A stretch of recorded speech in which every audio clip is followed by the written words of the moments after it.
My chief aim has been to convey the meaning as accurately as possible, and to this end I have not hesitated to use a clumsy phrase in cases where there was no current English equivalent of the German word. After considerable reflection I decided upon circular flow for Kreislauf, for reasons which it would take too long to relate. There are inelegancies which have nothing to do with the technical side of translating. To eradicate these would have meant rewriting the whole, and it did not seem expedient to do so. Professor Schumpter is so much at home in the English language that he would inevitably have left his mark on the translation even if he had not given his time as freely as he did to the more difficult points involved. For this reason, as well as for those mentioned in the preface, the book is more than a translation. The title of the German original is Theorie der Wirtschaftlichen Entwicklung. Redvers Op. Introduction to the Transaction Edition. John E. Eliot. I. Joseph Louis Schumpter, like his illustrious contemporary, British economist John Maynard Keynes, was born in 1883, the year of death of Karl Marx. He died in 1950, 4 years after Keynes. Thus, his adult life and published works roughly span the first half of the 20th century, as Marx's did the middle decades of the 19th. Schumpter's teacher, Eugen von Bohm-Bawerk, has sometimes been called the bourgeois Marx, because of his focus upon the phenomenon of capital, the title of Marx's central life work. The title better fits Schumpter himself, who, many scholars believe, provided the most comprehensive and provocative analysis since Marx of the economic development and social transformation of industrializing capitalism. If Marx was Schumpter's worthy opponent, Keynes was his contemporary rival and antagonist. Schumpter describes Marx as the greatest social scientist of the 19th century, because of the passion and breadth of his vision of capitalist society and its future and his uncanny ability to connect the economic, social, and political dimensions of his analysis. The same kind of comment can be made about Schumpter, whose analysis of capitalist development and change similarly blends historical, economic, and sociological elements, and whose studies of the capitalist order and its prospects provide, with the notable exception of the writings of Thorstein Veblen, the only truly comprehensive rival intellectual system to that of Keynes in the first half of the 20th century. The Theory of Economic Development, the work which comprises this book, vividly illustrates one of Schumpter's cherished interpretations concerning intellectual creativity. In Schumpter's view, the foundations of significant creative achievements, notably theoretical ones, are almost always laid in the third decade of a scholar's life, that decade of sacred fertility. To subsequent scholarly work, he believed, typically builds on these foundations and fleshes out the details and applications of one's early creative insight. As Schumpter put it in his review essay on Keynes, every comprehensive theory of society consists of two complementary but essentially distinct elements. There is, first, the theorist's view about the basic features of that state of society, about what is and what is not important in order to understand its life at a given time. Let us call this his vision. And there is, second, the theorist's technique, an apparatus by which he conceptualizes his vision and which turns the latter into concrete propositions or theories. 3.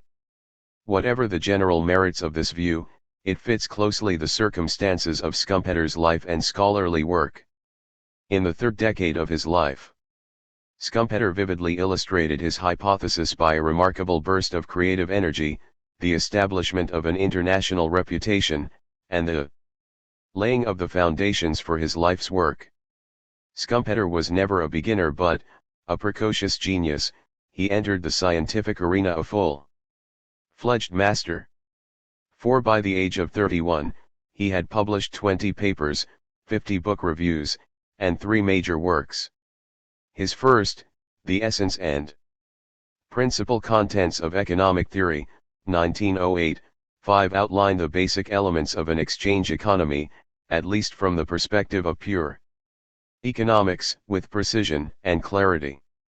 The second, The Theory of Economic Development, 1911, was the now classic work which made Schumpeter world famous. It provided both his vision of the capitalist process and the central theoretical structure which underpinned his subsequent analysis of socio-economic change. The last, Epochs in the History of Doctrine and Method, 1914, 6 gave a brief but brilliant exposition of the history and methodology of economics. Arthur Spietlioff aptly summarizes the unusual character of Schumpeter's early work by asking, what is more unheard of, a 25-year-old and a 27-year-old who stirs at the foundations of the discipline, or a 30-year-old who writes its history? 7. Schumpeter's colorful personality, eventful life, and early recognition complemented his creativity. From the age of 10, when his mother, widowed several years earlier, married a lieutenant general in the Austro-Hungarian army, Schumpeter grew up in the aristocratic atmosphere of pre-World War I Vienna. Between 1893 and 1901, he was provided by his stepfather with a thorough and classical education at the Theresianum, an exclusive school for sons of the Viennese aristocracy. After leaving the Theresianum, he attended the University of Vienna as a student in the Faculty of Law, specializing in law and economics, and received the Doctor of Law degree in 1906, at 23. 3 years later, after practicing law in Cairo and managing the finances of an Egyptian princess, Schumpeter was appointed full professor at the University of Czernowitz, located in an eastern province of the Austro-Hungarian Empire. At 26, the youngest full professor in the university, Schumpeter was a bit of an enfant terrible as well as a wunderkind. Disdainful of what he perceived as the provinciality of most of his colleagues, he liked to shock them by wearing his riding boots at faculty meetings and formal dress even when dining alone with his wife. 8 in 1911. With the help of his teacher and benefactor Bohm-Bawerk, Schumpeter was appointed to the faculty at the University of Graz. At 28, he was, as at Czernowitz, the youngest full professor in the university. This, combined with the solid negative vote of the faculty, who had recommended, Gottfried Haberler comments, some local nonentity, 9 against his appointment, and his practice of spending much of his time in the national capital, did little to endear Schumpeter to his academic colleagues.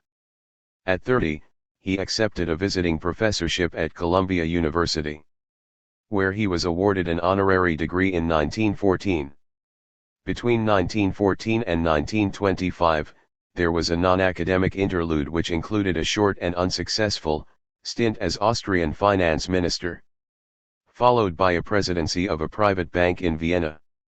Schumpeter returned to academic life in 1926 with a professorship at the University of Bonn. In the early 1930s, after a triumphal tour of Japan where reception of his writings on capitalist development had created a minor sensation, he accepted a professorship at Harvard University and remained there until his death, in 1950. One of the more charming stories about Schumpeter during his Harvard period concerns his often cited comment, in classes, that as a young man in Vienna he had 3 burning ambitions. One was to be the greatest lover of women in Vienna. The second was to be the greatest horseman in all Europe. The third was to be the greatest economist of his age. Alas, Schumpeter then would say, he had achieved only 2 of his 3 youthful ambitions. 2. Understanding Schumpeter's central work, The Theory of Economic Development, is enhanced by placing it in a broader intellectual and historical context and relating it to his other writings. There have been 3 great periods of creativity in the development of economic thought. The first, ranging from roughly the late 18th century to the middle decades of the 19th, was the era of classical political economy. This period was associated with such classic names as Adam Smith, Thomas Malthus, David Ricardo, and John Stuart Mill. To this list, we should add Karl Marx, who both extended and critically evaluated classical economic thought. These men established economics as a systematic, social scientific discipline. Although their methods and some of their ideas seemed crude, even misdirected, to later generations of economists, theirs was a kind of golden age in the early development of economics. Most of them were concerned with the grand themes of economic growth and development, the relation of socio-economic change to the distribution of income and power among social classes, and to the principles of production and value underlying market exchange, as well as to the more mundane issues of how a competitive, private enterprise economy goes about allocating its resources and marketing its products.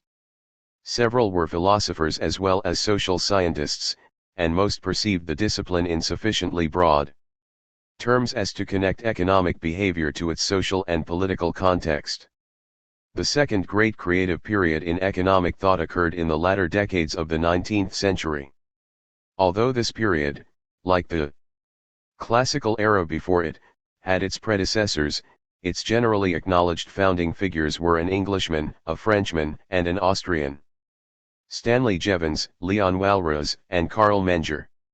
Each of these three independently published a major treatise embodying a significant shift in the scope, content, and methodology of economics during the early 1870s. 10 Under the essentially separate, though with time reinforcing, leadership of this trio, the focus of economics shifted from the broad themes of economic development and distribution of income among social classes to the narrower and more manageable issues of the allocation of resources and the associated distribution of income among individuals. The time frame changed from the dynamic to the explicitly static, and the discipline became self-consciously positive rather than normative, symbolized by the shift from the broader phrase political economy to the narrower term economics. Although Menger and his Austrian school colleagues, Bohm, Bauerk and Friedrich A. von Wieser, eschewed mathematics, on the perceived ground that it was inappropriate for piercing the basic qualitative factors underlying economic quantities, Jevons, Walras, and their successors emphasized the need for a quantitative approach to their subject and to the contributions of mathematics to development of a more exact formulation of economic theories. The new economics of the 1870s was sometimes called the marginal utility school. During the first generation of the new approach, emphasis was placed on the noun utility rather than the adjective marginal, to contrast the new focus upon subjective factors of utility and demand in determination of market exchange values with the earlier classical stress upon cost of production and supply. By the late 19th century, focus had shifted to the adjective, as the marginalist way of thinking in terms of incremental benefits and costs of alternative individual decisions spread to the interpretation of various aspects of economic life, illustrated, for example, by the marginal productivity theory of income distribution, developed by the American marginalist John Bates Clark.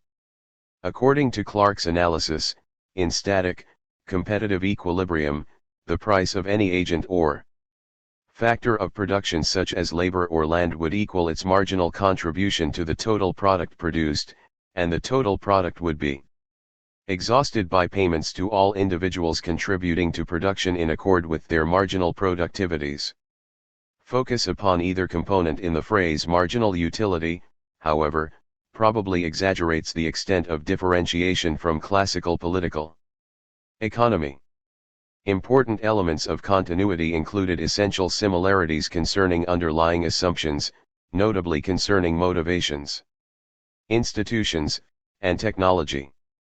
Economic orthodoxy of the late 19th century, like that of its classical predecessors, tended to suppose rational, calculating economic men, interested in promoting individual economic gain through market exchange. Markets were presumed to be essentially competitive, dominated by large numbers of small-scale enterprises. Technologies were assumed to permit atomistic competition.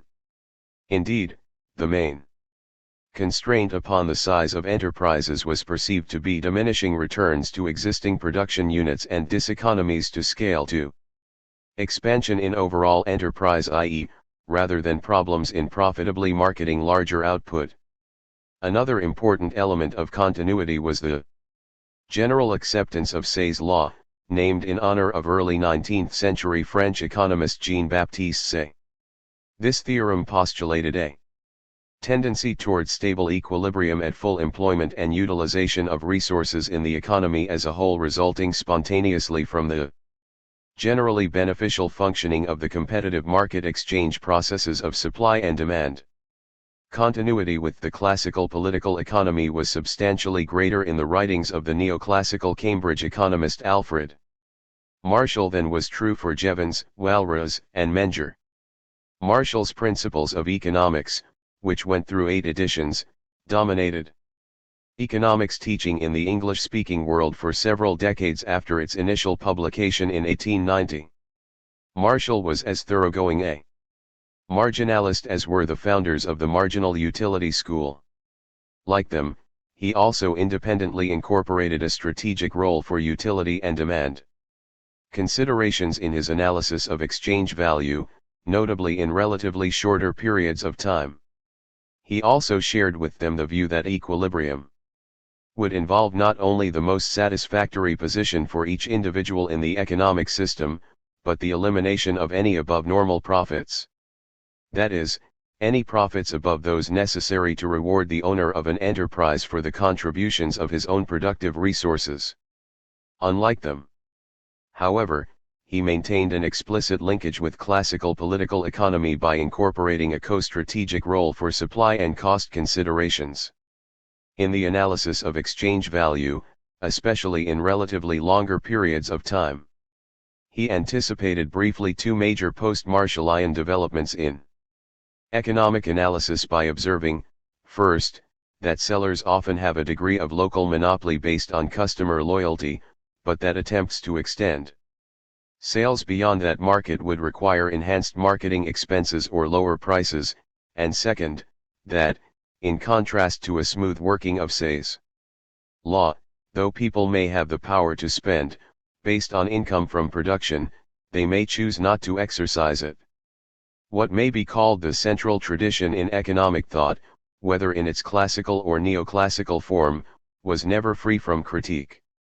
Throughout the 19th century, socialist writers criticized capitalist market economy for its proclivities toward inequality, working-class poverty, depression and unemployment, and monopoly and other forms of power by capitalist employers. Marx and his successors analyzed economic contradictions and social conflicts in capitalist development and transformation. Historically oriented economists dissented from the deductivist and ahistorical methodology of orthodox economics. In the early decades of the 20th century, American institutionalists such as Veblen and John Rogers Commons called for and partially provided analyses of the economic process that were more explicitly cognizant of the technological, cultural, and psychological framework of economic life, and of the impact to economic behavior upon the changing institutional structure of society. By the early 20th century, neoclassicists themselves were beginning to challenge selected aspects of their intellectual heritage. A prominent example was expanding interest in analysis of business cycles, largely by continental economists, including some mainstream writers, an enterprise which by its very nature challenges the hoary proposition of Say's law. Contributors included, among others, the Russian revisionist Marxist Tugan Baranowski, Arthur Spyathoff, Schumpeter's later colleague at Bonn, the Swedish theorist Knud Wicksell, and the French economist Albert Aftalion. By the mid-1920s, dissatisfaction with the current state of economics by its practitioners, changing technological and institutional structure, and the shocks of World War, revolution, and post-war economic dislocations combined to create an atmosphere receptive to intellectual innovation. The decade and a half ending in 1940 may be characterized as the third great creative period in the development of economic thought. These years of hard times were also ones of high theory. 11. They commenced with a seminal article calling for the reconstruction of economic analysis around the concept of monopoly instead of competition, by Piero Sraffa in 1926-12, and continued with the publication of major works on market structure by Joan Robinson and Edward Chamberlain, 13 on value and capital by John R. Hicks, 14 on legal and institutional foundations of capitalism by John R. Commons, 15 and, most compellingly, on money and employment by John Maynard Keynes. 16. This period coincided with a second great outpouring of writings from Schumpeter, who extended, refined, and developed the implications of his early German work of 1908-14. The second German edition of the Theory of Economic Development appeared in 1926. Its English translation was published in 1934. This was followed by the publication, in 1939, of Schumpeter's monumental two-volume study, Business Cycles, 17 and, in 1942, of his provocative and widely read Capitalism, Socialism, and Democracy. 18. The steady stream of articles and reviews written during this period focused on the dynamic properties of capitalist development and transformation. 19. 3. If we now ask, what are the salient ideas expressed in economic development and how do they reflect the perspectives emanating from these three great creative periods in economic thought, our answer commences with the observation that Schumpeter was a special blend of eclectic and innovator. This is illustrated pointedly by the very structure of Schumpeter's seminal work, that is, by his division of economic processes into three different classes, into the processes of the circular flow, into those of development, and into those which impede the latter's undisturbed course. 218. 20. 1. The circular flow of economic life as conditioned by given circumstances. 3. Described in the early chapters of virtually every contemporary textbook on basic economics, was Schumpeter's expression for a general equilibrium system of mutual interrelations among economic variables and phenomena under stationary conditions. 21. In the absence of economic development, the competitive capitalist economy, Schumpeter held, would tend to settle into the routine of the circular flow in stationary general equilibrium. Demands would match supplies on product and resource markets, and individuals, given market prices, would adjust their quantities demanded and supplied until they had maximized their economic gain in positions of individual equilibrium. Resources would be allocated according to the market-revealed preferences of sovereign consumers. Income would be distributed according to the market value of the marginal product of the two basic resources, land and labor, in the form of rents and wages, capital being resolved into land and labor. Competition and equal credit availability would eliminate all surplus values and, thereby, both pure economic profits and the interest income derived from productive, profitable investment. 22. Equilibrium, in markets for money, goods, labor, and financial assets, would assure full employment and economic stability. Because of stability and the certainty associated with a stationary economy, except for marginal changes in tastes and resource supplies, and resulting adjustments, the store of value function of money would atrophy and new money through credit creation by commercial banks would disappear. The economy would move along a stable equilibrium path of economic growth, determined by small and gradual increases in the labor force, savings, and capital accumulation. Such marginal and mere quantitative economic expansion would entail no qualitatively new phenomena, but only processes of adaptation, 63 similar to those of adjusting to changes in consumer tastes and other external data. In such a general equilibrium system, there would be no leaders, directors, or initiators, except insofar as consumers could be termed leaders. businessmen would react passively to market demand and cost conditions, combining land and labor in a routinized fashion, making no special contributions other than that of superintendents, and receiving no special income beyond wages and rents for their own labor services and use of land. In presenting this argument, Schumpeter drew upon the content of his Austrian and marginalist forebears, including the American Austrian John Bates Clark, 23, and the form of his, and that of his teacher, Bohm-Bawerk, intellectual hero, Leon Walras. 24 references to Karl Menger, the founder of the Austrian school, and to Bohm-Bawerk, Filipovich, and Wieser, 3 of his teachers at the University of Vienna, are interspersed throughout the first chapter of Economic Development.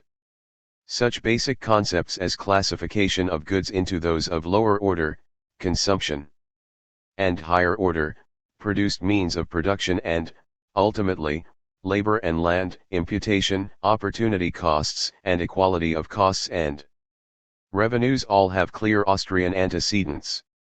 The notion that the economic process is automatically synchronized 38, in the sense that waiting for a future flow of revenues to offset current costs is unnecessary, is a variant of Clark's earlier analysis, as is the concept that owners of labor and land receive incomes according to their marginal productivity. Debts to Walras also abound, notably in the concept of the entrepreneur in stationary equilibrium.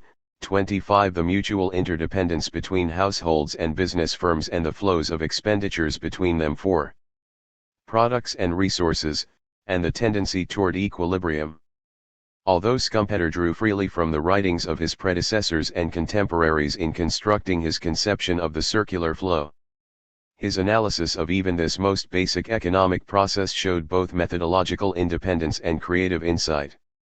For Schumpeter's contemporaries, analysis of resource allocation and income distribution under static and stationary conditions had a logically analytic, a descriptive, or a prescriptive purpose.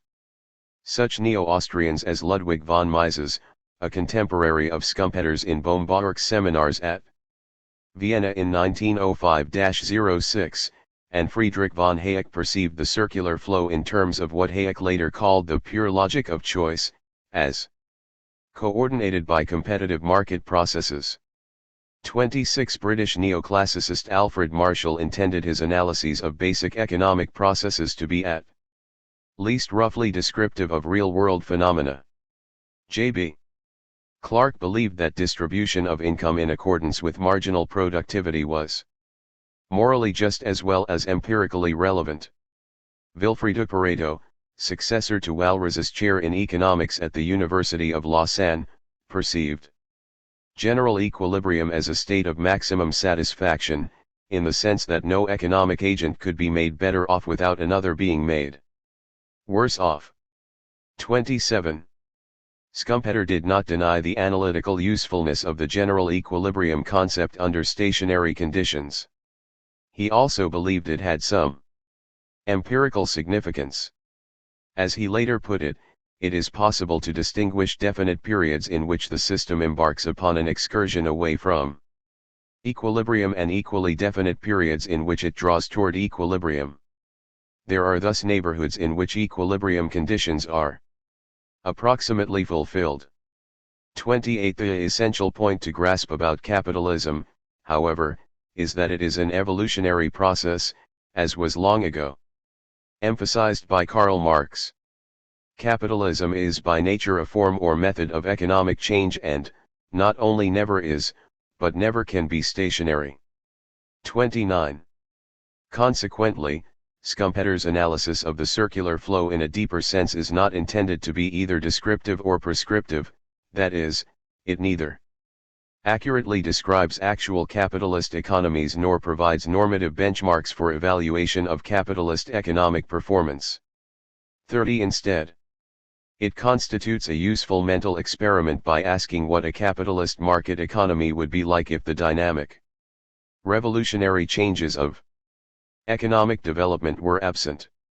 The very austerity of the circular flow model is justified by Schumpeter on the suggestive ground of its corollary implication that the pulsating processes of real-world economic life are better explained from an explicitly dynamic and evolutionary perspective. 31. 2. In contrast to the stationary processes of the circular flow, Schumpeter's concept of economic development, Chapter 2, has three salient characteristics. It comes from within the economic system and is not merely an adaptation to changes in external data, it occurs discontinuously. Rather than smoothly, it brings qualitative changes or revolutions, which fundamentally displace old equilibria and create radically new conditions. Economic development is accompanied by growth, that is, by a sustained upward movement in national income, saving, and population. But mere quantitative growth does not constitute development. Add successively as many mail coaches as you please, said Schumpeter, you will never get a railway there by 64n. The strategic stimulus to economic development in Schumpeter's analysis is innovation, defined as the commercial or industrial application of something new, a new product, process, or method of production, a new market or source of supply, a new form of commercial, business, or financial organization. 32. The great innovations in the history of capitalist industrialization, for example, those associated with railroadization in the 19th century and the development of the automobile in the 20th, typically have emerged from the commercial and industrial sectors of the economy, not from the sovereign consumer of classical and neoclassical economic theory.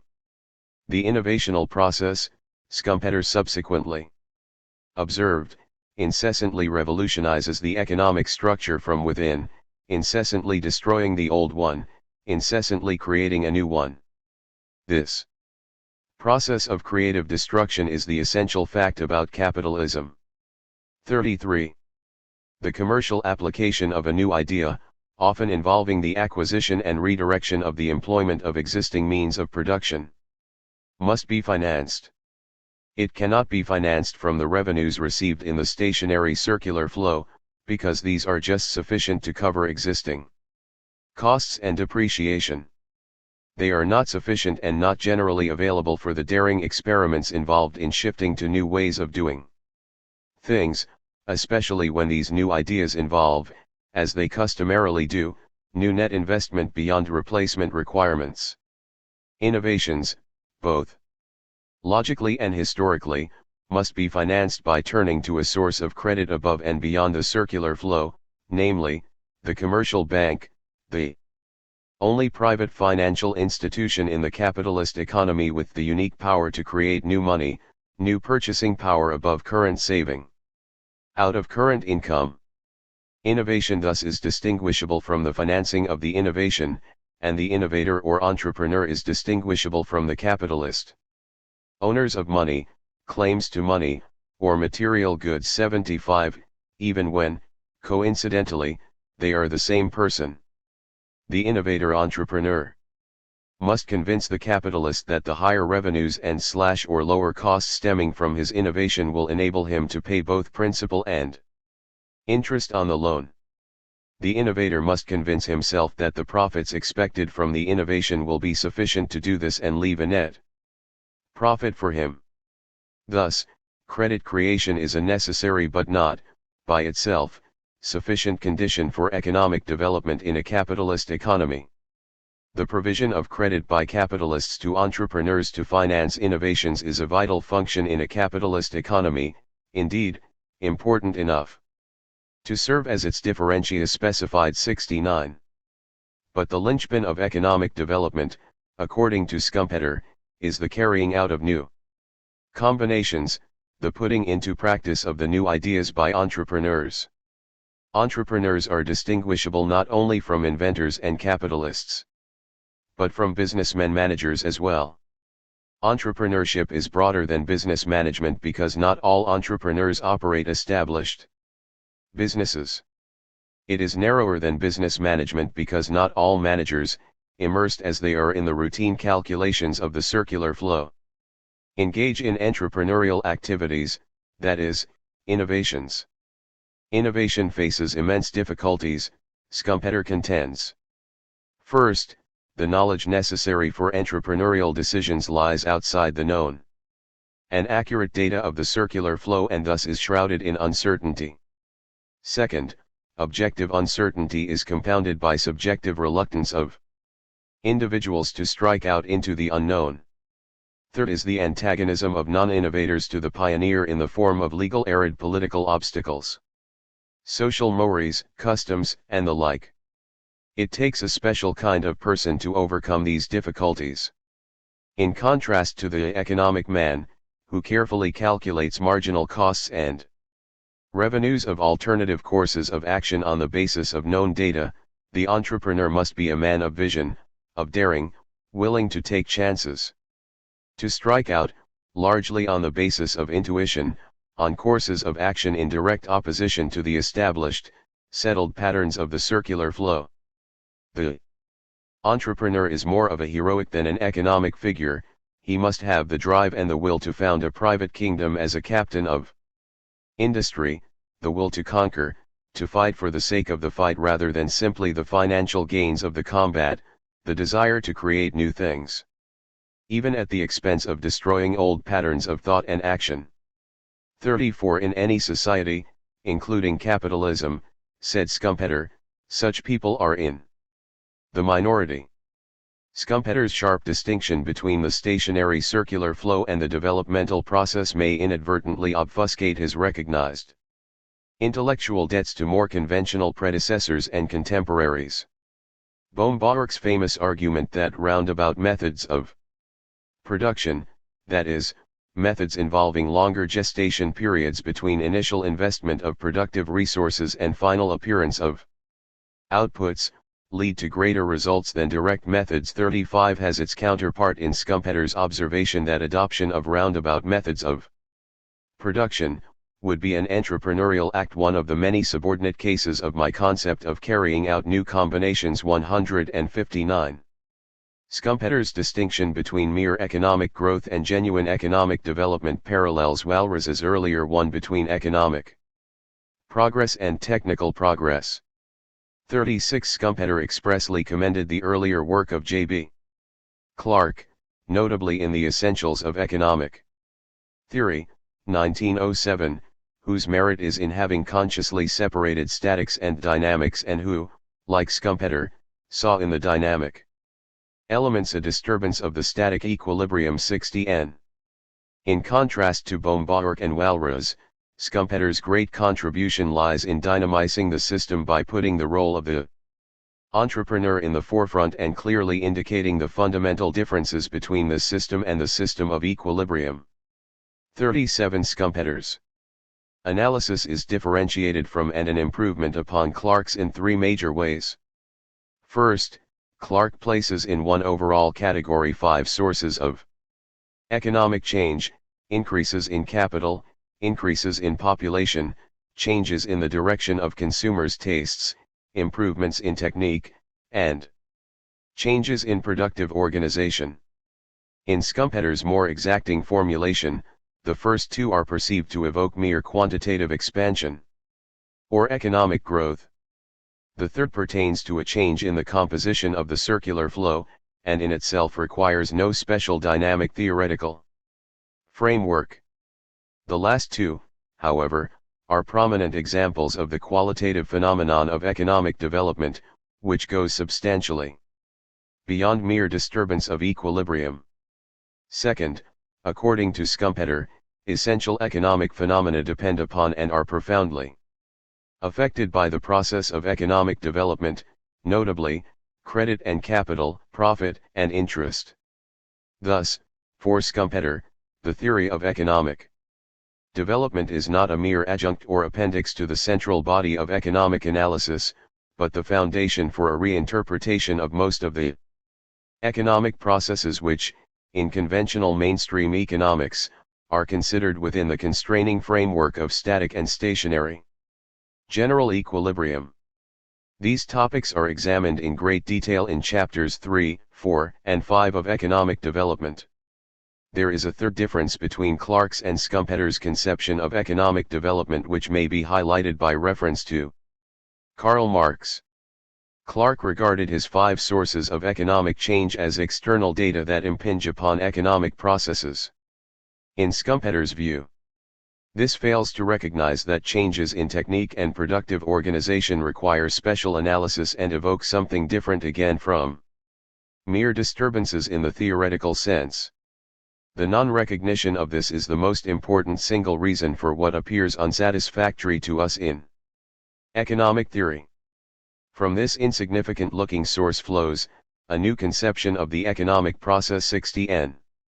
This new conception, Schumpter continues, is more nearly parallel to that of Marx. For according to him there is an internal economic development and no mere adaptation of economic life to changing data 60n. Schumpter elaborated on this point in the preface to the Japanese edition of Economic Development. The aim of his work, he there observes, was to construct a theoretic model of the process of economic change in time, or perhaps more clearly, to answer the question how the economic system generates the force which incessantly transforms it. 38 In contrast to economists like Walras and Clarke, Schumpter believed there was a source of energy within the economic system which would of itself disrupt any equilibrium that might be attained. If this is so, then there must be a purely economic theory of economic change which does not merely rely on external factors propelling the economic system from one equilibrium to another. Now, this idea and aim are exactly the same as the idea and the aim which underlay the economic teaching of Karl Marx. In fact, what distinguished him from the economists of his own time and those who preceded him, was precisely a vision of economic evolution as a distinct process generated by the economic system itself. 39. Of course, the analyses of the character of this internally generated dynamic of capitalist development and transformation found in the works of Marx and Schumpter show both similarities and differences. One difference is that whereas Schumpter's conception of the stationary economic process abstracts from both the capitalist and the entrepreneur, Marx's conception, which he called simple reproduction, abstracts from capital accumulation. Consequently, Marx's analysis of stationary capitalism includes an express identification of social power and class relations based upon property and wealth that is missing from Schumpter's argument. As a corollary, entrepreneurial innovation is, for Schumpter, the central autonomous cause of economic development, and capital accumulation is a major result. For Marx, by contrast, capital accumulation is itself the primary force in the development process. This difference, however, should not be exaggerated. First, entrepreneurship and innovation are key elements in Marx's analysis of the capital accumulation process. Second, successful entrepreneurs become capitalists in Schumpter's analysis. Moreover, in the later stages of capitalism, innovation increasingly becomes the business, as in Marx's argument, of wealthy established enterprises rather than new industrial soldiers of fortune. 43rd, Schumpter emphasizes that his theoretical structure covers only a small part of Marx's ground 60n. Specifically, in his second edition of Economic Development, Schumpter responded to critics of his first edition who had alleged that he had neglected all historical factors of change 61n except individual entrepreneurship. 41 To the contrary, insisted Schumpter, economic development is not at all concerned with the concrete factors of change, but with the method by which these work, with the mechanism of change. The entrepreneur is merely the bearer of the mechanism. And I have taken account not of one factor of historical change, but of none 61n.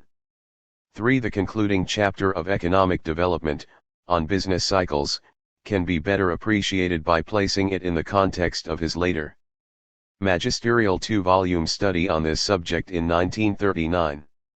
The importance which Schumpter attached to business cycles can be better appreciated by Noting the subtitle of this later work, Business Cycles, a theoretical, historical, and statistical analysis of the capitalist process.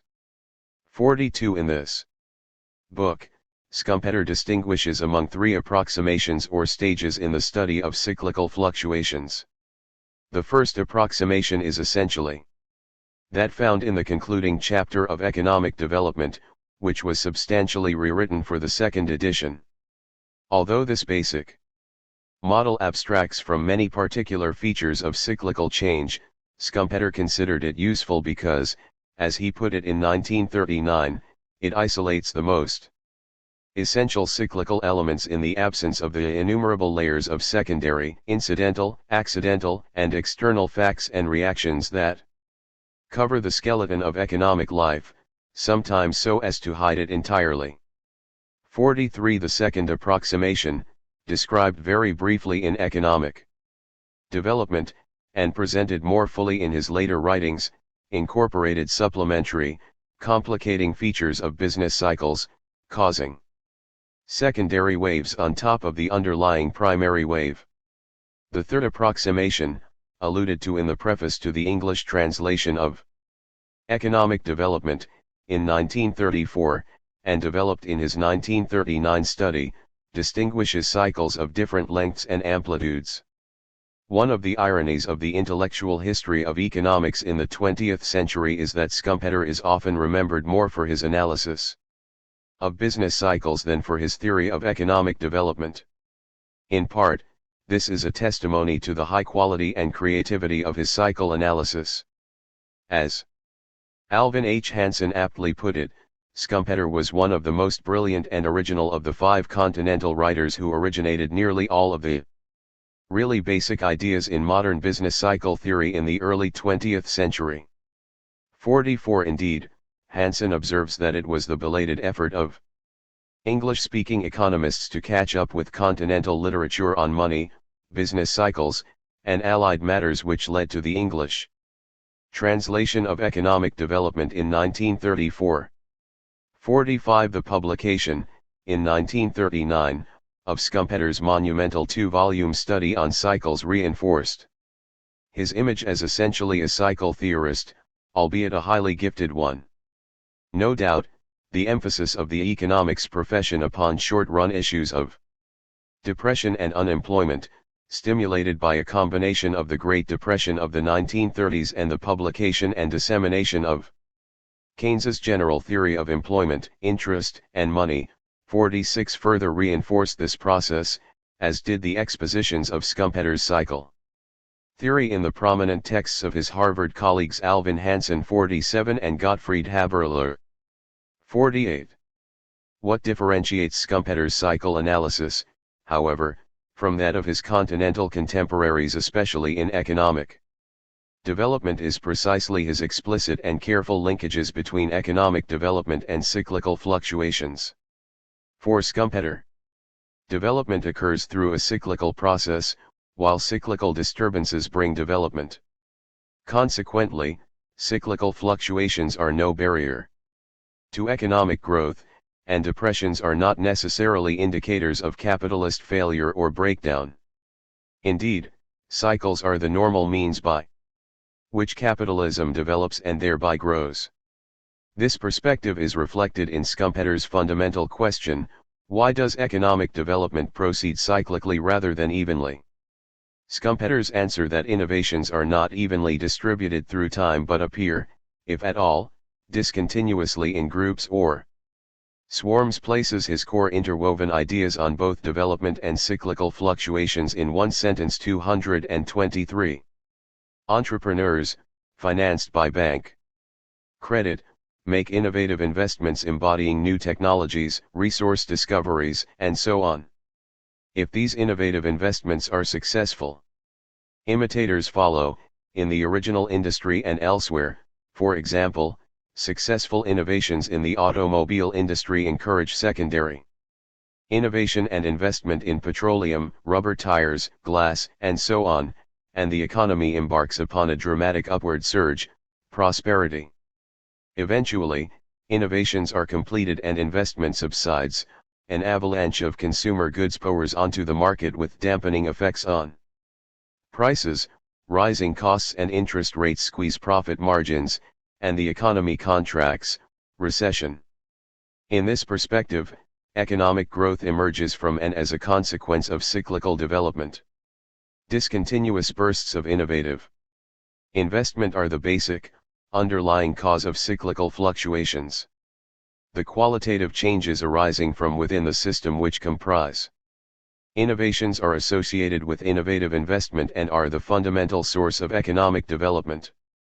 Economic development embodies technological, organizational, and resource changes which, by raising productivity and reducing costs, lays the foundations for economic growth. Despite, indeed because of, the interruptions of the business cycle and its associated economic contractions. From this perspective, also, depressions, or, in current language, moderate recessions, are, largely, a normal and healthy process of adaptation to the bunching of innovations during the preceding prosperity. Thus, the fundamental cause of depression is prosperity itself. If we want prosperity, we must accept the depression which necessarily succeeds it. Moreover, economic contractions yield higher real incomes through innovation, force reorganizations of production, greater efficiency and lower costs, and eliminate inefficient, non-innovating businesses, as new products and methods replace the old in what Schumpeter later called a perennial gale of creative destruction. 49. In practice, of course, cycles and economic contractions come in different lengths and amplitudes. First, business expansion, though rooted in innovation, may be amplified by such factors as rising incomes, speculative ventures, excess optimism, and excess credit creation. In the succeeding contraction, which occurs once the force of the primary wave of innovational investment has been spent, the unproductive, unprofitable, and overextended ventures crumble. Contraction will then involve more than a normal recessionary adjustment to and absorption of the innovations of the prosperity and will drop into a major, severe depression. Liquidation and adjustment to a super boom may descend into a vicious spiral of decreased credit, decreased prices, and increased liquidation, heightened by speculative contractions in spending and errors of pessimism, perhaps even financial panic or crisis. These deep, protracted depressions are pathological in the sense that they play no indispensable role in the capitalist process, which would be logically complete without them. 50. Because they are abnormal deviations from the logic of the capitalist process and depend on reactions to specific maladjustments, no theoretical expectation can be formed about the occurrence and severity of depressions. 51. Indeed, the vicious spiral in deep depressions conceivably may be so powerful that the system may not recover by itself and may require assistance from some external agent, like government action or a random favorable event. Second, in his 1939 analysis, Schumpeter distinguished among short, medium, and long cycles, or, in honor of their discoverers, the 3-4-year Kitchen, the 9-10-year Huglar, and the 54-60-year Kondratiev. Schumpeter dated the first long-wave Kondratiev from the 1780s to 1842, the second from 1842 to 1897, and the third from 1898 to the end of the 1930s. The first of these long waves he associated with the Industrial Revolution, the second, with railroadization, the third, with a broader set of innovations in the chemical, electric power, and automobile industries. The key to the Kondratiev is not a cyclical movement in the absolute level of aggregate real output, but instead a large-scale clustering or sequence of innovations, the appearance and absorption of which require a half-century or more. Long-wave Kondratievs are interconnected with the shorter cycles, notably the major Huglars. It is clear that the coincidence at any time of corresponding phases of all three cycles will always produce phenomena of unusual intensity, especially if the phases that coincide are those of prosperity or depression. 52. The coincidence of the depressionary phases of a Kondratiev and a Huglar cycle as, for example, in the 1870s and the 1930s, can produce exceptionally long, severe depressions, whereas Huglar depressions during a long-wave Kondratiev upswing as, for example, between 1898 and the 1920s, are apt to be relatively short and mild. For although Economic Development in its first edition contained a concluding sociological chapter, and in all editions incorporated insightful sociological commentary, there is a narrow though important sense in which Schumpeter's sociological thought is incidental and subordinate to the economic argument. 53. After all, the focus of economic development is on the functioning of an internally generated process of economic development. In a broader sense, however, this view is misleading. First, mainstream economics, in Schumpeter's time as in our own, focused upon the derivation of theorems from given technological, institutional, and motivational assumptions. By contrast, Schumpeter made the specification of a mechanism of change in these kinds of data the core of his analysis. Second, Schumpeter was much more explicit than his contemporaries in specifying institutional aspects of his argument. Indeed, one is tempted to say that Schumpeter was more successful, in a limited way, in synthesizing an analysis of institutional change with economic theory than institutionalist critics of mainstream economics in the early 20th century. At the very least, Schumpeter's analysis provides an interesting continental quasi-analog to the writings of such American institutionalists as Thorstein Veblen and John R. Commons. 54. In any event, Schumpeter provided considerable sociological and political commentary in his subsequent writings, notably in his papers on the sociology of imperialisms and social classes in an ethnically homogeneous environment, 55, and in his widely read work Capitalism, Socialism, and Democracy. In addition, Schumpeter's posthumously published, though somewhat eccentric, masterpiece History of Economic Analysis contains lengthy and learned discussion of the socio-cultural setting and zeitgeist of economic theories in their historical development. 56. In the interest of reasonable brevity, we shall not review systematically the content of these works, and the reader is referred elsewhere for details. 57. Two broad points, however, one methodological and the other substantive, should be mentioned here, the second in some depth. First, these writings are not mere forays into adjacent, but distinguishable, fields. Instead, they are strategically complementary to the analysis in economic development. If Schumpeter's early work of 1911 may be said to focus on the functioning and development of capitalism, his subsequent sociological studies may be described as both elaborating and illustrating these early ideas and supplementing them by considering the origins and transformation of, the future prospects for, and the prospective successor, to capitalism. Together, Schumpeter's life works constitute a more or less integrated study of the birth, development, and historical transience of industrializing capitalism in Western societies. Moreover, in his centennial essay on the Communist Manifesto, Schumpeter distinguishes between economics and economic sociology. From the German Wirtschaft sociology. By economics, Schumpeter means the interpretive description of the economic mechanisms that play within any given state of institutions, such as market mechanisms. By economic sociology, Schumpeter denotes the interpretive description of economically relevant institutions, including habits and all forms of behavior in general, such as government, property, private enterprise, customary or rational behavior.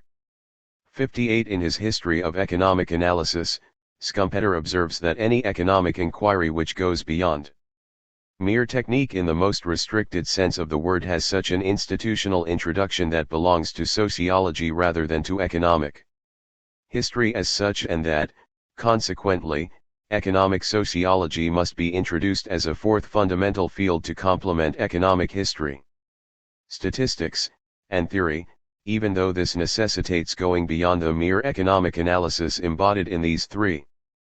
59. Schumpeter greatly admired Marx's ability to blend economic analysis and economic sociology, defined in these two senses. Marx's economic theory, he suggests, attempted to show how social class relations work out through the medium of economic values, profits, wages, investment, and how they will eventually break its own institutional framework and at the same time create the conditions for the emergence of another social world.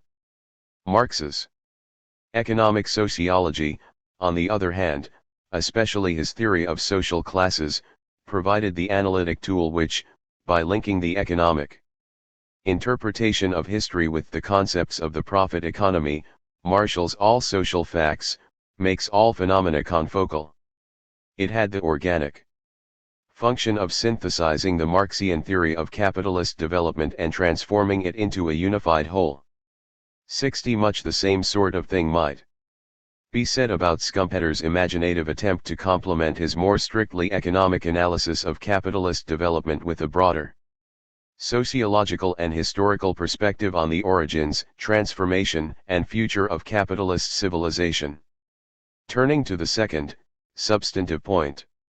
Schumpeter's sociological writings, notably Capitalism, Socialism, and Democracy, elaborate and complement economic development by providing a conservative, anti-socialist alternative to both Marx and Keynes. In simplified terms, we may characterize the relations among Marx, Keynes, and Schumpeter as follows. Marx, 1.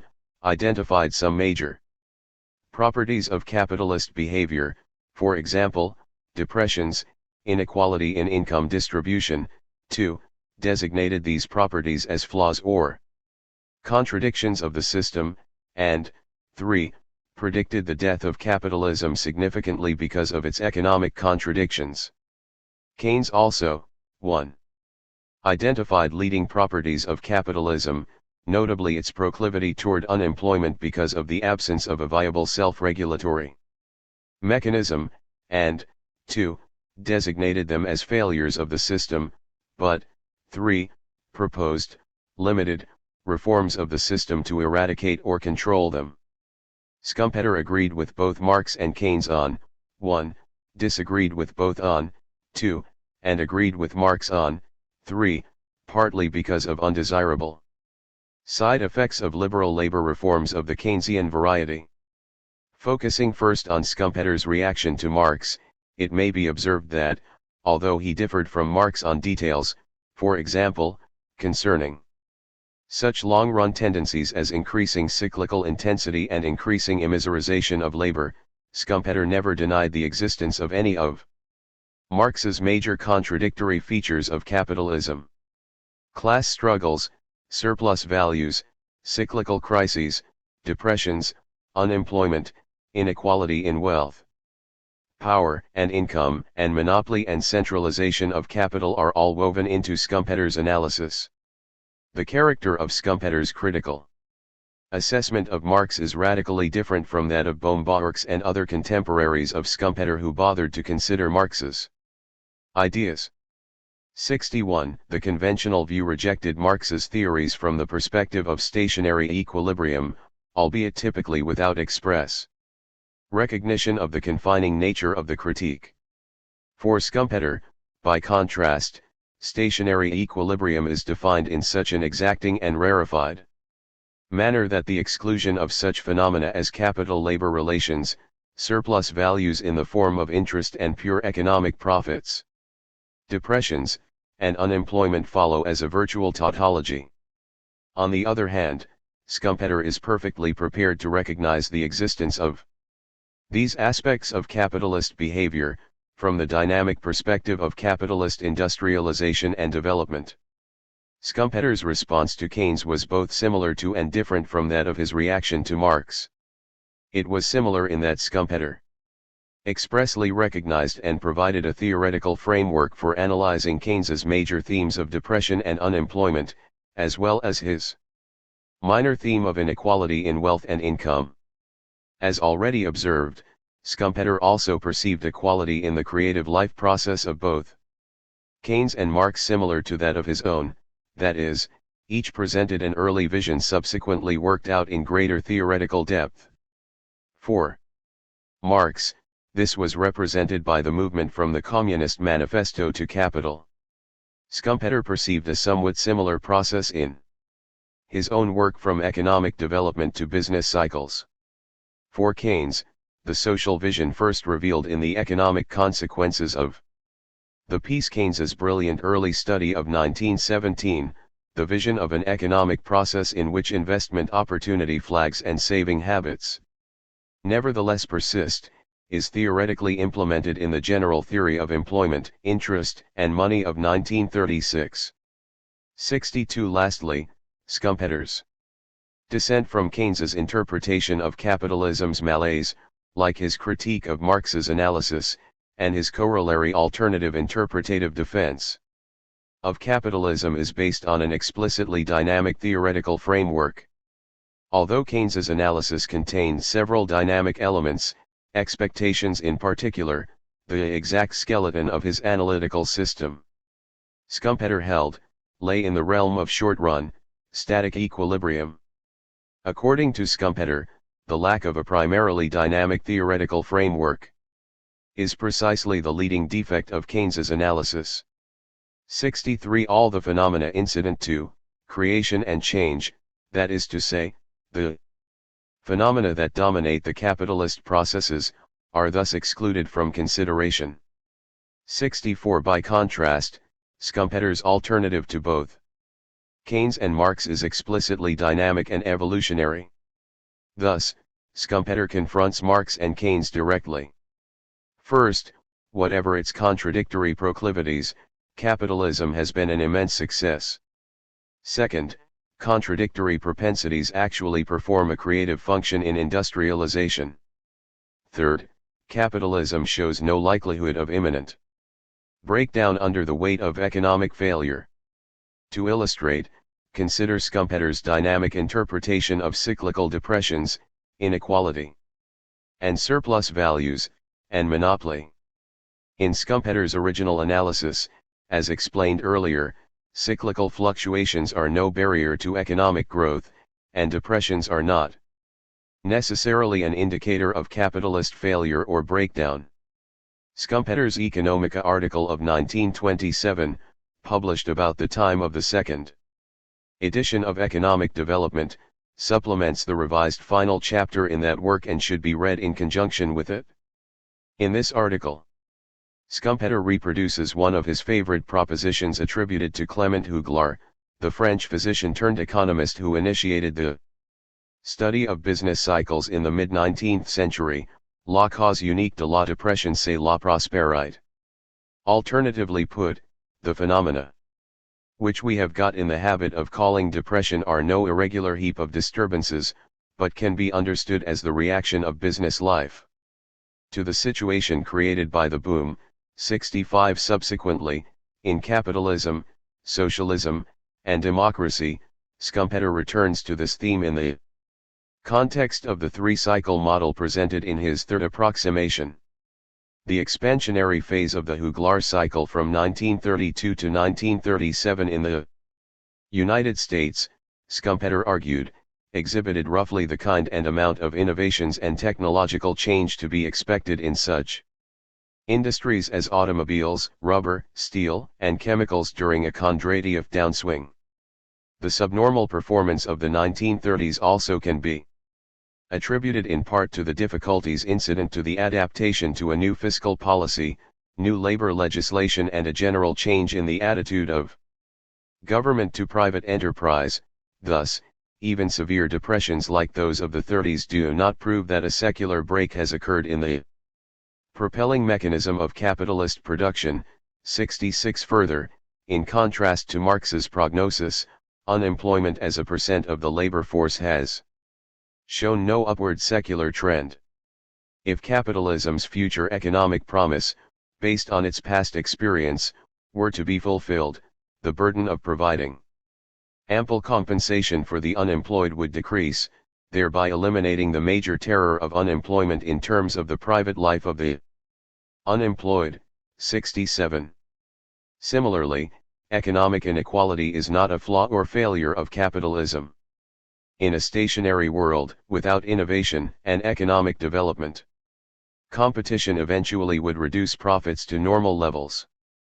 But in a dynamic, developing economy, above normal profits are often the reward for innovation.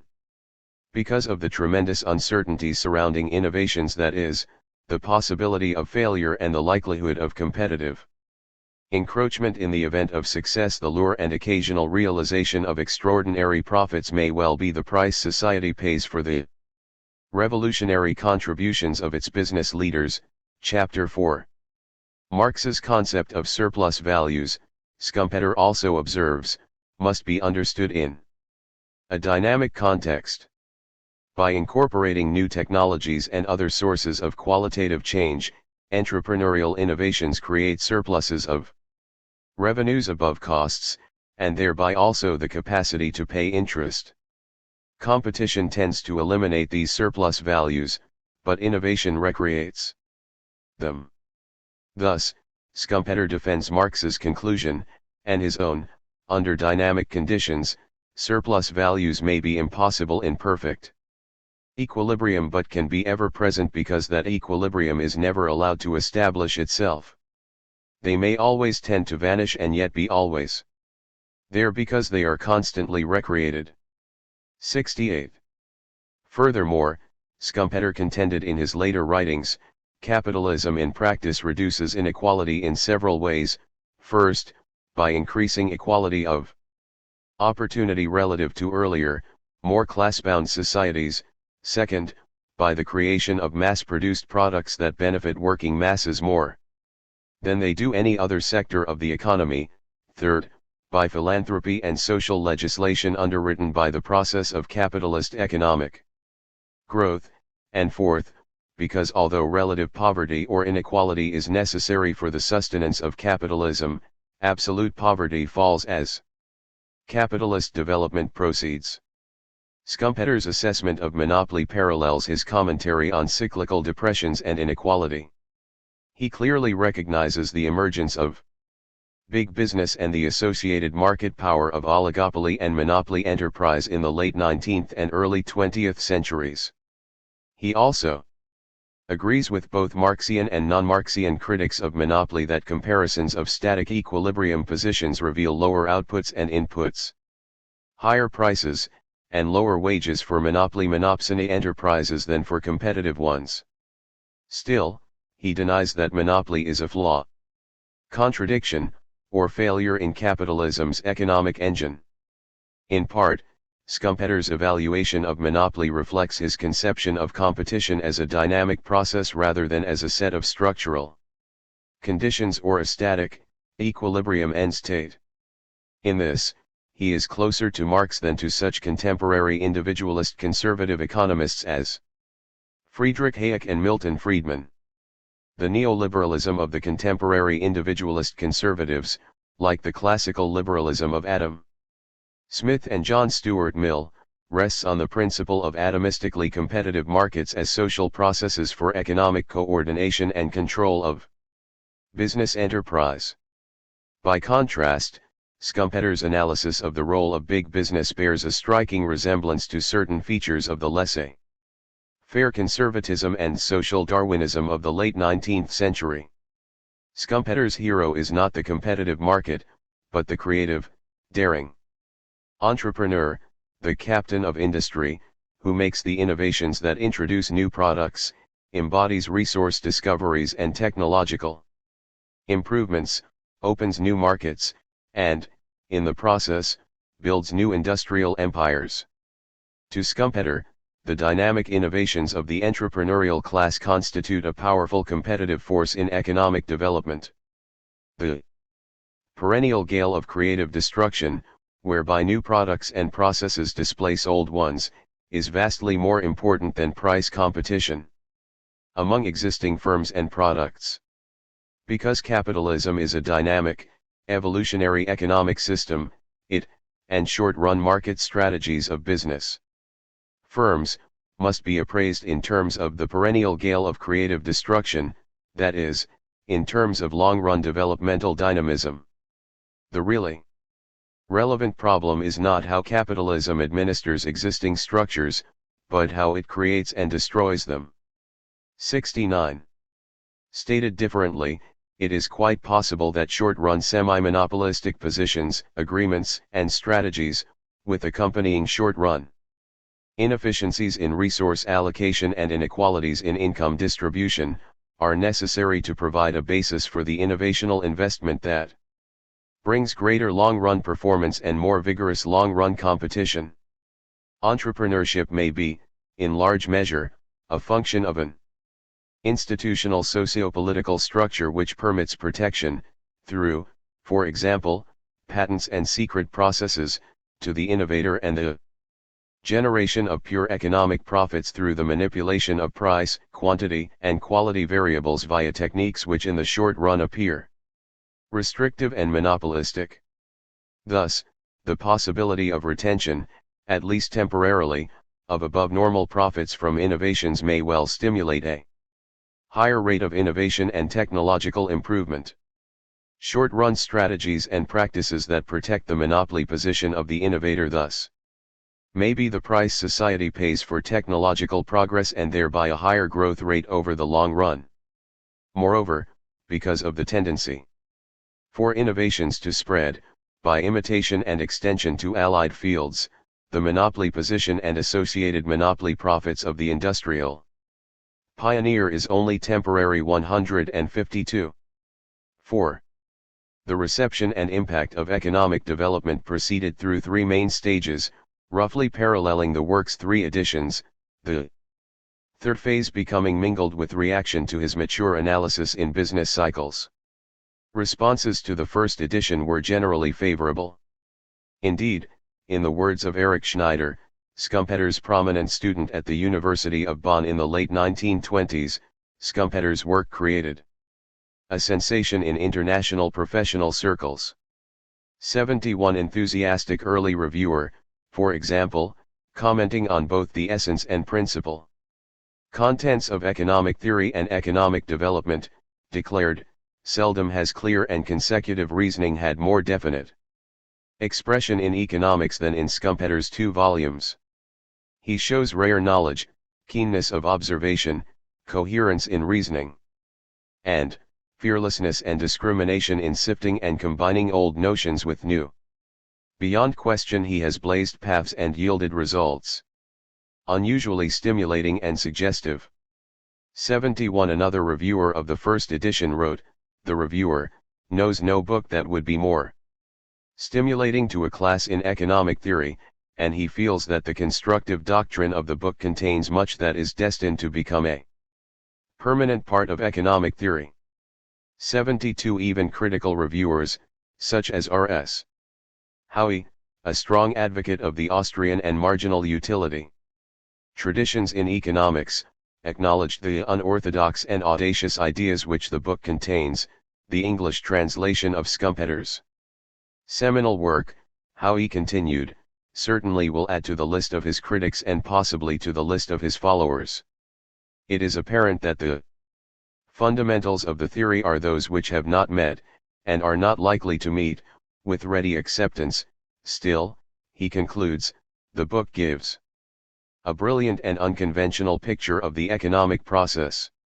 73. Most reviewers recognized Schumpter's dynamic methodology and developmental framework as the core of his original contribution. According to R.C. McRae, for example, Schumpter's thought has advanced beyond the mechanistic interpretation of the physicist-economist. He has made a significant contribution in carrying us over to the newer evolutionary method and evolutionary viewpoint. 74 J.B. Clark, in another early review, declared that economic development connects such phenomena as capital, interest, and profit with economic evolution, and it studies them as they appear in a world of change and progress. It thus makes an important addition to the limited amount of scientific literature, which deals consciously and systematically with what is commonly termed economic dynamics. 75 lb.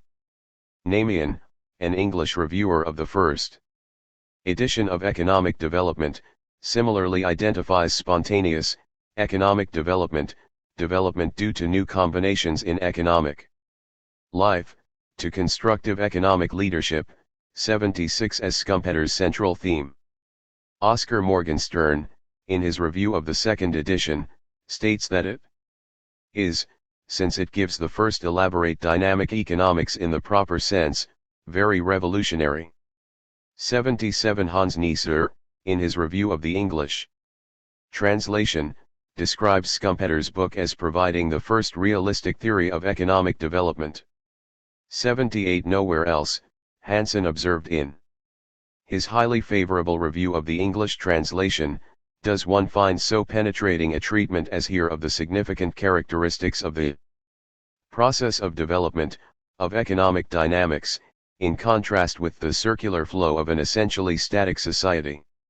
79 Simon Kuznets, in his extensive review of business cycles, emphasized the close connection between Schumpeter's cycle analysis and his thought-provoking judgments concerning the general course of capitalist evolution. 83 years later, Paul M. Sweezy observes that, although the most important part of Schumpeter's theory of economic development which falls within the traditional scope of Anglo-American economics is that which is concerned with business cycles, his basic objective is nothing less than to lay bare the anatomy of economic change in capitalist society. This contrasts, Sweezy continues, with conventional English and American economics which have traditionally been content to confine their attention to what may be called the normal functioning of the capitalist economy. 81. Economic development justly established Schumpeter's international reputation. Although his later work amplified, illustrated, supplemented, and to some degree amended his early ideas, the central core of his theoretical system was presented in 1911 with a directness of exposition and a cogency of argument that he was never again to attain. 82 The book has certainly become a classic. Moreover, Schumpeter's dynamic methodology and vision of the evolutionary process have had significant and salutary effects on later writers. Hansen's work on business cycles, for example, reflects the influence of Schumpeter, and other early 20th century continental scholars, perhaps as much as it does that of Keynes, normally perceived as Hansen's mentor. 83 Writings of John Maurice Clark, the son of J.B. Clark, on competition as a dynamic process, and of Edward Mason on competition in the form of new products and product design, display a strong Schumpeterian influence. 84 Although Sweezy objects to Schumpeter's notion of the entrepreneur, rather than capital accumulation, as the premium mobile of change, he strongly agrees with Schumpeter's conception of innovation as a central feature of economic development, 85 and incorporates innovation as an important component of a Marxian analysis. Indeed, the analysis of monopoly capitalism by Sweezy and Paul Baran rests upon the perceived innovational pressures of large firms under a kind of Schumpeterian trustified capitalism, pushing down production costs, thereby substituting a law of rising surplus for Marx's original notion of a law of the falling rate of profit under competitive capitalism. 86 The field of the economics of development, which has mushroomed since Schumpeter's death in 1950, exhibits both direct and indirect influence of his ideas. Drawing upon Schumpeter's basic perspective, Everett E. Hagen and others have challenged the traditional view of technology as simply an external force impinging on the economic system, and have broadened the scope of their inquiry to encompass institutional and socio-cultural bases of technological change in the process of transition from traditional to developing societies. 87 Richard Nelson and others have extended the analysis of the diffusion of innovations and the process of cross-country technological transfer. 88. Yet, despite the brilliance and originality demonstrated in economic development, its critical acclaim, and its direct and indirect influence, Schumpeter's bold objective of conquering the world of economics like an intellectual samurai, and reconstructing and redirecting the discipline along radically new paths, was never achieved. Schumpeter's reach exceeded his grasp, the intellectual transformative effect for which he yearned eluded him. Part of the explanation for this, no doubt, lies in unfortunate circumstances of timing. The first edition of his classic work was published in German, shortly before World War I. English-speaking economists, for example, Keynes, largely ignored the book, and the outbreak of war shifted economists' attentions to more immediate, practical issues. By the time the English-speaking world of economics began to catch up with continental literature and an English translation of economic development was arranged in 1934, the Western capitalist countries were in the depths of the greatest depression in modern history. Economists, no less than politicians, were in no mood for glowing descriptive analyses of the activities of heroic captains of industry and the effects of their innovative ventures on economic development. The publication, in 1936, of Keynes's general theory, profoundly reinforced this mood. By the time Business Cycles was published, in the very late 1930s, depression had begun to abate. But, the exigencies of war and the absorption of the Keynesian analysis demanded the attention of many members of the economics profession. In addition to these external circumstances were factors of Schumpeter's own life and temperament. After World War I, as noted earlier, Schumpeter spent several years in government and business, largely withdrawn from academic pursuits. His brief period at the University of Bonn in the late 1920s, on the eve of the Nazi Revolution, although highly productive and influential, did not give him time to establish deep intellectual roots, and his years at Harvard were disrupted by depression and war. Perhaps even more important, Schumpeter was temperamentally at odds with his own ambitions. Despite his many ardent admirers and scores of devoted students, he actively discouraged establishment of a Schumpeterian school of thought. 89 In a farewell address to his students at Bonn, for example, he declared, "I have never tried to bring about a Schumpeter school. There is none and it ought not to exist. Economics is not a philosophy but a science. Hence there should be no schools in our field." 90 At Harvard, his teaching program Economic Theory, History of Economic Thought, Business Cycles, and Socialism paralleled his fundamental intellectual interests and provided ample opportunity and an effective platform for propagation of his views. But, as many of his students and colleagues complain, there was an unforgivable omission: his students never heard one word of Schumpeterian economics. 91 Even in his written works, Schumpeter tried to minimize controversy, an important ingredient one suspects, in attracting epigones. In the preface to the English translation of Economic Development, Schumpeter observes that he did not follow the example of my great teacher Bohm-Bawerk, who, with infinite care, took notice of every objection or critique and embodied his own comments in his later edition X. Moreover, in contrast to Keynes, Schumpeter consistently refused to simplify his argument by stating it, or permitting others to state it, in skeletal form to facilitate quick exposition and analysis. Nor, as we have already observed, again, in contrast to Keynes, did he construct or adapt his analysis so as to facilitate drawing policy conclusions for short-run problems. In short, Schumpeter was temperamentally indisposed toward any of the kinds of things an intellectual innovator normally does to gather a following and propagate his views. This combination of a powerful drive for intellectual achievement and influence and principled opposition against actions likely to promote these aspirations is discernible in Schumpeter's writings on other economists. On Bohm-Bawerk, for example, he observes that success was slow in coming. Bohm achieved recognition solely through the force of his written argument, without pursuing literary success, without appeal to public opinion, without a journalistic campaign, without academic politics, that is, without any of those means which, granting that they may occasionally be necessary or justifiable, fall short of the highest ideals of scholarly enterprise, and without causing bitterness or engaging in personal squabbles. 92. Schumpeter describes Pareto as a person of independence and pugnacity, in the habit of dealing vigorous blows right in the midst of arguments that might in themselves be agreeable to some party or another, and thus as one who has little chance of being popular. 93.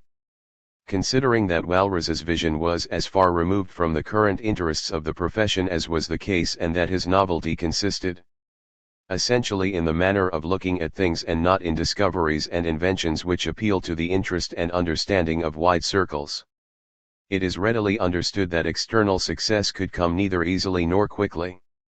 94. Menger, to give another example, was innocent of the tactics of scientific advertising as means to gain acceptance of his ideas, and in any event lacked the means of conducting his own campaigns. But his powerful strength penetrated through all the jungles and triumphed over all the hostile armies. 95. These commentaries by Schumpeter on his intellectual heroes might just as easily have been written about Schumpeter himself. By contrast, Schumpeter's assessment of the easier or more rapid achievement of practical success by such economists as Marshall and Keynes combine admiration with reproof and, on occasion, a trace of condescension. Marshall's desire to present a text which would be read and understood by businessmen is described as a strange ambition. His analytic schema is described as being embedded in a luxuriant frame that conciliates and comforts the layman. In exact opposition to Schumpeter, Marshall cheerfully sympathized, from a warm heart, with the ideals of socialism and patronizingly talked down to socialists from a cool head. Marshall's preaching of mid-Victorian morality, seasoned by Benthamism, the preaching from a schema of middle-class values that knows no glamour and no passion, was personally irritating to Schumpeter and of questionable propriety in a scientific treatise. 96. Keynes's achievements are described more in terms of the creation of a Keynesian school and an ideological program than analytical prowess. 97. Schumpeter's estual of schools of thought combines intellectual integrity with a basic naivete. In fact, there are schools of thought within social scientific disciplines, and with good cause. To some extent, of course, rival theories contend for influence in the same domains.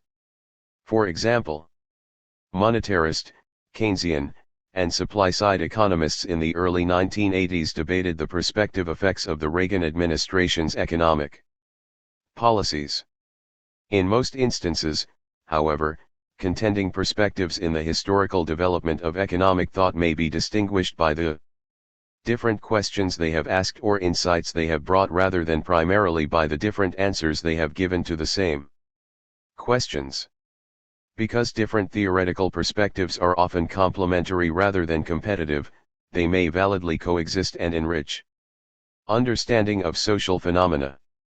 Moreover, testing economic theories is fraught with major difficulties, not the least of which is that such alternative theoretical structures as classical, neoclassical, Marxian, Keynesian, and institutionalist economic thought constitute intricate congeries of ideas rather than simple, single hypotheses. Because of the coexistence of contending perspectives in social theory, a major alternative strategy to building a Schumpeterian school would have been to infiltrate other approaches to the discipline. To some degree, Schumpeter did this. But there were important barriers to this approach. Marxists found much to admire in Schumpeter's vision and grand design of capitalist development and transformation. But his conservative ideological antipathy towards socialism, his exclusion of consideration of property and power relations except under dynamic conditions, and his, from the Marxist perspective, overemphasis on entrepreneurship relative to capital accumulation kept even such friendly Marxists as Schumpeter's student, Paul Sweezy, at an intellectual distance. Schumpeter typically fared no better at the hands of institutionalists. Some institutionalist writers have praised Schumpeter for taking the entire story of capitalist evolution and possible decline as his province, in contrast to economists such as Veblen and Commons, whose analyses have been framed within a limited time perspective and with reference chiefly to American conditions. 98 Generally, though, Schumpeter's influence on the course of institutionalism has been mild. His positivist approach to economic science and his disinterest in, indeed distrust of, social reform no doubt help explain this. His name appears only once, for example, in Alan G. Grouchy's comprehensive volumes on the subject, in a footnote reference to Mitchell's cycle theory.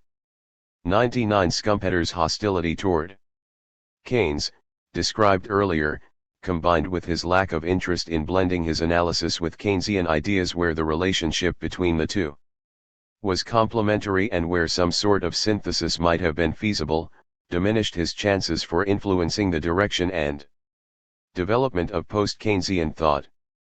100. Schumpeter's greatest disappointment must have been the cool reception economic development received from some of his prominent Austrian and neoclassicist colleagues, notably concerning his theory of interest. In the strictly stationary conditions of the circular flow, Schumpeter argued, interest rates would be zero, because of the assumed absence of systematic time preference for the present over the future, based, in turn, on synchronization of production and consumption, and because opportunities for additional profits through investment in more roundabout methods of production become exhausted when those methods are a matter of routine. In an economy characterized by stable economic growth, but not development, a variant of Schumpeter's argument would permit some investment opportunities yielding a positive rate of profit, and an accompanying, though low, rate of interest, to be adopted as saving increased, even in the absence of innovations. Consequently, the web of controversy 101 surrounding criticism of Schumpeter's theory of interest in a stationary economy is often regarded as merely an unfortunate digression from the central themes of his theory of economic development. Anyone who holds a theory of interest according to which some positive rate would exist in the circular flow is perfectly free to insert this correction into the Schumpeterian system at whatever point he feels it appropriate to do so. 102. Certainly Schumpeter took special pains to ease the desired transition of his more orthodox colleagues into a new perspective of economic life. The economic theory of the stationary circular flow, he asserted innocently early in economic development, will simply be improved for its own purposes, by building onto it 61 in constructing a theory of economic development. Moreover, he continued, his theory of development would not ask such broad, historical questions as what changes of this developmental sort have actually made the modern economic system what it is, nor, what are the conditions of such changes. We only ask, and indeed in the same sense as theory always asks, how do such changes take place? And to what economic phenomena do they give rise? 62. Later, in his discussion of interest on capital, he insists, I am concerned with the truth, and not with the originality of my theory. In particular, I willingly base it upon that of Bohm-Bawerk as much as possible, however decidedly the latter has declined all communion. 158. These pains were in vain, however, as is acknowledged by the final phrase in the last sentence of the preceding paragraph. The barbs of Schumpeter's more conventional critics were often exaggerated, misdirected, or based on misunderstanding of his argument. Bohm-Bawerk's long critique of Schumpeter's interest theory, 103 for example, returned to Bohm-Bawerk's familiar contention that a systematic time preference for the present over the future and the greater productivity of roundabout methods of production would ensure a positive rate of interest, even under Stationary conditions, 104, thus suggesting that Schumpeter's analysis lacked logical cohesion or at least empirical realism. Schumpeter replied amiably that he actually accepted most of Baumgart's analysis of interest. First, the only one of Baumgart's famous reasons for expecting a premium upon the present over the future, which he rejects, Schumpeter tells us, is the argument that future enjoyments are systematically underestimated, so far as Baumgart asks us to accept it as a cause not itself requiring any explanation. 158. Second, if Baumgart had kept strictly to his expression adoption of roundabout methods of production, and if he had followed the indication which it contains, this would be an entrepreneurial act, one of the many subordinate cases of my concept of carrying out new combinations. He did not do this, and I believe it can be shown with the help of his own analysis that no net income would flow from the mere repetition of roundabout methods of production which have already been carried out and incorporated in the circular flow. 159. A second example of critical reception to Schumpeter's interest theory by mainstream economics is that given by Lionel Robbins, a prominent British economist strongly influenced by Austrian perspectives, a few years after publication of the second edition of Economic Development. Robbins argued that interest must exist, even in a stationary economy, as a return for the use of capital, produced means of production. If there were no yield on the use of capital, Robbins contended, there would be no reason to refrain from consuming it. Depreciation would be neglected. Produced means of production would wear out, and the circular flow could not be maintained. According to Robbins, Schumpeter based his static analysis upon J.B. Clark's formulation, in which the supply of capital is held rigid. Then when he comes to argue that there is no interest unless there is dynamic change, ignoring the fact that a wider conception of stationary equilibrium is possible, he is blind to the consideration that if things are free to move, stationariness depends inter alia upon the interest payment being at a certain level. 105. A more sympathetic interpretation of Schumpeter's analysis, however, would reverse the argument. That is, Schumpeter does not begin, as J.B. Clark did, by assuming constancy of capital. Instead, he deduces it from the conditions of his conception of the stationary economy. When the special assumptions of the static state are held in mind, Doreen Warrener observed in a remarkably perceptive review article, Professor Robbins's criticism that if there is no yield to the use of capital, there is no reason to refrain from consuming it, does not affect the argument. 106. These special assumptions, as noted earlier, include routinization of investment and absence of any systematic time preference for the present over the future. Under these conditions, the same income would yield the same utility at different moments in time. Consequently, an attempt to increase consumption today, by failing to provide for depreciation in one's business, for example, would gain less increase in satisfaction than the marginal loss in utility from reducing consumption tomorrow. Thus, the most economical solution would be to provide for depreciation and maintain capital at the same level. 107. There is an important element of practical wisdom in the interpretation which regards Schumpeter's debates with Baumgart and other critics over the rate of interest in the stationary economy as digressionary from the main argument. Whether interest rates, in a stationary circular flow, are zero or positive but quite low, is a petty issue which today hardly seems worth the ink that was spilled on it.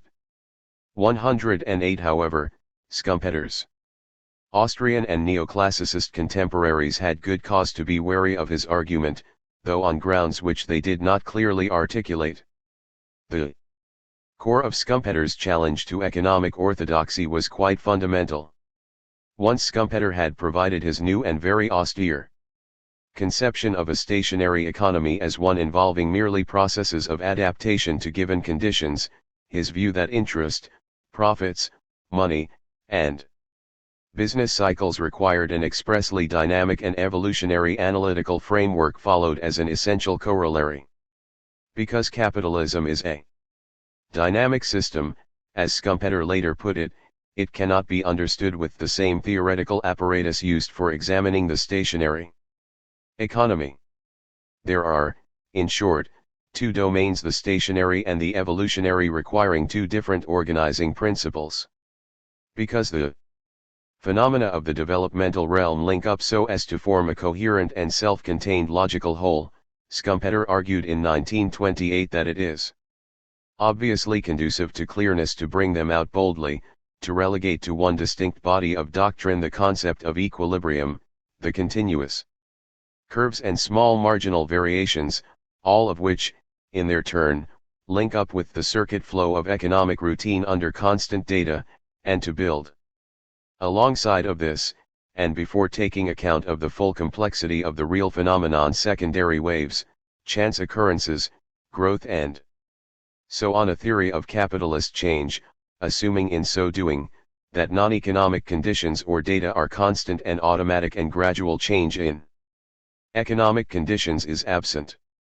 109. As Warrener aptly stated, the weakness of orthodox neoclassical economics exposed by Schumpeter's analysis lay, not in its incompleteness, but in its attempt to force dynamic elements into the static mold. 110. This methodological gauntlet thrown down by Schumpeter, however, blunted in economic development by a soft sell evidently designed to encourage the more timid of his contemporaries to follow his lead, was unacceptable to his more orthodox colleagues. In any event, the gauntlet was not picked up. To this day, mainstream economics remains essentially a static analysis of stationary conditions. Dynamic models which have supplemented the core static apparatus of economic theory have been mainly mechanistic rather than developmental evolutionary. This appears to be true even in the field of the economics of development, which, like that of the economics of industrial organization, has received special stimulus from Schumpeter's ideas. According to Jeffrey B. Nugent and Panayotopoulos, the ruling paradigm of the economics of development rests on the classical neoclassical view of a world in which change is gradual, marginalist, non-disruptive, equilibrating, and largely painless. 111. One suspects that Schumpeter, with his vision of rapid, large-scale, disruptive, disequilibrating, and at times heroic but painful socio-economic change, would agree. It is precisely this developmental evolutionary methodology and perspective which constitutes the primary legacy of economic development, and the major reason for reading the book today. Perceived narrowly, Schumpeter's work gives a creative and imaginative analysis of strategic aspects of innovation and entrepreneurship in the process of transition from competitive capitalism to big business capitalism. This accomplishment alone should ensure Schumpeter's niche in the intellectual history of the 20th century.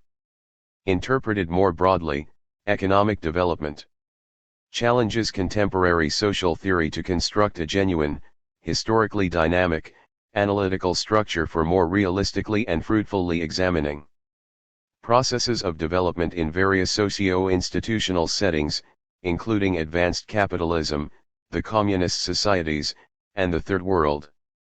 Schumpeter's conceptualizations of economic leadership and internally generated processes of revolutionary, qualitative change are pregnant with implications transcending his own particular historical setting and social perspective.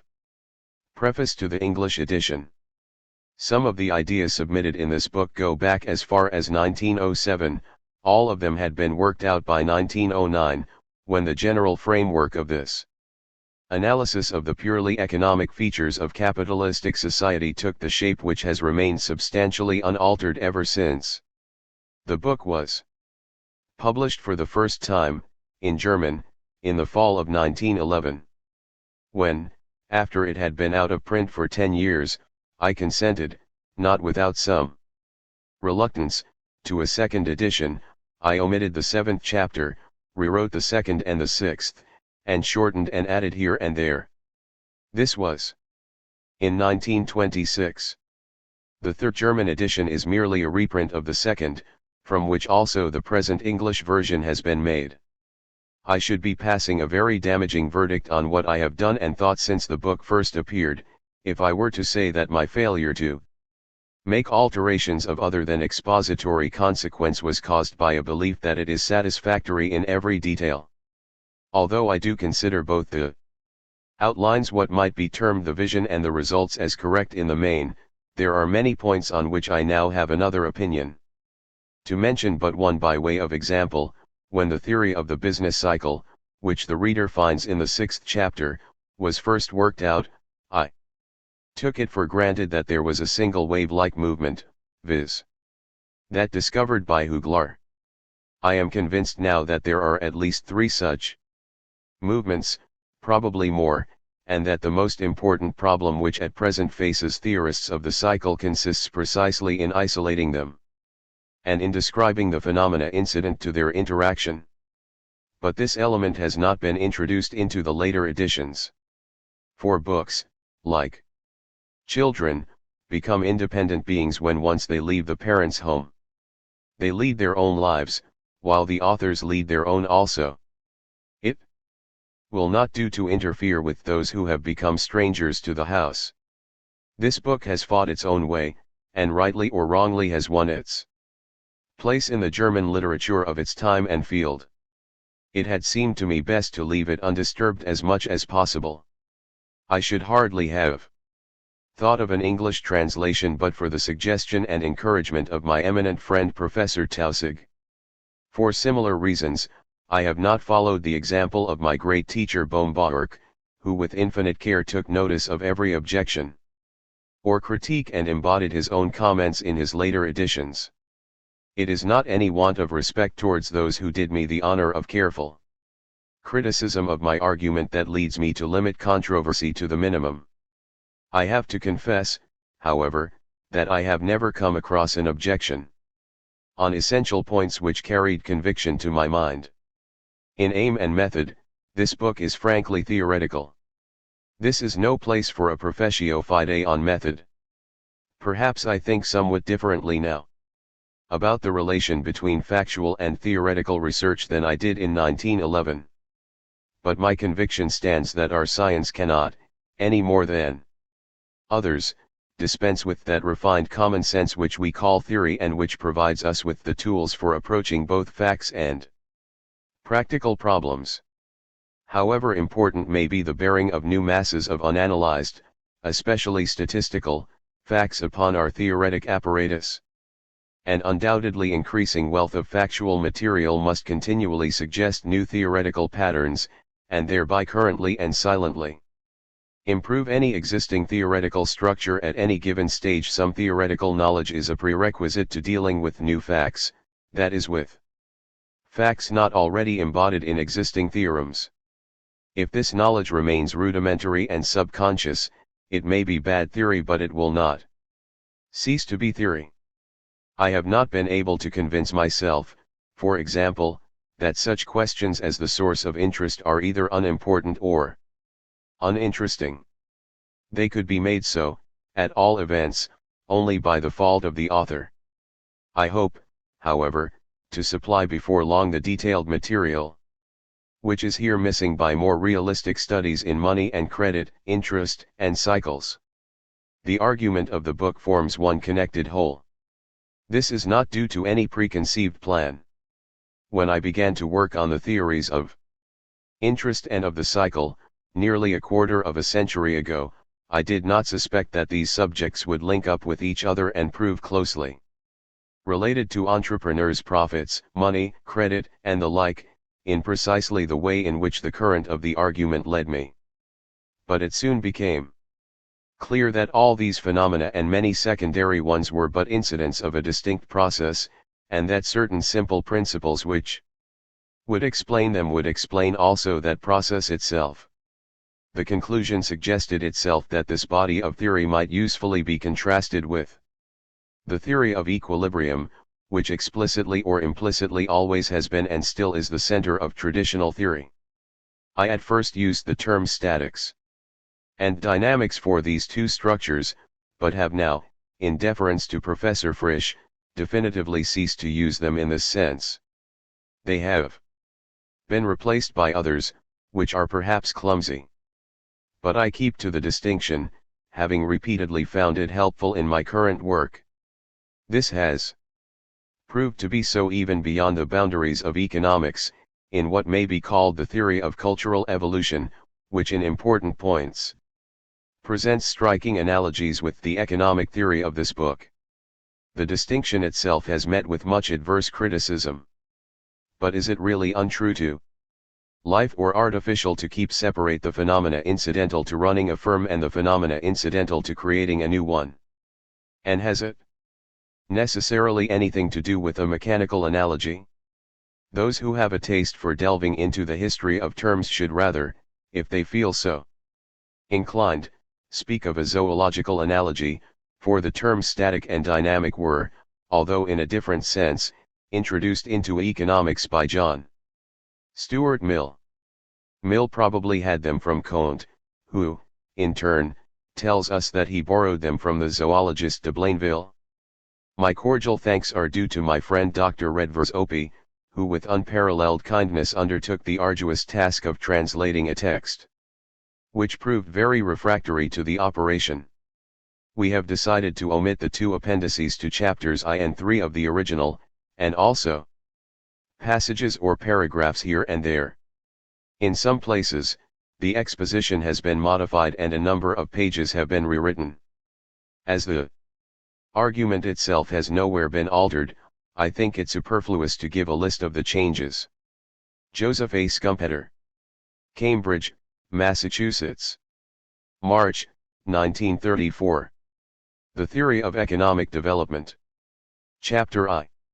The circular flow of economic life as conditioned by given circumstances. 1. The social process is really one indivisible whole. Out of its great stream the classifying hand of the investigator artificially extracts economic facts. The designation of a fact as economic already involves an abstraction, the first of the many forced upon us by the technical conditions of mentally copying reality. A fact is never exclusively or purely economic, other and often more important aspects always exist. Nevertheless, we speak of economic facts in science just as in ordinary life, and with the same right, too, with which we may write a history of literature, even though the literature of a people is inseparably connected with all the other elements of its existence. Social facts are, at least immediately, results of human conduct, economic facts results of economic conduct.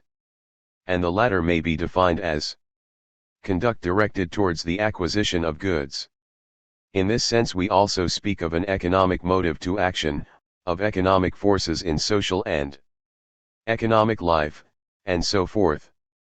However, since we are concerned only with that economic conduct which is directed towards the acquisition of goods through exchange or production, we shall restrict the concept of it to these types of acquisition, while we shall leave that wider compass to the concepts of economic motive and economic force, because we need both of them outside the narrower field within which we shall speak of economic conduct.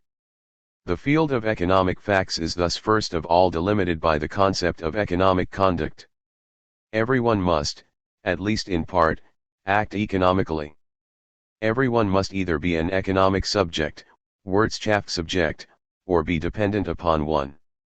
As soon as the members of social groups become occupationally specialized, however, we can distinguish classes of people, whose chief activity is economic conduct or business, from other classes, in which the economic aspect of conduct is overshadowed by other aspects.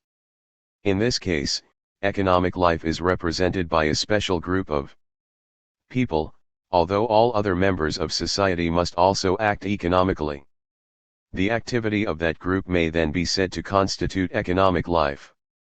Kappa alpha tau ov, and saying this no longer implies an abstraction, in spite of all the relations of economic life in this sense to other vital manifestations of the people. As of economic facts in general, so we speak of economic development. The explanation of it is our object here. Before we turn to our argument, we shall provide ourselves in this chapter with the necessary principles, and familiarize ourselves with certain conceptual devices, which we shall need hereafter. Besides, what follows must be provided, so to speak, with cogs to grip the wheels of received theory. The armor of methodological commentaries I renounce completely. In this connection let it only be observed that what this chapter offers is indeed part of the main body of economic theory, but in essentials requires nothing from the reader that needs special justification today. Further, since only a few of the results of theory are necessary for our purpose, I have gladly used the proffered opportunity to convey what I have to say as simply and non-technically as possible. This involves the sacrifice of absolute correctness. I have, however, decided on such a course wherever the advantages of more correct formulation lie in points which are of no further importance for us. In this connection I refer to another book of mine. 2. When we inquire about the general forms of economic phenomena, about their uniformities, or about a key to understanding them, we ipso facto indicate that we wish at that moment to consider them as something to be investigated, to be sought for, as the unknown, and that we wish to trace them to the relatively known, just as any science deals with its object of inquiry. When we succeed in finding a definite causal relation between two phenomena, our problem is solved if the one which plays the causal role is non-economic. We have then accomplished what we, as economists, are capable of in the case in question, and we must give place to other disciplines. If, on the other hand, the causal factor is itself economic in nature, we must continue our explanatory efforts until we ground upon a non-economic bottom. This is true for general theory as well as for concrete cases.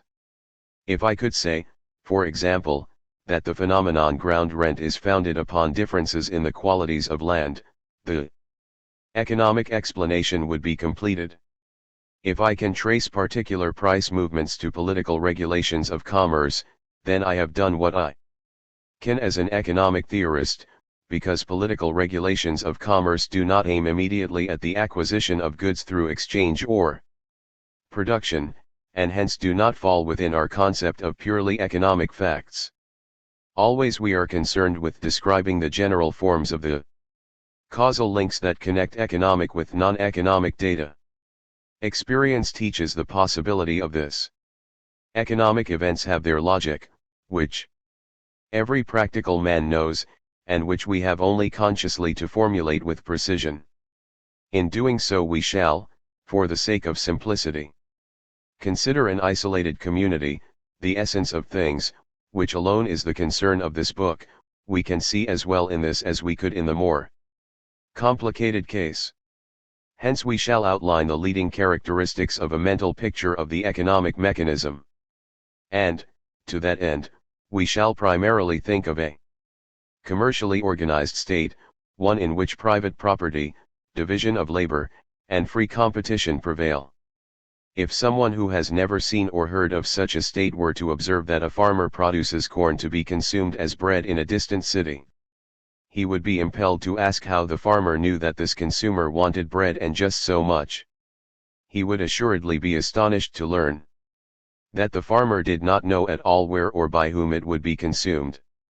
Furthermore, he could observe that all the people through whose hands the corn must go on its way to the final consumer knew nothing of the latter, with the possible exception of the ultimate sellers of bread, and even they must in general produce or buy before they know that this particular consumer will acquire it. The farmer could easily answer the question put to him. Long experience, 3 in part inherited, has taught him how much to produce for his greatest advantage. Experience has taught him to know the extent and intensity of the demand to be reckoned with. To this quantity he adheres, as well as he can, and only gradually alters it under the pressure of circumstances. The same holds good for other items in the farmer's calculations. whether he reckons as perfectly as a great industrialist or arrives at his decisions half unconsciously and by force of custom. He knows ordinarily, within certain limits, the prices of the things he must buy. He knows how much of his own labor he must expend, whether he values the latter according to purely economic principles, or whether he looks upon labor on his own land with quite different eyes from any other. He knows the method of cultivation all from long experience. From experience also all the people from whom he buys know the extent and intensity of his demand. Since the circular flow of the economic periods, this most striking of all economic rhythms, goes relatively fast, and since in every economic period essentially the same thing occurs, the mechanism of the exchange economy operates with great precision. Past economic periods govern the activity of the individual in a case like ours not only because they have taught him sternly what he has to do, but also for another reason. During every period the farmer must live, either directly upon the physical product of the preceding period or upon what he can obtain with the proceeds of this product. All the preceding periods have, furthermore, entangled him in a net of social and economic connections which he cannot easily shake off. They have bequeathed him definite means and methods of production. All these hold him in iron fetters fast in his tracks. Here a force appears which is of considerable significance for us and which will soon engage us more closely. Yet at this juncture we shall only state that in the following analysis we shall always assume that everyone lives in each economic period on goods produced in the preceding period, which is possible if production extends into the past, or if the produce of a factor of production flows continuously. This is merely a simplification of the exposition. The case of the farmer may now be generalist and somewhat refined. Let us suppose that everyone sells all his product and, in so far as he himself consumes, is his own customer, since indeed such private consumption is determined by the market price, that is indirectly by the quantity of other goods obtainable by curtailing private consumption of one's own products, and conversely that the quantity of private consumption operates on market price just as if the quantity in question actually appeared on the market. All businessmen are, therefore, in the position of the farmer. They are all at the same time buyers for the purposes of their production and consumption and sellers. In this analysis the workers may be similarly conceived, that is their services may be included in the same category with other marketable things. Now since every one of these businessmen, taken by himself, produces his product and finds his buyers on the basis of his experience, just like our farmer, the same must be true for all taken together. Apart from disturbances, which obviously may occur for all sorts of reasons, all products must be disposed of, for they will indeed only be produced with reference to empirically known market possibilities. Let us drive this home. How much meat the butcher disposes of depends upon how much his customer the tailor will buy and at what price. That depends, however, upon the proceeds from the latter's business, these proceeds again upon the needs and the purchasing power of his customer the shoemaker, whose purchasing power again depends upon the needs and purchasing power of the people for whom he produces, and so forth, until we finally strike someone whose income derives from the sale of his goods to the butcher.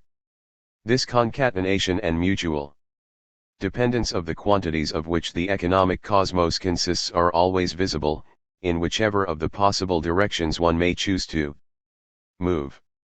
Wherever one breaks in and wherever one turns from this point, one must always, after perhaps a great but a finite number of steps, return to the starting point. The analysis neither comes to a natural full stop nor stumbles upon a cause, that is an element which does more to determine other elements than it is by them determined. Our picture will be more complete if we represent the act of consuming otherwise than is customary. Everyone, for instance, considers himself a consumer of bread, but not of land, services, iron, and so forth. If we consider people as consumers of these other things, however, we can see still more clearly the way taken by individual goods in the circular flow. For now it is obvious that every unit of every commodity does not always travel the same road to the same consumer that its predecessor in the process of production traveled in the preceding economic period. But we may suppose that this does happen without altering anything essential. We can imagine that, year in and year out, every recurring employment of permanent sources of productive power endeavors to reach the same consumer. The result of the process is in any case the same as if this happened. Hence it follows that somewhere in the economic system a demand is, so to say, ready awaiting every supply, and nowhere in the system are there commodities without complements, that is other commodities in the possession of people who will exchange them under empirically determined conditions for the former goods. It follows, again from the fact that all goods find a market, that the circular flow of economic life is closed, in other words that the sellers of all commodities appear again as buyers in sufficient measure to acquire those goods which will maintain their consumption and their productive equipment in the next economic period at the level so far attained, and vice versa. The individual household or firm acts, then, according to empirically given data and in an equally empirically determined manner.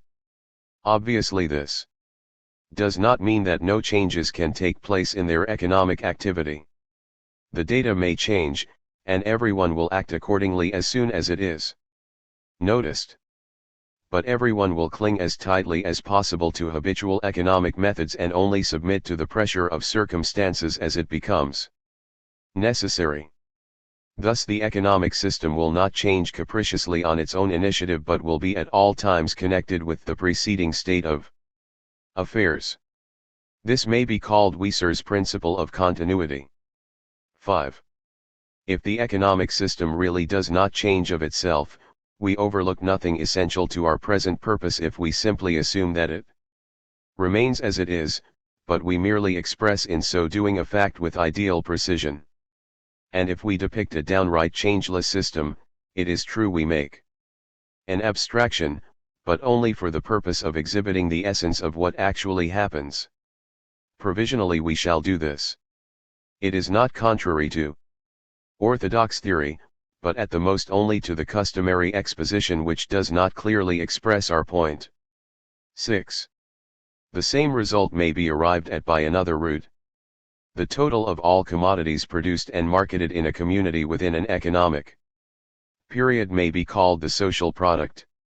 It is unnecessary for our purpose to go more deeply into the meaning of the concept. 7. The social product does not exist as such.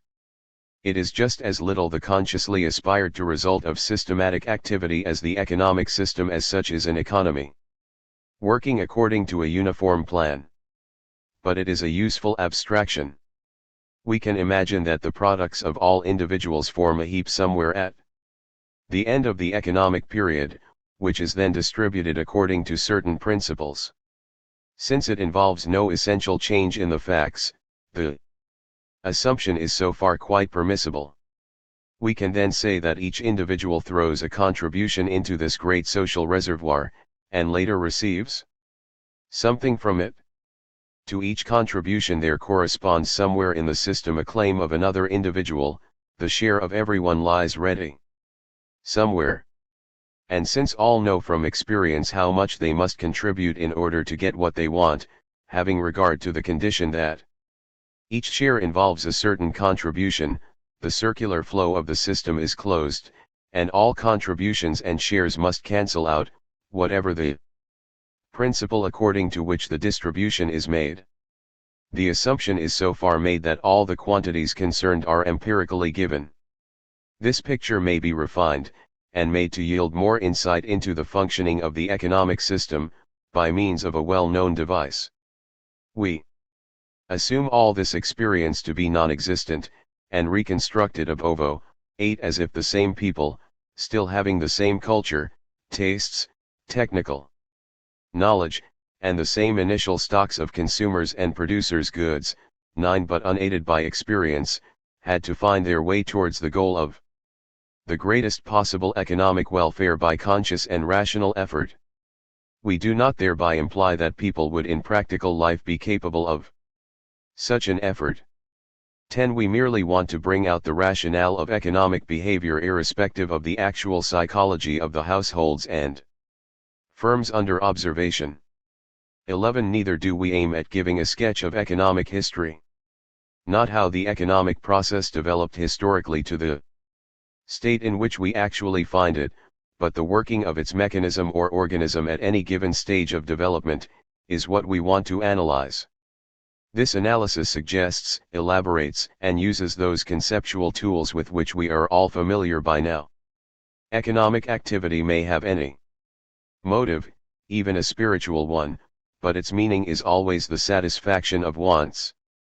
Hence the fundamental importance of those concepts and propositions which we derive from the fact of wants, foremost among which is the concept of utility and its derivative, marginal utility, or, to use a more modern term, the coefficient of choice. We go on to state certain theorems about the distribution of resources over the range of possible uses, about complementariness and rivalry among goods, and rationally we deduce ratios of exchange, prices, and the old empirical law of supply and demand. We finally arrive at a preliminary idea of a system of values and of the conditions of its equilibrium. 12. Production is, on one side, conditioned by the physical properties of material objects and natural processes. In this respect it can for economic activity, as John Ray 13 has observed, be only a question of observing the outcome of natural processes and making the most of them. How much of the realm of physical fact may be relevant to economics cannot be stated once for all. According to the type of theory one aims at, such things as the law of decreasing, physical, returns may mean much or little in the way of specifically economic results. There is no relation between the importance of a fact to the welfare of mankind and its importance within the explanatory endeavor of economic theory. But we may of course, as the example of Bohm-Bawerk 14 shows, be driven at any moment to introducing new technical facts into our apparatus. Facts of social organization are not in the same class. Yet they stand on a par with technical facts in that they are outside the domain of economic theory, and mere data for it. 15. The other side of the matter, the side on which we can penetrate much more deeply into the core of production than on its physical and social side, is the concrete purpose of every act of production. The aim which the economic man pursues when he produces, and which explains why there is any production at all, puts its stamp clearly on the method and volume of production. Obviously, no argument is required to prove that it must be determining for the what and the why of production within the framework of given means and objective necessities. This aim can only be the creation of useful things, of objects of consumption. In a non-exchange economy it can only be a question of utilities for consumption within the system. Every individual produces in this case directly for consumption, that is to satisfy his needs. And clearly the nature and intensity of the needs for this product are, within the practical possibilities, decisive. The given external conditions and the needs of the individual appear as the two decisive factors for the economic process, which cooperate in determining the result. Production follows needs, it is so to speak pulled after them. But exactly the same holds good mutatis mutandis for an exchange economy. This second side of production makes it at the outset an economic problem. It must be distinguished from the purely technological problem of production. There is a contrast between them which we frequently witness in economic life in the personal opposition between the technical and the commercial manager of an enterprise. We often see changes in the productive process recommended on one side and rejected on another. For example, the engineer may recommend a new process which the commercial head rejects with the argument that it will not pay the engineer and the businessman can both express their point of view thus, that their aim is to run the business suitably and that their judgment derives from the knowledge of this suitability. Apart from misunderstandings, lack of knowledge of facts, and so forth, the difference in judgment can only come from the fact that each has a different kind of appropriateness in view. What the businessman means when he speaks of appropriateness is clear. He means commercial advantage, and we can express his view thus: the resources which the provision of the machine would require could be employed elsewhere with greater advantage. The commercial director means that in a non-exchange economy the satisfaction of wants would not be increased, but on the contrary reduced, by such an alteration in the productive process. If that is true, what meaning can the technologist's standpoint have? What kind of appropriateness has he in mind? If the satisfaction of wants is the only end of all production, then there is indeed no economic sense in having recourse to a measure which impairs it.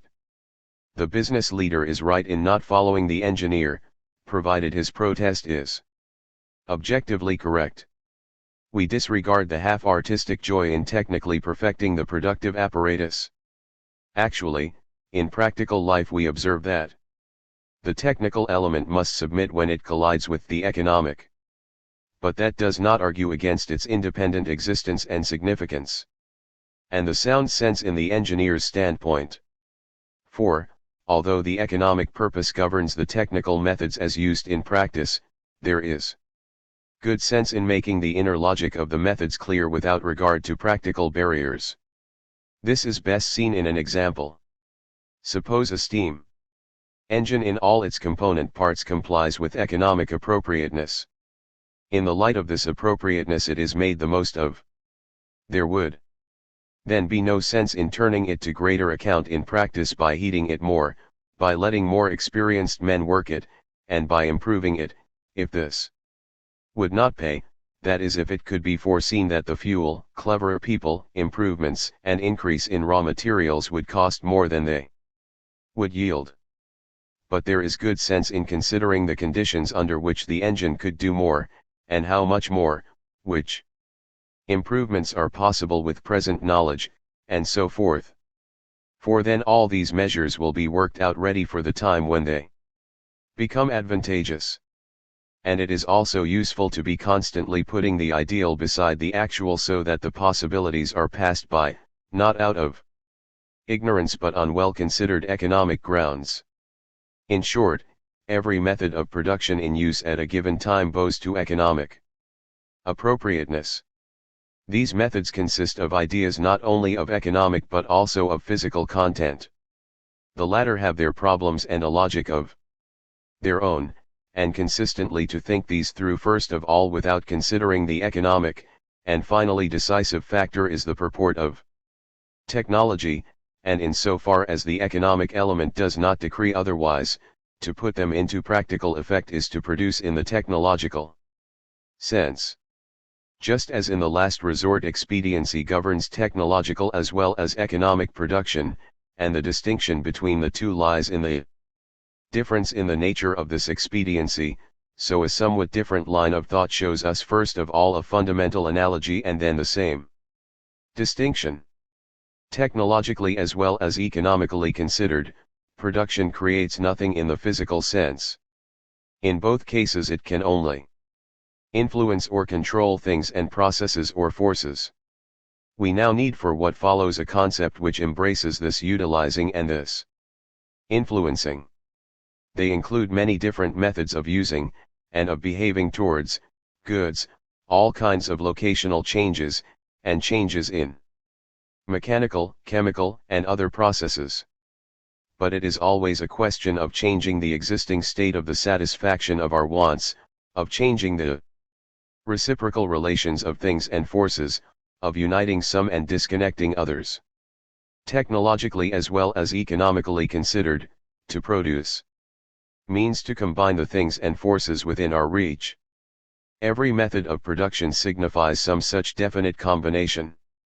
Different methods of production can only be distinguished by the manner of the combination, that is either by the objects combined or by the relation between their Quantities.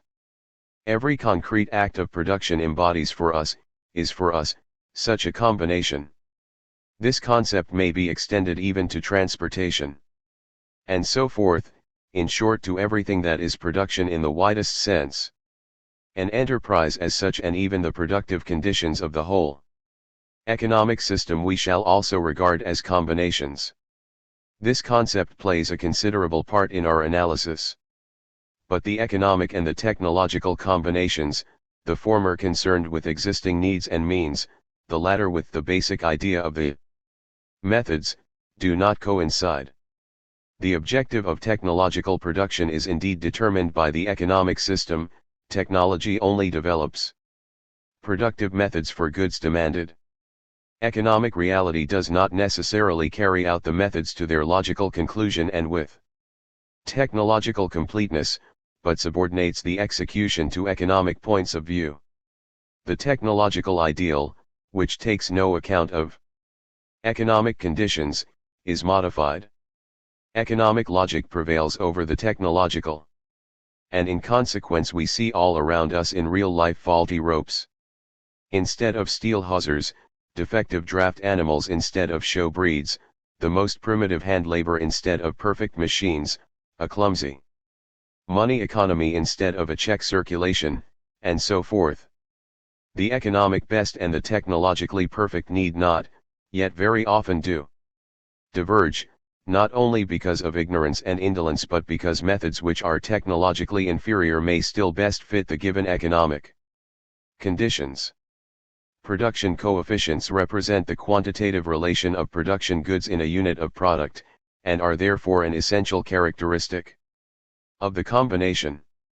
At this point the economic element is sharply contrasted with the technological.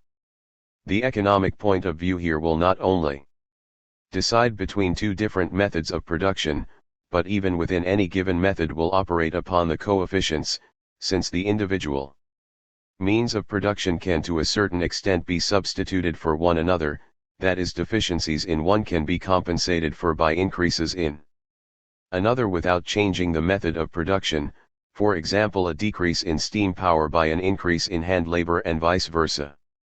16. We have characterized the process of production by the concept of combinations of productive forces.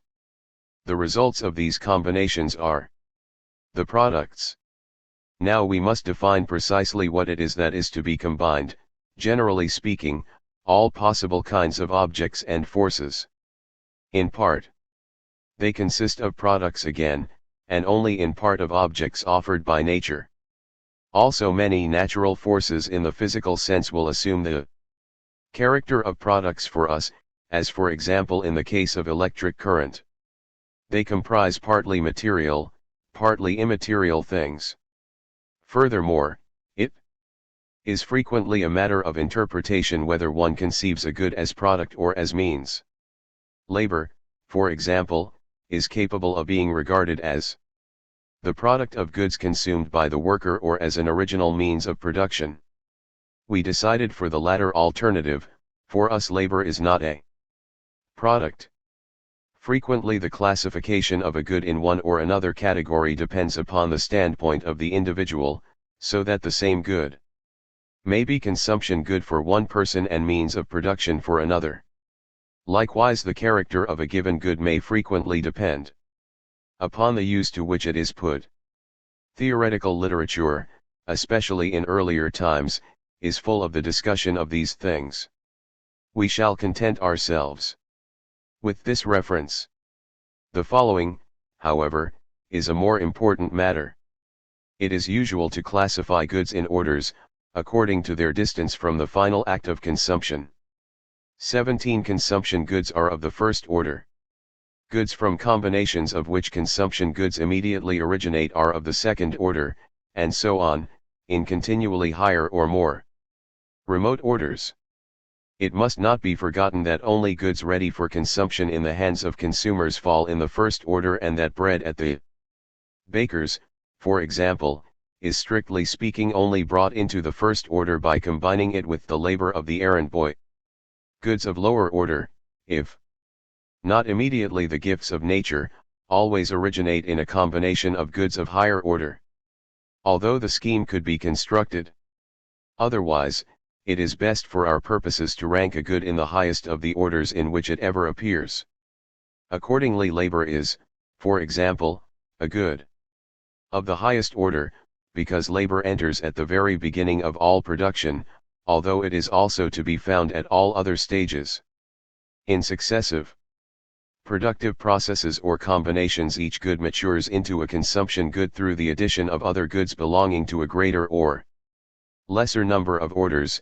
With the help of such additions, it makes its way to the consumer just as a stream, helped by inflowing rivulets of water, breaks its way through the rock ever more deeply into the earth. The fact must now be taken account of that when we look at the orders from below upwards, the goods become increasingly amorphous, more and more they lose that characteristic form, those precise qualities, which predestinate them for one use and exclude them from others.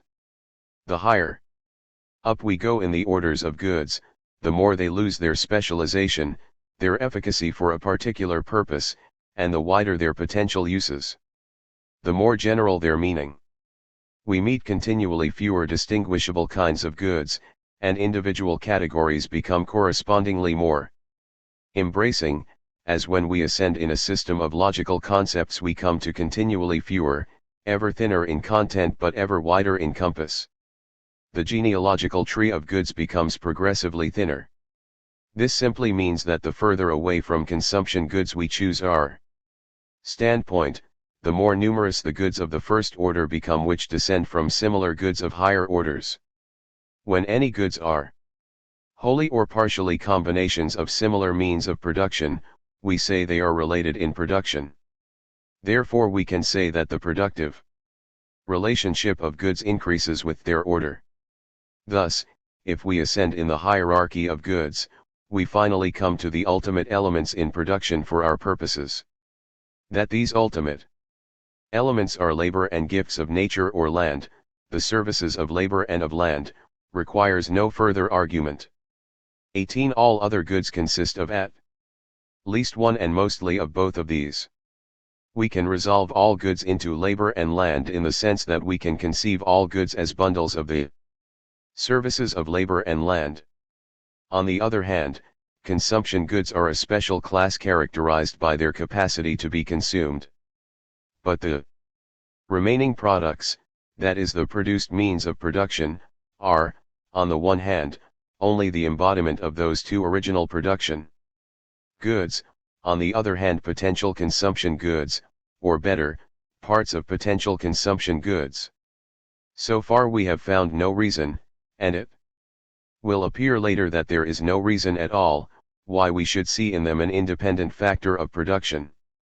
We resolve them into labor and land. We can also resolve the consumption goods, and conversely conceive the original productive factors as potential consumption goods. Both views, however, are applicable only to produced means of production, for they have no separate existence. The question now arises, in what relation do the two original productive factors stand to each other? Does either of the two take precedence over the other, or are their roles essentially different? We cannot answer this from a philosophical, physical, or any other general point of view, but only from the economic. For us it is only a question of how their relation is represented for the purposes of the economic system. The answer, however, which ought to be valid in the realm of economic doctrine cannot be valid generally but only with respect to a particular construction of the theoretical system. Thus the physiocrats, for example, answered the first question in the affirmative, and indeed favorably to land in itself. Perfectly correctly. In so far as they would express by their view nothing more than the fact that labor can create no new physical matter, there is nothing to be objected against it. It is only a question of how fruitful this conception is in the economic field. Agreement with the physiocrats on this point, for example, does not prevent our withholding our approval from their further arguments. Adam Smith also answered the same question affirmatively, but in favor of labor. This also is not false in itself, it would even be proper to take this conception as a starting point. It gives expression to the fact that the use of land demands no sacrifice in disutility from us, and if anything were to be gained by it we might also appropriate this conception. It is true that Adam Smith clearly thought of productive powers offered by nature as free goods, and attributed the fact that they were not actually so considered in the economic system to their occupation by landowners. Clearly he thought that in a community with no private property in land, labor alone would be a factor in economic calculations. Now this is decidedly incorrect, but his point of departure in itself is not on that account untenable. Most of the classical economists put the labor element in the foreground above all. Ricardo. They could do so, because by means of their theory of rent they eliminated land and the determination of its value. If the theory of rent were tenable, then we could certainly content ourselves with this conception. Even as independent a spirit as Ray contented himself with it, precisely because he accepted that theory of rent. Finally, a third group of writers answered our question in the negative. With these we side. For us, the deciding point is that both original productive factors are equally indispensable in production, and indeed for the same reason and in the same manner. The second question can again be answered variously, quite independently of the answer to the first.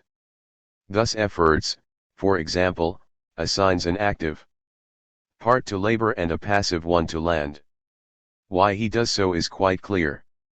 He thinks that labor is the motivating element in production, while land represents the object on which labor manifests itself. In this he is right, but his arrangement gives us no new knowledge.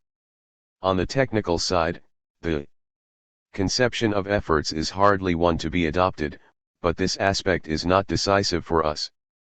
We are only concerned with the part played by the two original productive factors in the economic deliberations and dealings of individuals, and in this connection the two show up quite equally. Labor as well as land is economized. Labor as well as land is valued, is used according to economic principles, and both receive equally economic consideration. And in neither case is there anything else involved. Since nothing else is relevant to our purposes with respect to the original factors of production, we shall put them on terms of equality. In this interpretation we agree with the other marginal utility theorists. While we have nothing further to say about the productive factor, land, it is advisable for us to examine the other factor, labor, somewhat more closely. Passing over the differences between productive and unproductive labor, between labor used directly and indirectly in production, and, as likewise irrelevant, the distinctions between mental and manual and between skilled and unskilled labor, we must comment on two other distinctions which are significant in so far as we can start from them in order to make an observation which is essential for us. These are the distinctions between directing and directed and between independent and wage labor. What distinguishes directing and directed labor appears at first sight to be very fundamental. There are two main characteristics. In the first place, directing labor stands higher in the hierarchy of the productive organism. This direction and supervision of the executing labor appears to lift the directing labor out of the class of other labor. While the executing labor is simply on a par with the uses of land and from the economic standpoint has absolutely the same function as these, the directing labor is clearly in a governing position in contrast to both the executing labor and the uses of land. It forms, as it were, a third productive factor. And the other characteristic separating it from directed labor appears to constitute its nature.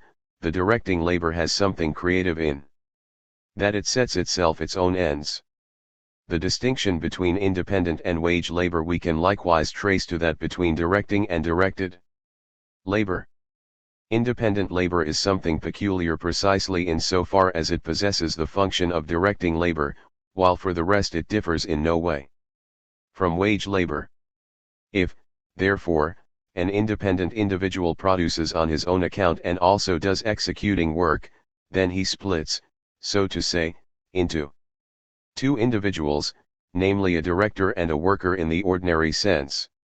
It is easy to see that the characteristic of being in a higher rank, the function of superintendence in itself, constitutes no essential economic distinction. The mere circumstance that ranks one worker above another in the industrial organization, in a directing and superintending position, does not make his labor into something distinct.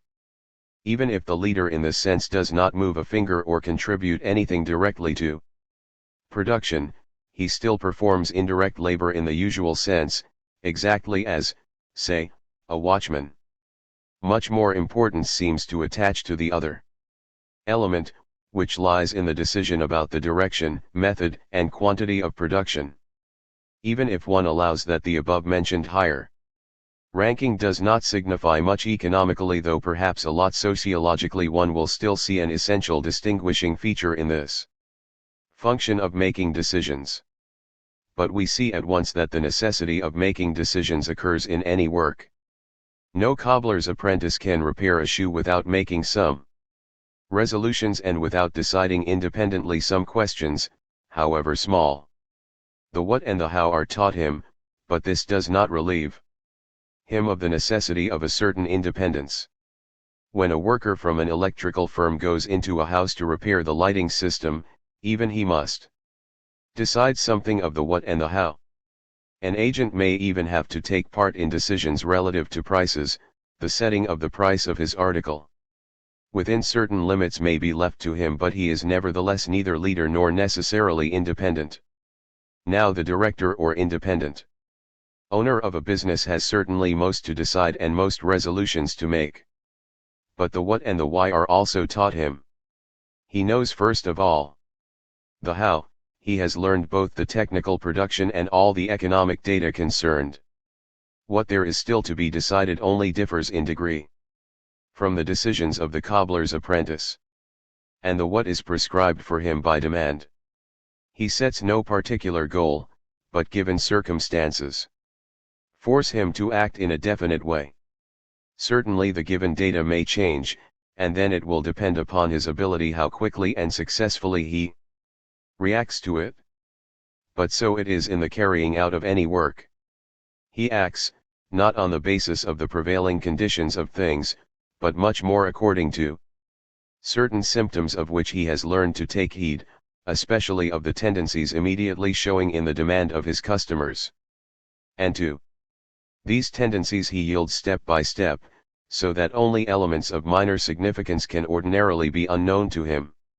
From this consideration, however, it follows that in so far as individuals in their economic conduct simply draw conclusions from known circumstances, and that indeed is what we are here dealing with and what economics has always dealt with, it is of no significance whether they are directing or directed. The conduct of the former is subject to the same rules as that of the latter, and to establish this regularity, to show that the apparently fortuitous is really strictly determined, is a fundamental task of economic theory. Under our assumptions, therefore, the means of production and the productive process have in general no real leader, or rather the real leader is the consumer. The people who direct business firms only execute what is prescribed for them by wants or demand and by the given means and methods of production. Individuals have influence only in so far as they are consumers, only in so far as they express a demand. In this sense, indeed, every individual takes part in the direction of production, not only the one to whom the role of director in a business has fallen, but everyone, especially the worker in the narrowest sense. In no other sense is there a personal direction of production. The data which have governed the economic system in the past are familiar, and if they remain unchanged the system will continue in the same way. The changes which the data may undergo are not quite so familiar, but in principle the individual follows them as well as he can. He alters nothing spontaneously, he only alters what the conditions are already altering of their own accord. he removes those discrepancies between the data and his conduct which emerge if the given conditions change and people try to continue operating in the same way. Any individual can indeed act otherwise than our view assumes, but insofar as changes result merely from the pressure of objective necessity, any creative role in the economic system is absent. If the individual acts differently, then essentially different phenomena appear, as we shall see.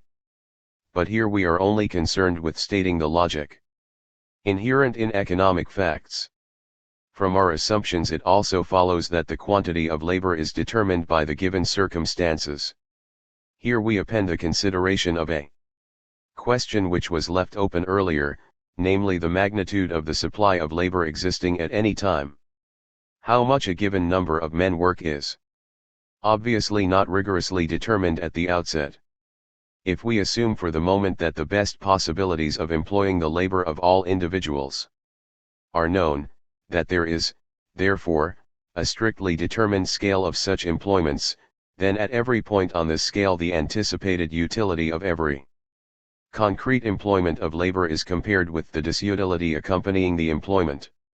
Thousands of voices from everyday life remind us that the work concerning our daily bread is a heavy burden, which one only undergoes because one must, and which one throws off if one can.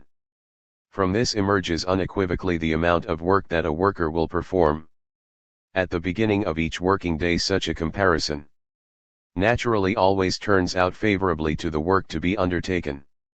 The further one progresses, however, in the satisfaction of wants, the more the impulse to work declines and at the same time the more the quantity with which it is compared, namely the disutility of work, increases, so that the comparison becomes continually more unfavorable to the continuation of work, until the moment comes for every worker when increasing utility and increasing disutility of work balance each other. Naturally, the strength of both forces varies according to individuals and according to countries. In these variations there lies a fundamental explanatory factor in the shaping of personal and national history.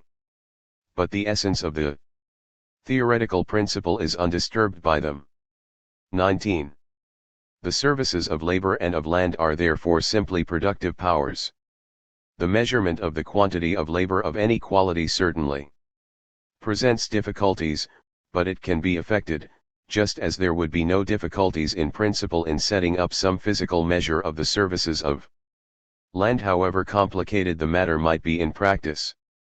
Then if there were only one factor of production, if for example labor of one quality could produce all goods, which is conceivable by assuming that all gifts of nature are free goods, so that no question of economic conduct with respect to them arises, or if both factors of production work separately, so that each produce distinct goods for itself alone, such a measurement would be all that the practical man required for his economic plans. For example, if the production of a consumption good of definite value required 3 units of labor and another of the same value required 2, then his conduct would be determined. In reality, however, this is not so. The productive factors practically always operate together. Now if, say, 3 units of labor and 2 of land were necessary to produce one good of definite value, but 2 units of labor and 3 of land to produce another, which alternative should the producer choose? Obviously a standard is necessary to compare the two combinations, a common denominator is required. We may call this question Petty's problem. 20. The solution of it gives us the imputation theory. What the individual wishes to measure is the relative significance of quantities of his means of production.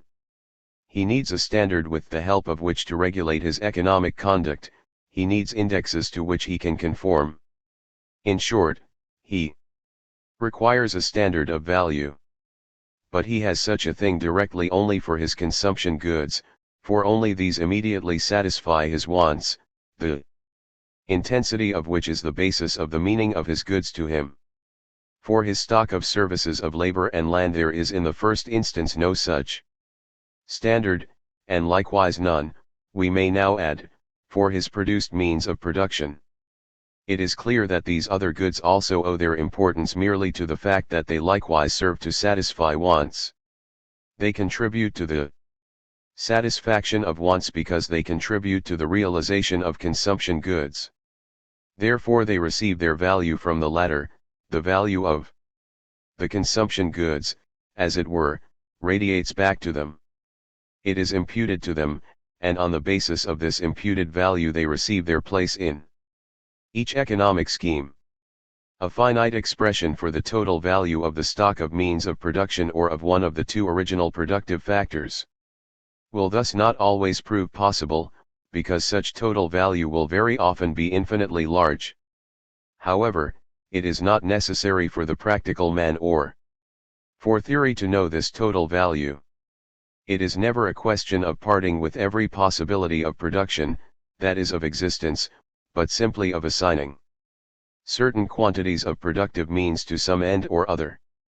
An isolated individual, for example, who could not produce, or live, at all without either of the original productive factors could state no finite expression of value for either.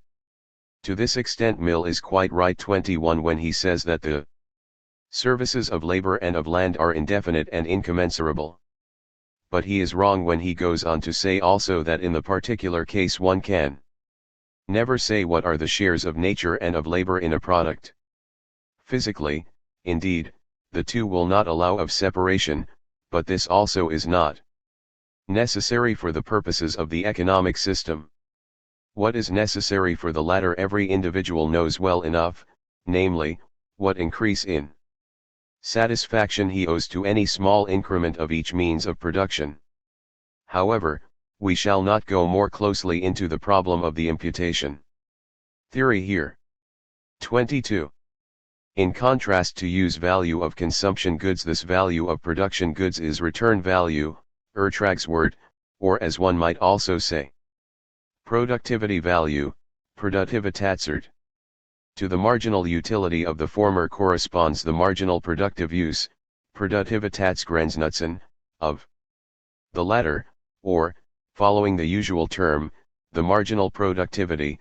The significance of an individual unit of the services of labor or land is given by the marginal productivity of labor or land, which is therefore to be defined as the value of the least important unit of product so far produced with the help of a unit of a given stock of the services of labor or land. This value indicates the share of every individual service of labor or land in the value of the total social product, and can hence be called in a definite sense the product of a service of labor or land. To one not completely at home in the theory of value, these meager statements will not convey what they ought. I refer the reader to J.B. Clark's Distribution of Wealth, where the theory is accurately stated and its meaning elucidated, 23, and merely remark that this is the only precise meaning of the expression product of labor for the purposes of a purely economic treatment. In this sense alone we shall use it here. In this sense also we say that the prices of the services of land and labor in an exchange economy, that is rent and wages, are determined by the marginal productivity of land and labor, and therefore that under free competition landlord and laborer receive the product of their means of production. This theorem, which is hardly a controversial one in modern theory, is merely stated here. It will become clearer in later amplifications. The following point is also important for us. In reality, the individual uses this value of productive means with such readiness because the consumption goods into which they ripen are empirically familiar. Since the value of the former is dependent upon that of the latter, the former must change when other consumption goods than hitherto are produced. And because we wish to disregard the existence of this given experience, and to allow it to arise before our eyes, in order to investigate its nature, we must start from the point where the individual is not yet clear about the choice between the existing possibilities of employment.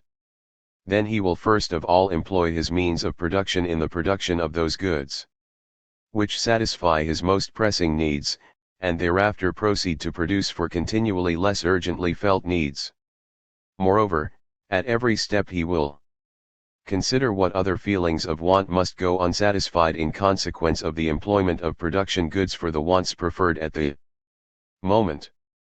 Each step may only be taken economically provided that the satisfaction of more intensive wants is not thereby made impossible. So long as the choice is not made, the means of production will have no definite value. To each contemplated possibility of employment there will correspond a particular value of every increment. And then, which of these values will be definitely associated with any increment can only appear after the choice has been made and has stood the test of experience. The fundamental condition that a given want will not be satisfied before more intensive wants have been satisfied leads finally to the result that all goods should be so divided amongst their different possible uses that the marginal utility of each good is equal in all its uses. In this arrangement the individual has then found the arrangement which, under the given conditions and from his standpoint, is the best possible. If he so acts, then he can say that, according to his light, he has made the best of these circumstances. He will strive after this distribution of his goods and will vary every conceived or executed economic plan until it is achieved. If no experience is at hand, then he must feel his way step by step to this distribution. If such experience from earlier economic periods is already available, he will try to traverse the same path. And should the conditions of which this experience is the expression change, then he will submit to the pressure of the new conditions and adapt his conduct and his valuations to them. In all cases there is a definite method of employing every good, hence a definite satisfaction of wants, and so a utility index for the individual increments of the goods which gives expression to them. This utility index characterizes the place of each increment in the individual's economy. If a new possibility of employment arises, it must be considered in the light of this value.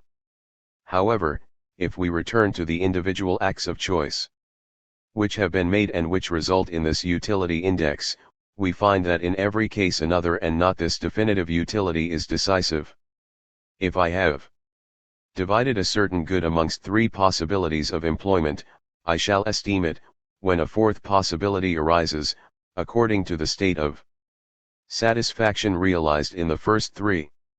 For the division between these three, however, this utility is not determining, because it comes into existence only after the division has been decided on. But there finally emerges for every good a definite utility scale, which reflects the utilities of all its uses, and which gives it a definite marginal utility. For a means of production the same is given, as we have said, through its product, or, according to Wieser's expression, through its productive contribution. Since all production involves a choice between competing possibilities and always means the renunciation of the production of other goods, the total value of the product is never a net gain, but only its surplus over the value of the product which would otherwise have been produced. The value of the latter represents a counter-argument against the chosen product and at the same time measures its strength. Here we meet the element of costs. Costs are a value phenomenon. In the final analysis, what the production of a good costs the producer is those consumption goods which could otherwise be acquired with the same means of production, and which in consequence of the choice of production cannot now be produced. Therefore the outlay of means of production involves a sacrifice, in the case of labor just as in the case of other means of production. To be sure, in the case of labor there is also another condition which must be fulfilled, viz., that every expenditure of labor must result in a utility which at least compensates for the disutility attaching to that expenditure of labor. This, however, in no way alters the fact that within the limits of this condition, the individual behaves towards the expenditure of labor exactly as towards the expenditure of other productive resources. Unsatisfied wants are, therefore, by no means without significance. Their impress is noticeable everywhere, and every productive decision must do battle with them. and the further the producer pushes production in a given direction, the harder this battle becomes, that is, the more a particular want is satisfied, the less the intensity of the desire for more in the same line, hence the less the increase in satisfaction to be achieved through further production. Moreover, the sacrifice connected with production in this direction also increases simultaneously. For the means of production for this product must be withdrawn from ever more important categories of wants. The gain in value from the production in one direction becomes therefore continually smaller, and finally it vanishes. When that happens, this particular production comes to an end. Thus we can speak here of a law of decreasing returns in production. This has, however, a completely different meaning from the law of decreasing physical product, of which the validity of our proposition is independent. 24. It is obvious that the economic law of increasing costs would finally operate, even if the physical proposition were not valid and even if its contrary were true. For the value of the investment to be made would eventually rise so much that the gain in utility accruing through production would vanish even if the physical amount of this investment progressively sank. If the latter were the case, obviously the condition of satisfaction of the wants of everyone would be at a higher level, but the essential phenomena would not on that account be different. The consideration which producers actually give to the element of cost of production is therefore nothing but a way of taking account of other possibilities of employing production goods. This consideration constitutes the brake on every productive employment and a guide which every producer follows. But in practice, custom very soon crystallizes it into a short-handy expression of which every individual makes use, without forming it anew every time. With it the producer works in practice, adapting it to changing circumstances as the necessity arises. In it all the relations between wants and present means are expressed, in a large measure unconsciously.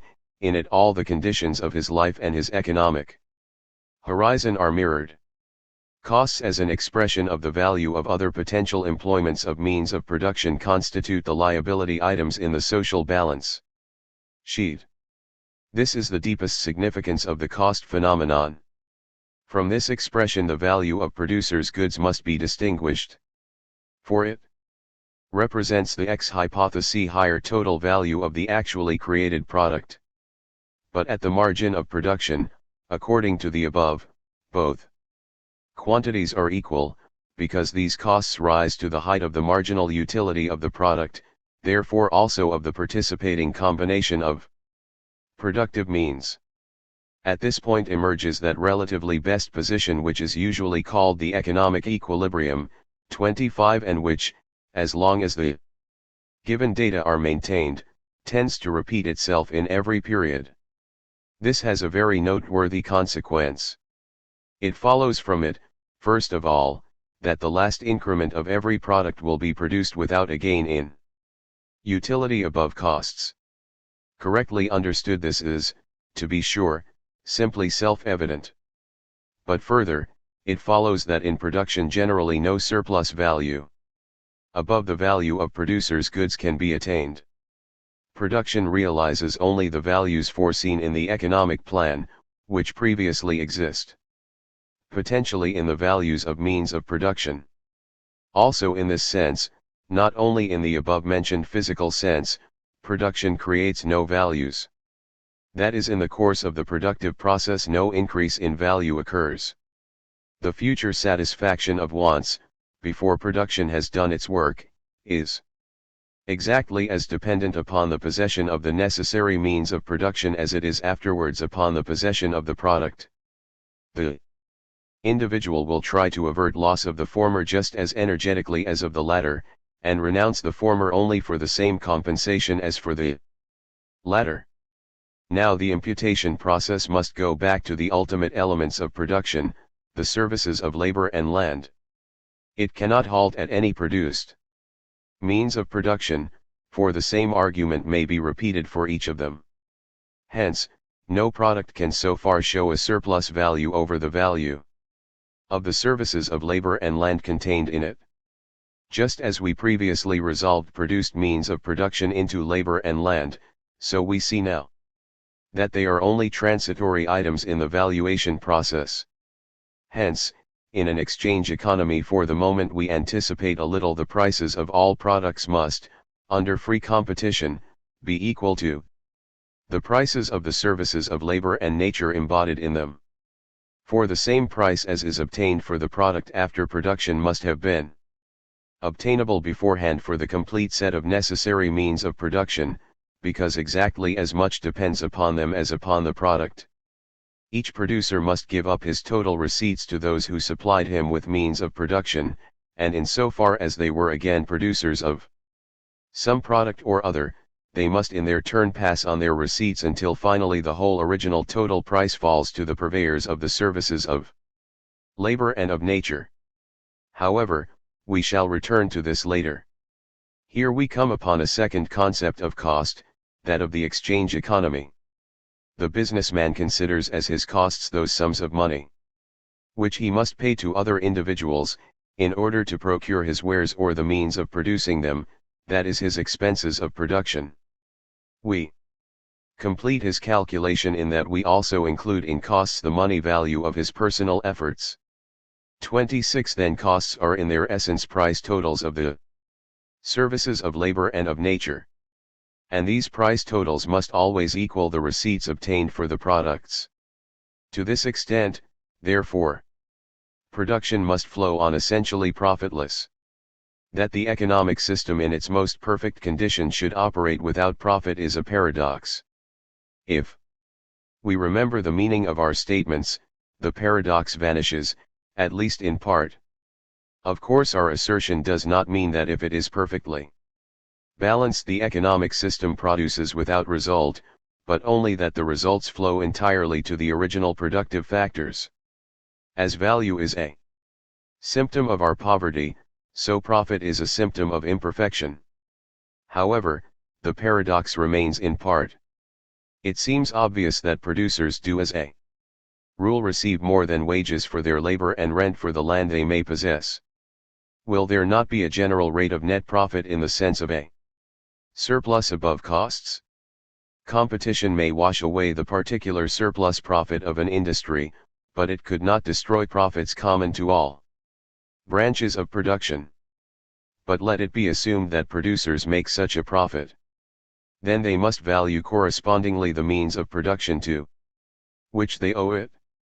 Now these are either original means of production, viz.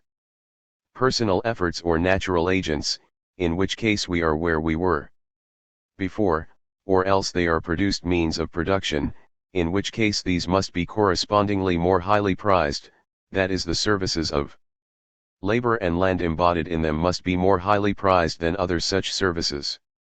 That, however, is impossible, since laborers and landlords can compete very effectively with these quantities of labor and land which were previously invested. Consequently, net profit cannot exist, because the value and price of the original productive services will always absorb the value and price of the product, even if the productive process is parceled out among ever so many independent firms. I do not want to tire the reader too much, and have put in a later place further analysis which properly belongs here. 27. This is not so opposed even to classical doctrine as it may seem to some readers.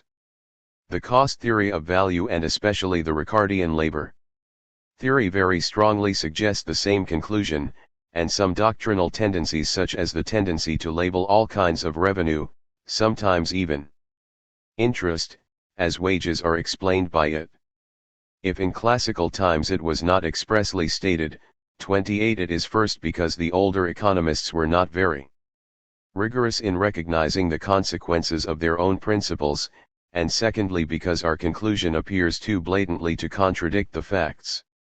Bombach was indeed the first who expressly said that the whole value of the product must in principle be divided between labor and land, if the process of production is to proceed with ideal perfection. This, of course, requires that the whole economic system be accurately adapted to the production undertaken, and that all values be appropriately adjusted to the data, that all economic schemes work harmoniously together and that nothing disturb their execution. Two circumstances, however, so Bohm-Bawerk proceeds, disturb the equilibrium between the values of the product and of the means of production again and again. The first is known under the name of friction. For 1,000 reasons the economic organism does not function quite promptly.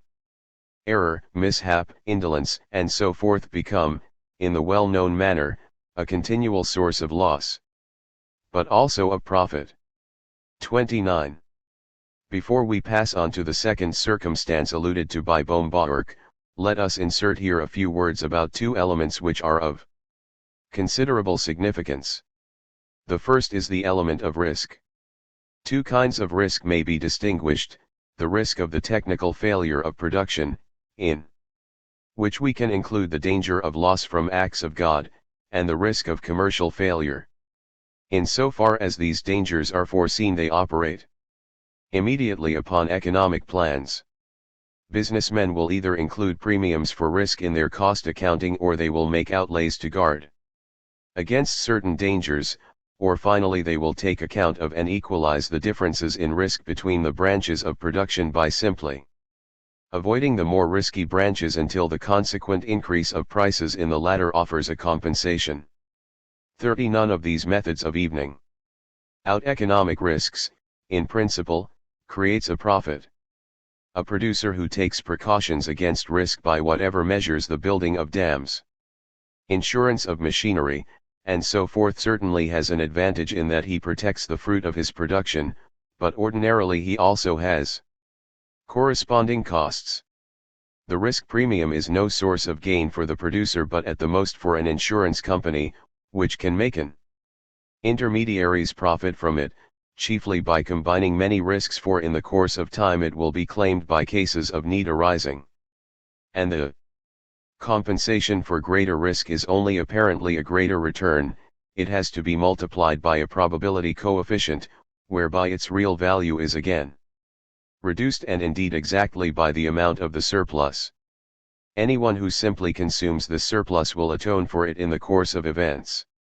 Therefore, there is nothing in the independent role often attributed to the element of risk, and in the independent return which is sometimes connected with it. The matter is different, of course, if the risks are not foreseen, or at any rate are not taken account of in the economic plan. Then they become on the one hand sources of temporary loss, and on the other hand sources of temporary gain. The chief source of these gains and losses, and this is the second element that I wish to consider here, is spontaneous changes in the data with which the individual is accustomed to reckon. They create new situations, adaptations to which require time. And before that can happen, a great many positive or negative discrepancies between cost and receipts occur in the economic system. Adaptation always offers difficulties. The mere knowledge of the changed state of affairs is not attained in most cases with the desirable promptness. To draw conclusions from the knowledge is again a big step, which meets many obstacles in unpreparedness, the lack of means, and so on. But often perfect adaptation relative to the formerly existing products is impossible, and of course especially in the case of durable producers' goods. During the time which must elapse before they are worn out, such changes in conditions unavoidably appear, and this causes one of the peculiarities in the determination of their value, which Ricardo considered in section 4 of his first chapter. Returns to them lose all connection with their costs and must be just simply accepted. Their appropriate values are altered without the possibility of the corresponding supply being modified. Thus they become, in a certain sense, a special kind of returns, and can rise above or fall below the price total of the services of labor and land contained in them. They appear to the businessman in a light similar to that in which natural agents appear. We call them, with Marshall, quasi-rents. However, Bohm-Bawerk points to a second circumstance which may alter the result of imputation and may prevent a part of the value of the product from being reflected in the services of labor and nature. This is, as is well known, the lapse of time 31 involved in all production except the instantaneous production of primitive efforts to maintain life. Because of it, the means of production are not merely potential consumption goods, but they are distinguished from the latter by a new essential characteristic, the distance in time which separates them from goods capable of being consumed. The means of production are future consumption goods and as such are worth less than consumption goods. Their value does not exhaust the value of the product. We are here touching upon an exceedingly delicate problem. But as its importance for the argument of this book is limited, we shall only ask ourselves one question here. In the normal course of an economic system in which year in and year out the process of production follows the same route and all data remain the same, would there be a systematic undervaluation of means of production as compared with products? This question subdivides into two others, abstracting from objective and personal coefficients of risk. In such an economic system, can future satisfactions be systematically and generally valued at less than equal present satisfactions? And in such an economic system, quite apart from the influence of the passing of time itself upon valuations, can what happens in the course of time establish these differences in value? An affirmative answer to the first question sounds plausible enough. Certainly the immediate handing over of some gift is more agreeable than its promise for the future. 32. This, however, is not the question here, but rather the valuation of a regular flow of income.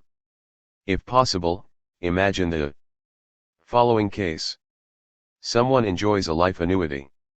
His wants remain absolutely constant in kind as well as in intensity throughout the rest of his life. The annuity is big and secure enough to relieve him of the necessity of creating funds for special emergencies and for the possibility of loss. He knows himself secure from responsibilities arising towards others and proof against sudden desires. No possibility of investing savings at interest exists. For if we were to grant this, we should assume the element of interest beforehand and come dangerously near to circular reasoning. Now will a man in such a position esteem future installments of his annuity less than those nearer in time? Would he, always abstracting from the personal risk of life, give up future more easily than present installments? Obviously not, for if he did, that is if he gave up a future installment for smaller compensation than one nearer in time, he would discover in due course that he had obtained a smaller total satisfaction than he might have done. His conduct would therefore cause him loss, it would be uneconomic.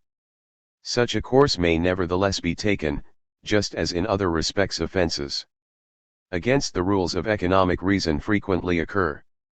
But it is not an element of these rules themselves that they should occur. 33. Of course most of the exceptions which we meet with in practical life are not offenses, but are to be explained by our assumptions failing to fit the facts. However, where we find quite striking overestimation of present enjoyments, as particularly in the case of children and savages, what we have before us is merely a discrepancy between the economic problem to be solved and the economic outlook of the subject. Children and primitive men know only instantaneous production. Future wants do not appear smaller to them, they do not see them at all.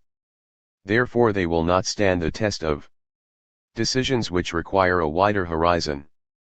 This is obvious, but ordinarily they have not to make such decisions.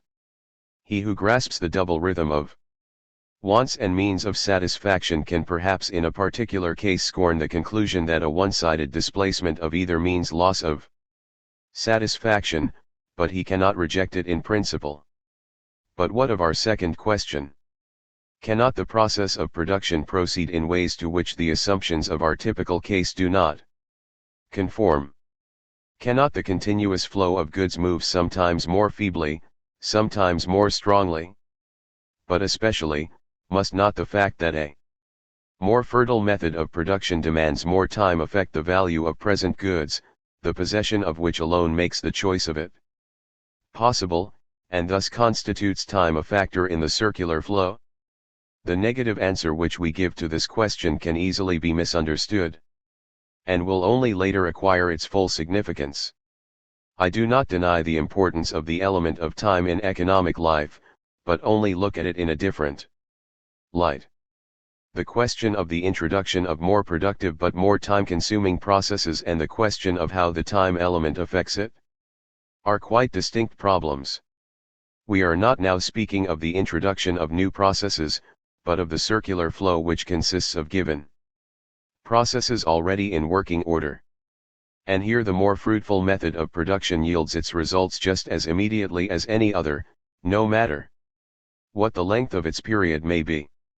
A method of production will obviously only be called more fruitful if it gives more products than the sum of the less fruitful processes which can be executed in the same time by means of the same quantity of productive factors.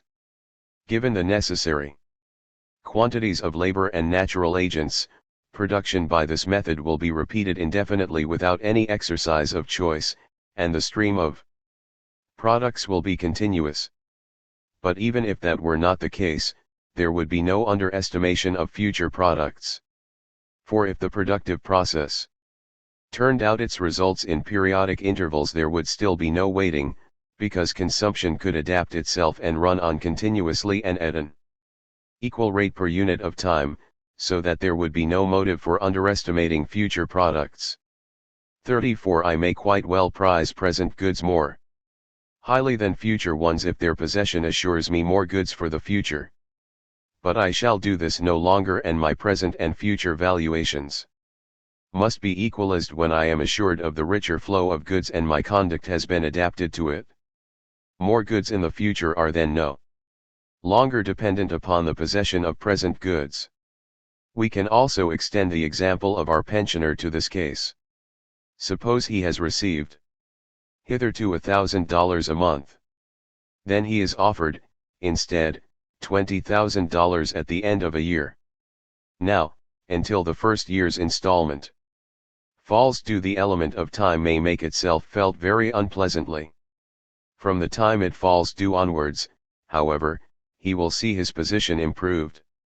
And indeed he will estimate this improvement by the full addition of $8,000 a year, and not by a part of this sum. A similar argument applies to the element of abstinence, 35, the necessity of waiting, and so forth. And here I refer the reader especially to the exposition of Baumgartner. For us it is only necessary to formulate our position precisely. This phenomenon also cannot be simply denied out of existence.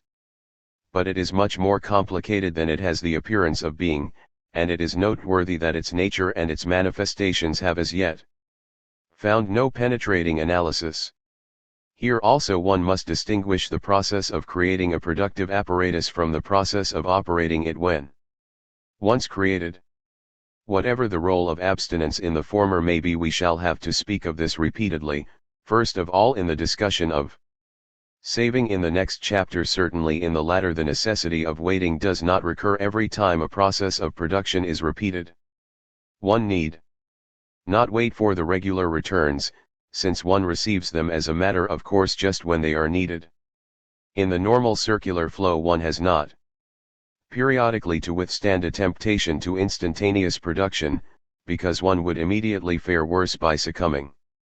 Therefore there can be no question of abstinence in the sense of non-consumption of the sources of returns, because by our assumptions there are no other sources of returns than labor and land. Could not, finally, the element of abstinence play a part in the normal circular flow, because if it is necessary to the initial creation of the productive apparatus it has to be paid for afterwards out of the regular output of production? In the first place it will appear in the course of our investigation that abstinence plays only a very secondary part in the provision of the necessary factors, that, speaking concretely, the introduction of new methods of production requires on the whole no previous accumulation of goods. And secondly, considering abstinence as an independent element of cost involves in this case counting the same item twice, as Baumgartner has shown.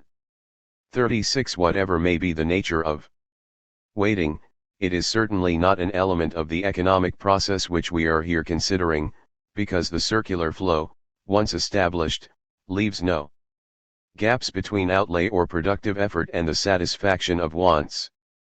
Both are, following Professor Clark's conclusive expression, automatically synchronized. 37. The theory of imputation explains the values of all individual goods. It only remains to be added that the individual values are not independent, but mutually condition one another.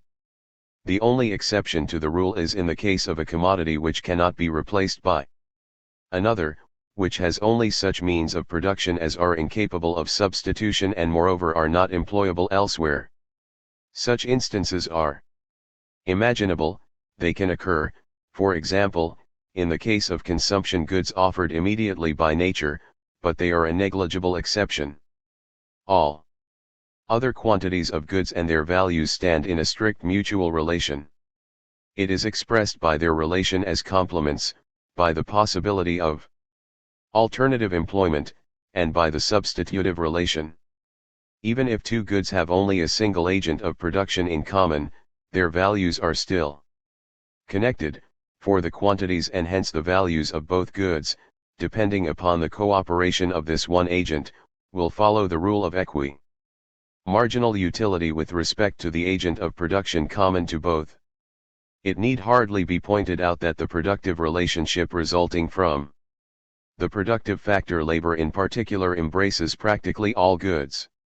The determination of the quantity of each good and hence its value is under the influence of the values of all other goods and is completely explicable only by having regard to them. Therefore we can say that the values of individual goods for every one form a value system, the separate elements of which are mutually dependent. In this system of values a person's whole economy is expressed, all the relations of his life, his outlook, his method of production, his wants, all his economic combinations. The individual is never equally conscious of all parts of this value system, rather at any moment the greater part of it lies beneath the threshold of consciousness. Also, when he makes decisions concerning his economic conduct he does not pay attention to all the facts given expression to in this value system, but only to certain indices ready at hand. He acts in the ordinary daily round according to general custom and experience, and in every use of a given good he starts from its value, which is given to him by experience. But the structure and nature of this experience are given in the value system. The values, as adjusted to each other, are realized by the individual year in and year out. Now this value system, as already mentioned, exhibits a very noteworthy stability. In every economic period the tendency exists to turn again into the former well-worn tracks, and to realize once more the same values. And even when this constancy is interrupted, some continuity always remains, for even if the external conditions change, it is never a question of doing something completely new, but only of adapting what was previously done to the new conditions. The value system once established and the combinations once given are always the starting point for every new economic period and have, so to speak, a presumption in their favor. This stability is indispensable for the economic conduct of individuals. In practice they could not, in by far the majority of the cases, do the mental labor necessary to create this experience anew. We also see, in fact, that the quantity and value of goods in past periods partly determine the quantities and values of goods in the following ones, but this alone does not explain the stability. The salient fact is obviously that these rules of behavior have stood the test of experience and that individuals are of the opinion that on the whole they cannot do better than go on acting according to them.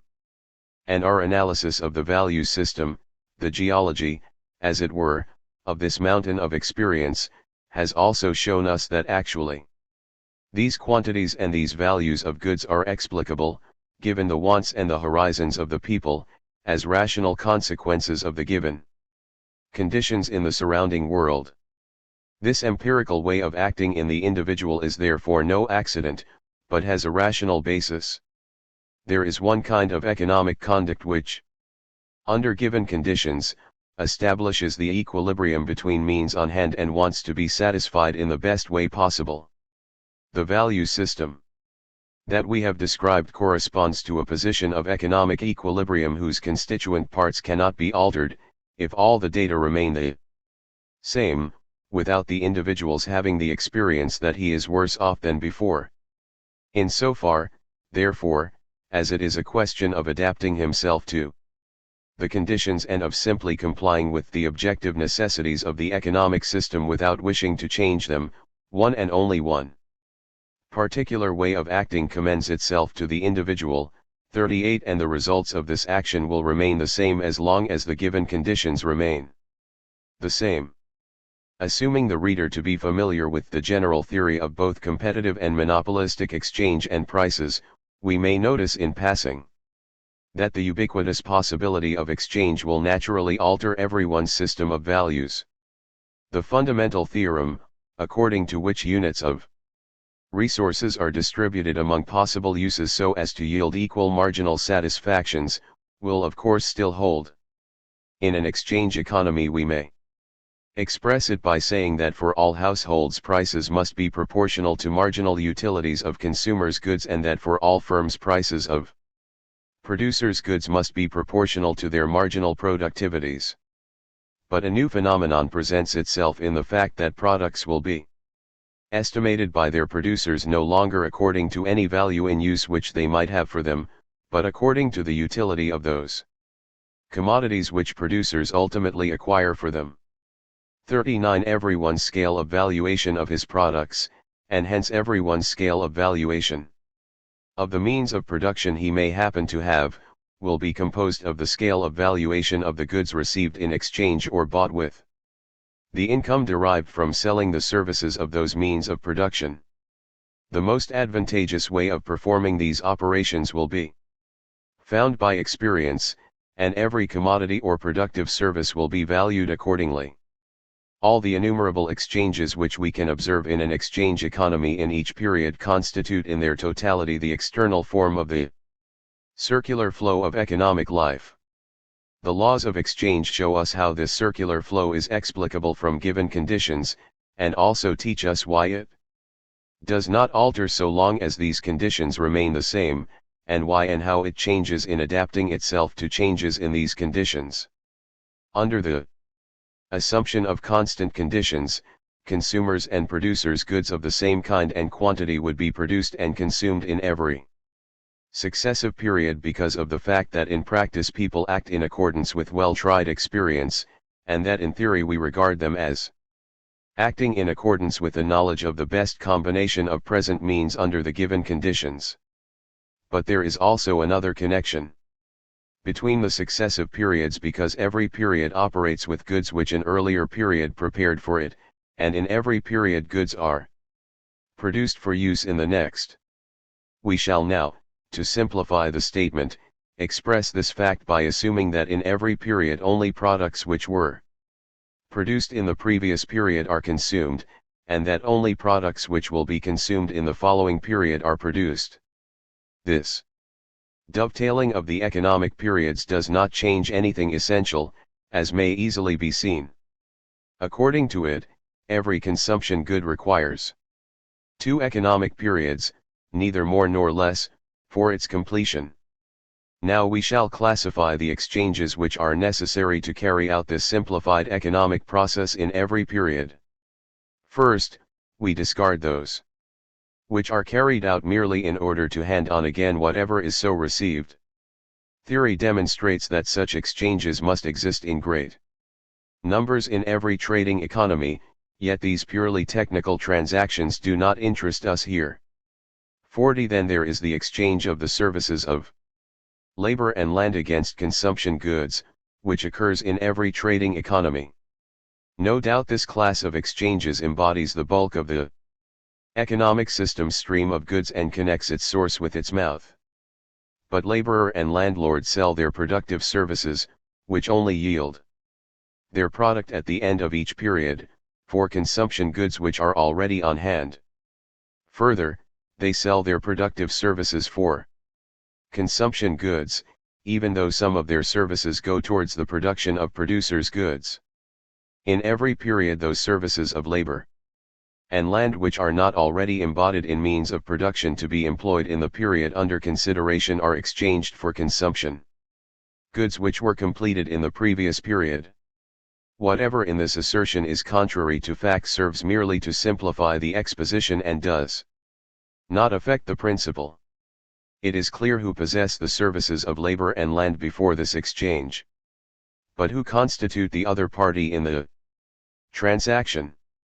In whose hands, before the exchange, are the consumption goods for paying for the services? The answer is, simply those people who need the services of labor and land in this period, that is those who wish to transform the means of production produced in the previous period into consumption goods by the addition of more services of labor and land, or who wish to produce new means of production.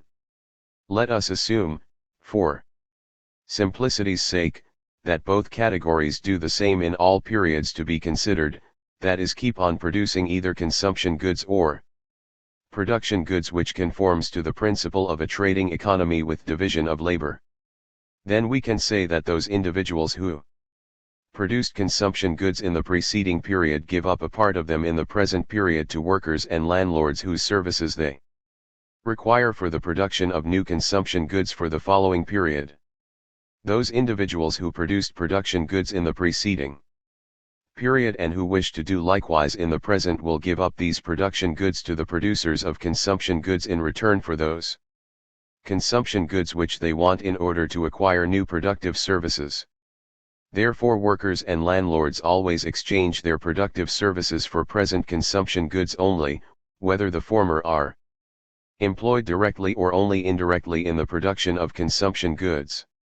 There is no necessity for them to exchange their services of labor and land for future goods or for promises of future consumption goods or to apply for any advances of present consumption goods. It is simply a matter of exchange, and not of credit transactions. The element of time plays no part. All products are only products and nothing more. For the individual firm it is a matter of complete indifference whether it produces means of production or consumption goods.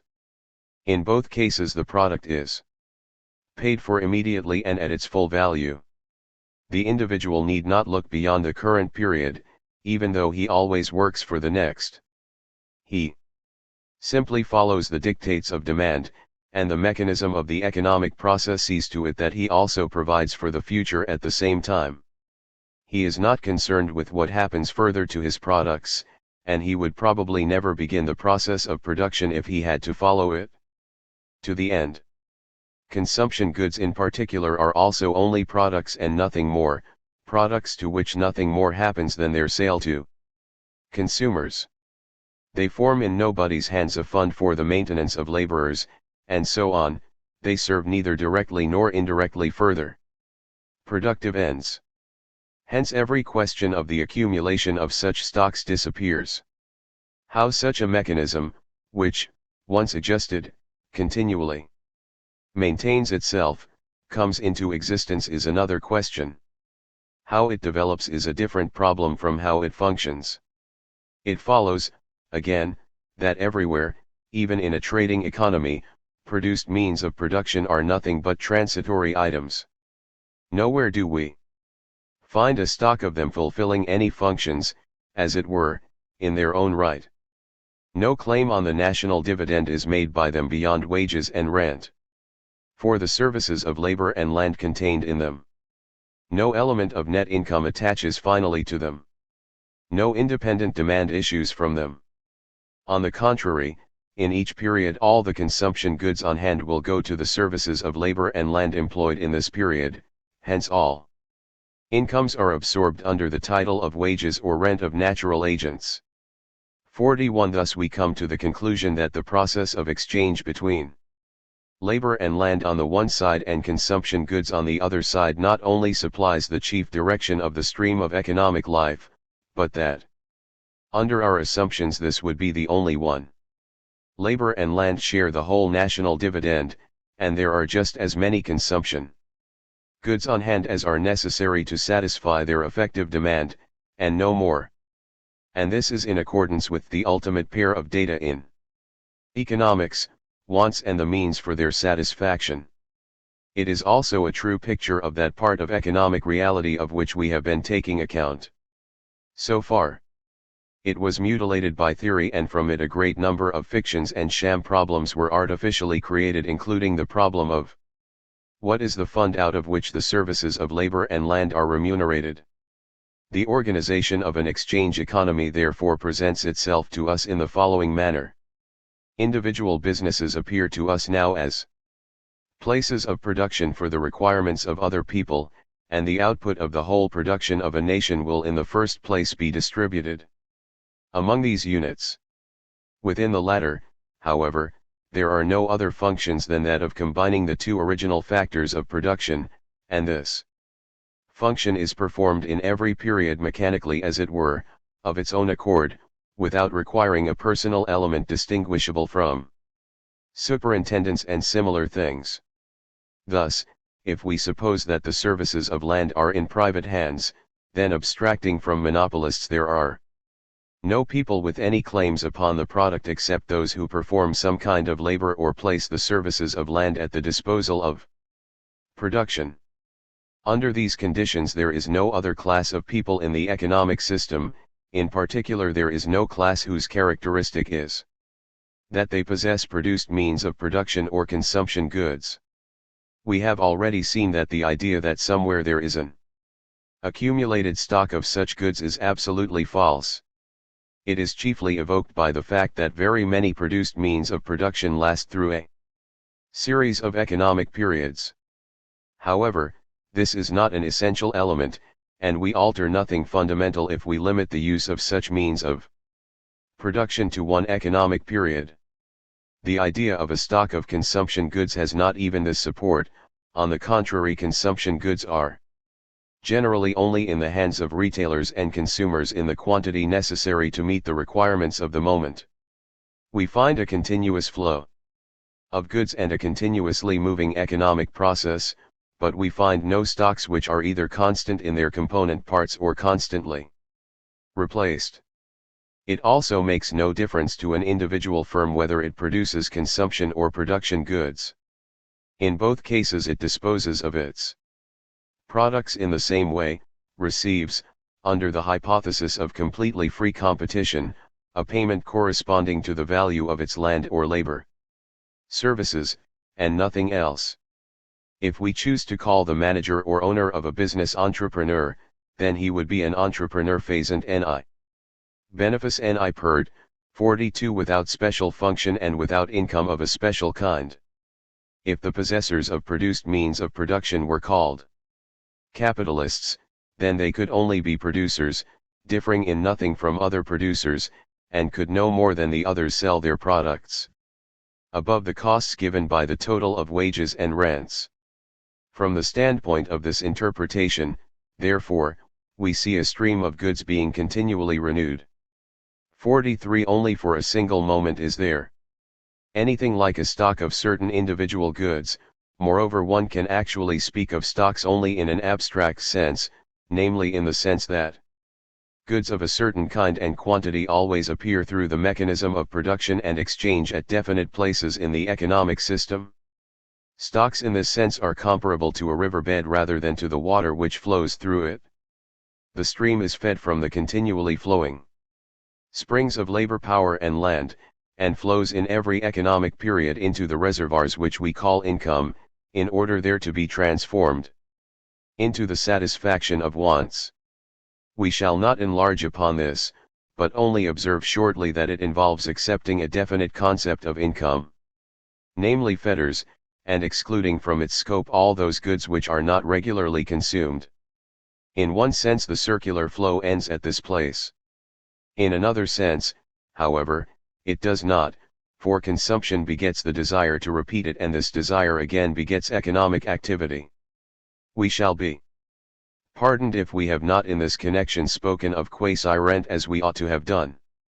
More serious at first sight appears to be the absence of any mention of saving. Yet this point will also be explained. In any case, saving would not play a great part in economic systems displaying no change. The exchange value of every quantity of a commodity for every individual depends upon the value of the goods which he can procure and actually intends to procure with it. As long as the latter is undecided, this exchange value will undoubtedly fluctuate according to the possibilities conceived at the time, and likewise it will alter if the individual alters the direction of his demand. Yet, when the best employment in exchange is found for any good, the exchange value remains at one and only one definite height, given constancy in the conditions.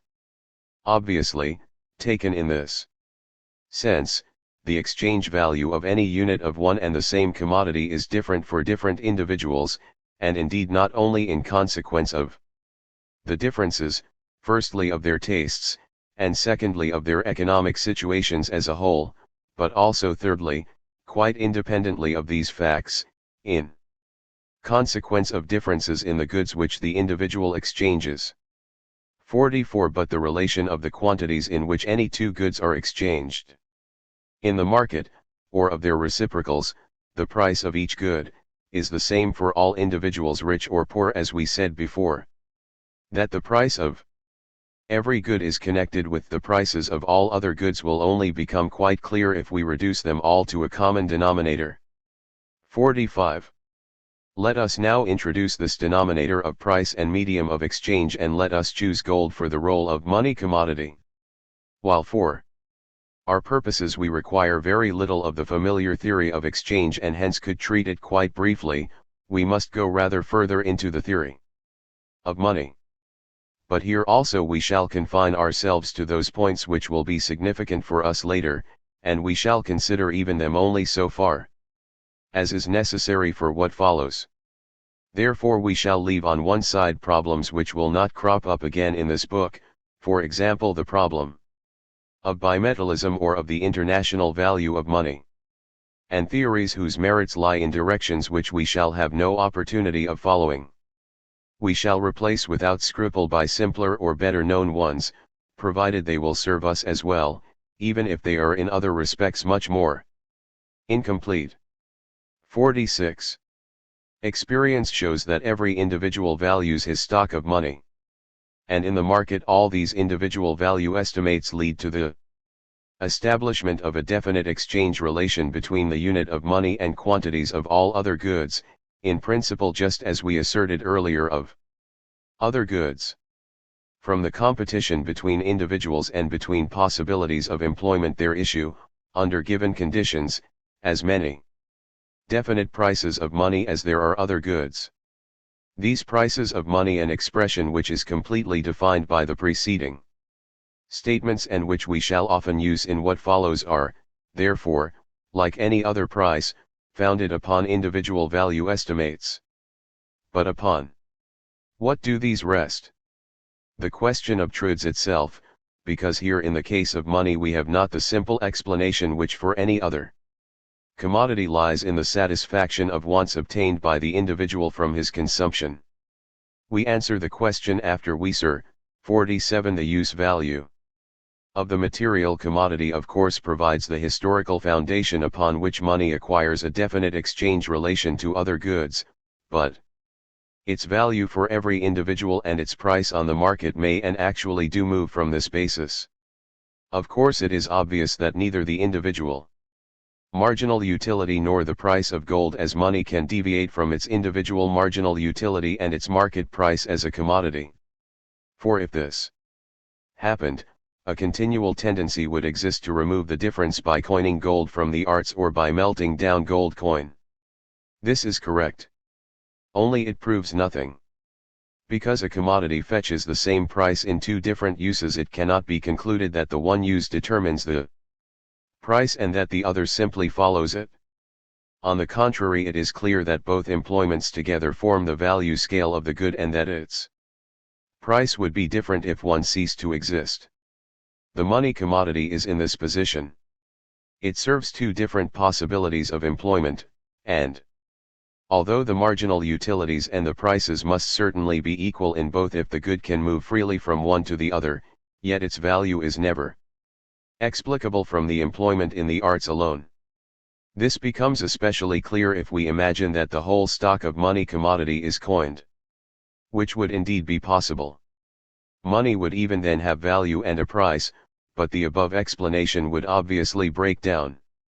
The suspension of coinage on the one hand and the prohibition of melting on the other likewise offer us examples from experience of the independent character of the value of money. Therefore the value of money as money can be completely separated theoretically from the value of the material. To be sure, the latter is the historical source of the former. But in principle we can neglect the value of the material in explaining a concrete instance of the value of money, just as in considering the lower course of a great stream we can neglect the contribution to its volume which comes from its source. We can imagine that individuals receive, in proportion to their possession of goods, or more correctly to the latter expressed in prices, an allotted portion of units of some medium of exchange without use value, for which all goods must be disposed of in each economic period. Then this medium would be valued only as a medium of exchange. Its value ex hypothesi can be only an exchange value. 48. Every individual, as we asserted earlier of all goods produced for the market, will value this medium of exchange according to the value of the goods which he can obtain with it. Every individual will therefore value his money differently, and even if each expresses his value estimates of other goods in money, these estimates will have a different significance from individual to individual even if they are numerically equivalent. In the market, it is true, every good will have only one price in money, and also there can be only one price of money in the market at any moment. All individuals calculate with these prices and meet on common ground at this point. But only superficially, for while equal for all, the prices have a different implication for each, they signify for each different limits to the acquisition of goods. How is this personal exchange value of money formed, then? At this point we shall link up the theory of money with what we have just said about the flow of the economic process. We see at once that according to our conception, personal exchange value must go right back to producers' goods. We said that producers' goods are transitory items and that they involve no independent formation of value in an exchange economy. We said also that no stream of income flows to those who possess them at any time. Therefore there is no occasion here for the construction of an independent personal exchange value of money. As in the economic process, so in the money calculations of the businessman. Produced means of production are transitory items under our assumptions.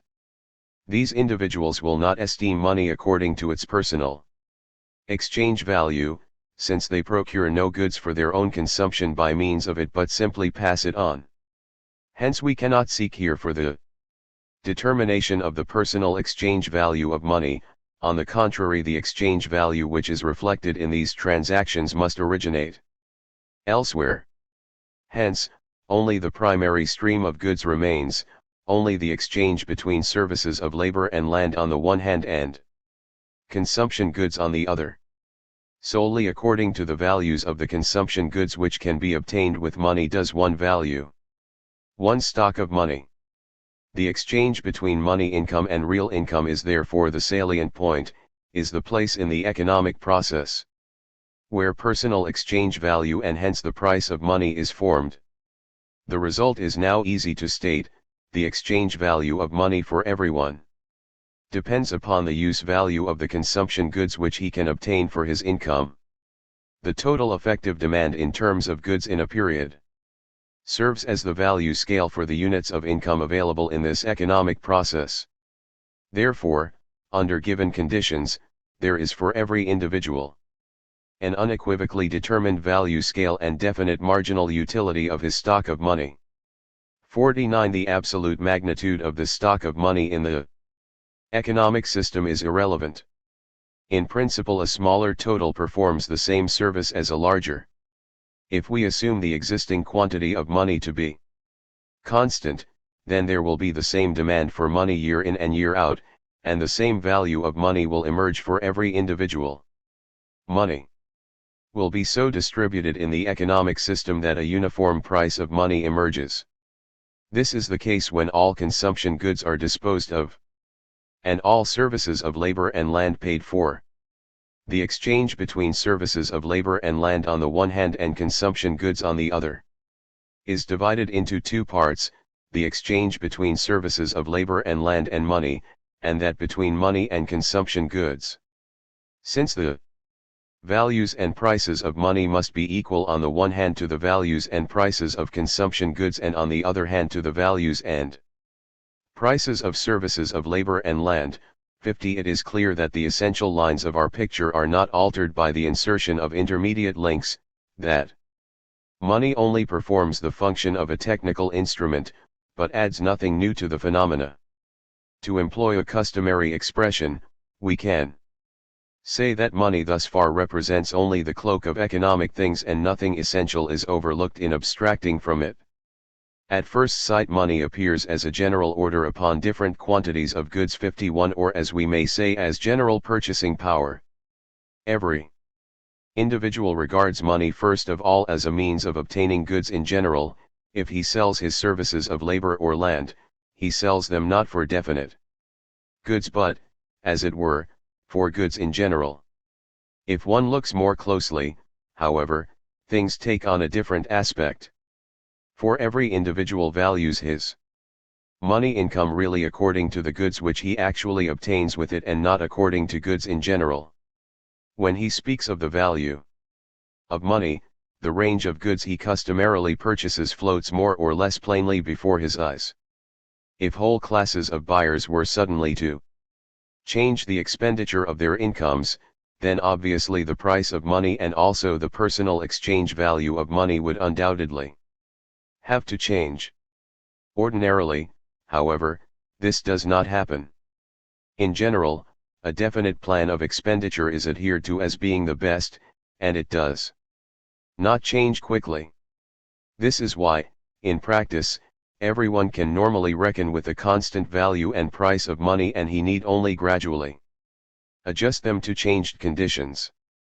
Therefore, one can also say of money what we said earlier of all other goods, namely that for every part of the existing purchasing power there lies ready somewhere in the economic system a demand for it, a supply of goods for it, and that the bulk of the money, just as the bulk of the means of production and consumption goods, goes the same way year in and year out. Here too we can assert that we change nothing essential if we imagine that every individual piece of money travels exactly the same route in every economic period. This relation of real income and money income also determines the changes in the value of money. 52. We have so far considered money solely as a circulating medium. We have had in view the determination of the value of only those quantities of money which are actually used for the movement of the mass of commodities periodically. Obviously there are also in every economic system, for well-known reasons, non-circulating quantities of money, and the determination of their value is not yet explained. For so far we have not learned of any employment of money which necessitates an accumulation beyond the measure that enables the individual to pay for his current purchases. To this point we must return later. We shall not go into it further here, but content ourselves with having explained the circulation and determination of the value of those quantities of money which correspond to the chief exchange transactions which we have depicted. In any case, in the normal circular flow, which we have in view here, no holding of important stocks of money for other purposes would be necessary. We have also neglected another element. Purchasing power is employed not only to carry out the exchange of consumption goods against the services of labor and land, but also to transfer the possession of landed property itself, and furthermore purchasing power itself is transferred. We could easily take account of all these elements, but they have an essentially different significance for us from that of those which we can analyze. Within the framework of our present argument, we may only briefly point out that within the continually recurring economic process which we have been describing, there would be little room for these things. Transfers of purchasing power as such are not necessary elements of this process. It rather flows along as it were of its own accord, and in its essence makes no kind of credit transactions necessary. We have already pointed out that no advances are made to laborers and landlords, but that their means of production are simply bought from them. This is not altered by the intervention of money, and an advance payment of money is no more necessary than an advance of consumption goods or means of production. Obviously, we need not exclude the case in which individuals obtain purchasing power from others and transfer to them in return a part of their original productive powers, land for example. Such is the case of borrowing for purposes of consumption, to which no special interest attaches. Similarly, as we shall show below, in the case of transfers of labor and land in general, and therefore we can say that money has, in the circular flow, no other role than that of facilitating the circulation of commodities. It may also be added that for a similar reason we have not spoken of credit instruments. Of course, not only a part but the whole of the exchange process can be settled by such credit media. It is not uninteresting even to imagine that, instead of actual metal money, only, say, bills of exchange circulate. For example, this teaches us that the assertion about an original necessity of monies having a commodity value does not mean that the particular money commodity must actually circulate. For indeed nothing more is necessary to put money in a fixed relation to the values of other goods than that it should be connected with something of definite value. The economic process could, therefore, be carried out without the intervention of metal money.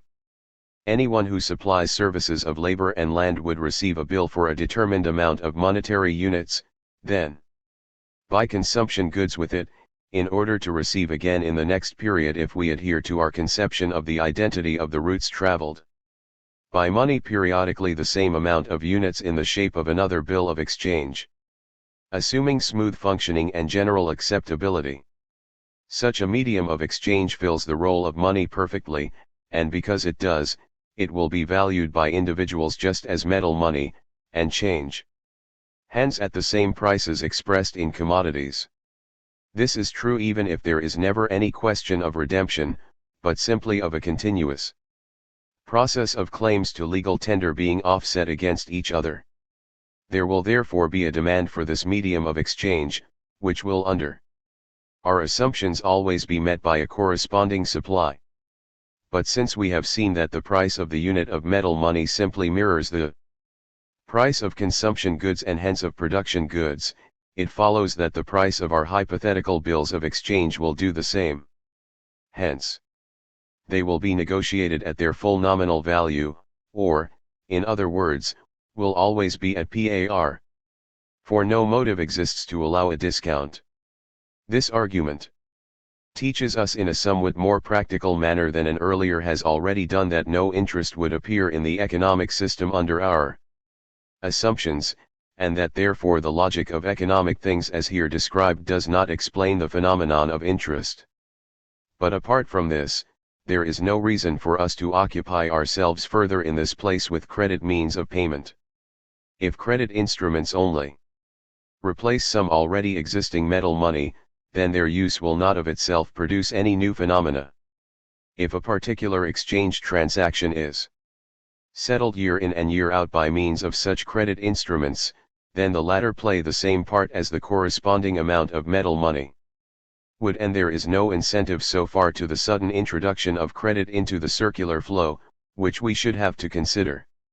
For this reason, but also because the element of credit will later become very important for us, and because we want very much to contrast this sharply with the function of money described here, we shall assume that our money circulation so far consists only of metal money 53 and indeed, to simplify matters, of gold. In order to keep the two elements separate, we shall in general understand by money only metal money. And we include this concept, together with such credit instruments as do not simply replace previously existing quantities of money, in the concept of means of payment. The problem of whether credit means of payment are money will be dealt with later. 54.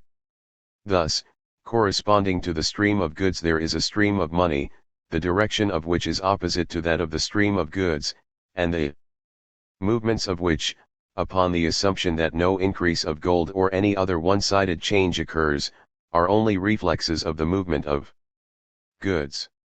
With this we have closed the description of the circular flow. For an exchange economy as a whole there is the same continuity, and under the same assumptions, the same changelessness as for a non-exchange economy, continuity and constancy not only of the processes but also of values. It would indeed be a misrepresentation of the facts to speak of social valuations. Psychic values must live in a consciousness, hence if the word is to have any meaning at all they must be by nature individual. The values with which we have to do here carry meaning not with reference to the point of view of the whole economic system but only to that of the individual. The social fact, here as in all valuations, is in the circumstance that individual values are interrelated and are not independent of each other. The totality of the economic relations constitutes the economic system, just as the totality of social relations constitutes society. If one may not speak of social values, there is yet a social value system, a social system of individual values. These values are interrelated similarly with the values within the individual's economy. They operate upon one another through the exchange relations so that they influence and are influenced by all the values of other individuals. 55. In this social value system all the conditions of life in a country are mirrored, in particular all combinations are expressed in it. The sediment of the social value system is the price system. It is a unit. In the same sense, to be sure, prices do not express a kind of estimate of the social value of a good. Indeed they are not at all the immediate expression of a definite value, but only the results of processes which work under the pressure of many individual valuations. Chapter 2. The fundamental phenomenon of economic development. I. The social process, which rationalizes our life and thought, has led us away from the metaphysical treatment of social development and taught us to see the possibility of an empirical treatment, but it has done its work so imperfectly that we must be careful in dealing with the phenomenon itself. Still more with the concept in which we comprehend it, and most of all with the word by which we designate the concept and whose associations might lead us astray in all manner of undesirable directions. Closely connected with the metaphysical preconception, more precisely with the ideas which grow out of metaphysical roots and become preconceptions if, neglecting unbridgeable gulfs, we make them do the work of empirical science, even if not itself such a metaphysical preconception, is every search for a meaning of history.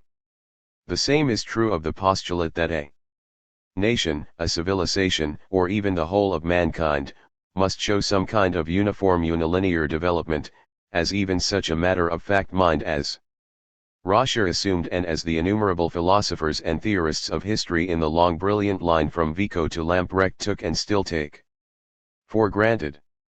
Here, too, belong all kinds of evolutionary thought that center in Darwin, at least if this means no more than reasoning by analogy.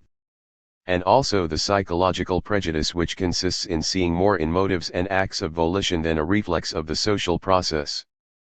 But the evolutionary idea is now discredited in our field, especially with historians and ethnologists, for still another reason. To the reproach of unscientific and extra-scientific mysticism that now surrounds the evolutionary ideas, is added that of dilettantism. With all the hasty generalizations in which the word evolution plays a part, many of us have lost patience. We must get away from such things.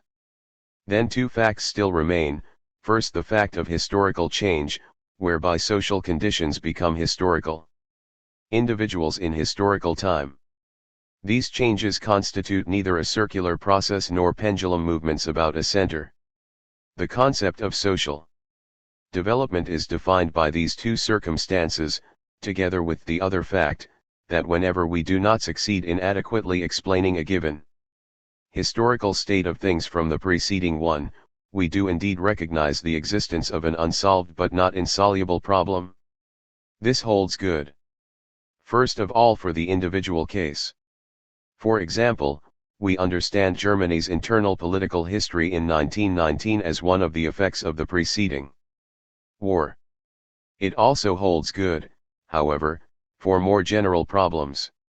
Economic development is so far simply the object of economic history, which in turn is merely a part of universal history, only separated from the rest for purposes of exposition.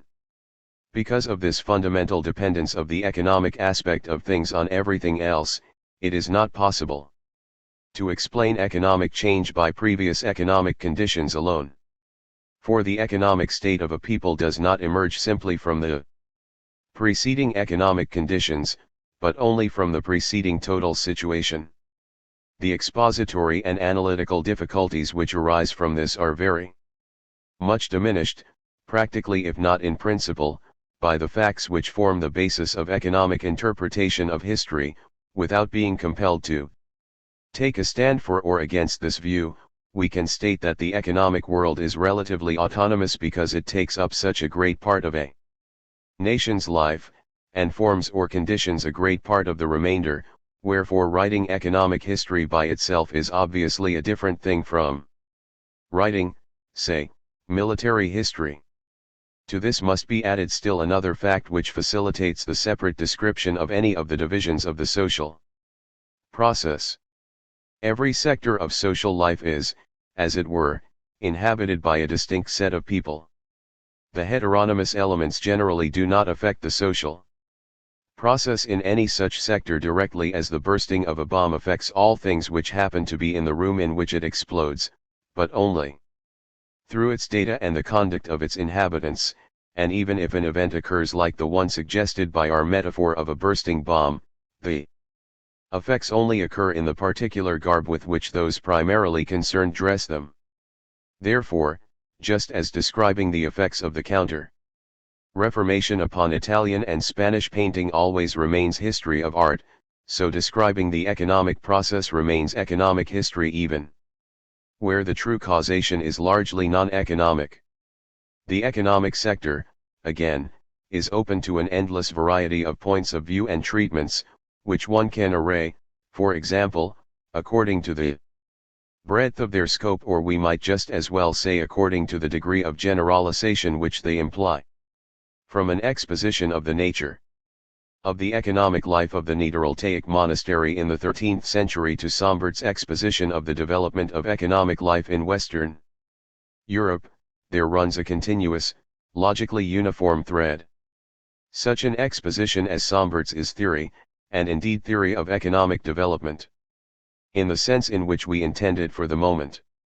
But it is not economic theory in the sense in which the contents of the first chapter of this book are economic theory, which is what has been understood by economic theory since Ricardo's day. Economic theory in the latter sense, it is true, plays a part in a theory like Sombert's, but a wholly subordinate one, namely, where the connection of historical facts is complicated enough to necessitate methods of interpretation which go beyond the analytic powers of the man in the street. The line of thought takes the form offered by that analytical apparatus. However, where it is simply a question of making development or the historical outcome of it intelligible, of working out the elements which characterize a situation or determine an issue, economic theory in the traditional sense contributes next to nothing. 2. We are not concerned here with the theory of development in this sense. No historical evolutionary factors will be indicated whether individual events like the appearance of American gold production in Europe in the 16th century, or more general circumstances like changes in the mentality of economic men, in the area of the civilized world, in social organization, in political constellations, in productive technique, and so forth. Nor will their effects be described for individual cases or for groups of cases. 3. On the contrary, the economic theory, the nature of which was sufficiently expounded to the reader in the first chapter, will simply be improved for its own purposes, by building onto it. If this were also to enable this theory to perform better than hitherto its service to the other kind of theory of development, the fact would still remain that the two methods lie in different planes. Our problem is as follows. The theory of the first chapter describes economic life from the standpoint of a circular flow, running on in channels, essentially the same year after year, similar to the circulation of the blood in an animal organism. Now this circular flow and its channels do alter in time, and here we abandon the analogy with the circulation of the blood. For although the latter also changes in the course of the growth and decline of the organism, yet it only does so continuously, that is by steps which one can choose, smaller than any assignable quantity, however small, and always within the same framework. Economic life experiences such changes too, but it also experiences others which do not appear continuously and which change the framework, the traditional course itself. They cannot be understood by means of any analysis of the circular flow, although they are purely economic and although their explanation is obviously among the tasks of pure theory. Now such changes and the phenomena which appear in their train are the object of our investigation. But we do not ask, what changes of this sort have actually made the modern economic system what it is? Nor, what are the conditions of such changes? We only ask, and indeed in the same sense as theory always asks, how do such changes take place, and to what economic phenomena do they give rise? The same thing may be put somewhat differently. The theory of the first chapter describes economic life from the standpoint of the economic system's tendency towards an equilibrium position, which tendency gives us the means of determining prices and quantities of goods, and may be described as an adaptation to data existing at any time. In contrast to the conditions of the circular flow, this does not mean in itself that year after year the same things happen, for it only means that we conceive the several processes in the economic system as partial phenomena of the tendency towards an equilibrium position, but not necessarily towards the same one. The position of the ideal state of equilibrium in the economic system, never attained, continually striven after, of course not consciously, changes, because the data change. And theory is not weaponless in the face of these changes in data. It is constructed so as to be able to deal with the consequences of such changes. It has special instruments for the purpose, for example the instrument called quasi-rent. If the change occurs in the non-social data, natural conditions, or in non-economic social data, here belong the effects of war, changes in commercial, social, or economic policy, or in consumers' tastes, then to this extent no fundamental overhaul of the theoretical tools seems to be required. These tools only fail, and here this argument joins the preceding, where economic life itself changes its own data by fits and starts. The building of a railway may serve as an example. Continuous changes, which may in time, by continual adaptation through innumerable small steps, make a great department store out of a small retail business, come under the static analysis. But static analysis is not only unable to predict the consequences of discontinuous changes in the traditional way of doing things, it can neither explain the occurrence of such productive revolutions nor the phenomena which accompany them. It can only investigate the new equilibrium position after the changes have occurred. It is just this occurrence of the revolutionary change that is our problem, the problem of economic development in a very narrow and formal sense. The reason why we so state the problem and turn aside from traditional theory lies not so much in the fact that economic changes, especially, if not solely, in the capitalist epoch, have actually occurred thus and not by continuous adaptation, but more in their fruitfulness. 4. By development, therefore, we shall understand only such changes in economic life as are not forced upon it from without but arise by its own initiative, from within. Should it turn out that there are no such changes arising in the economic sphere itself, and that the phenomenon that we call economic development is in practice simply founded upon the fact that the data change and that the economy continuously adapts itself to them, then we should say that there is no economic development.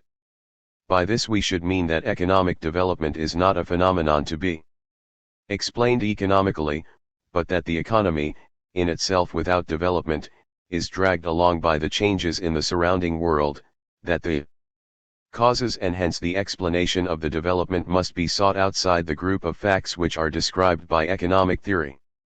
Nor will the mere growth of the economy, as shown by the growth of population and wealth, be designated here as a process of development. For it calls forth no qualitatively new phenomena, but only processes of adaptation of the same kind as the changes in the natural data.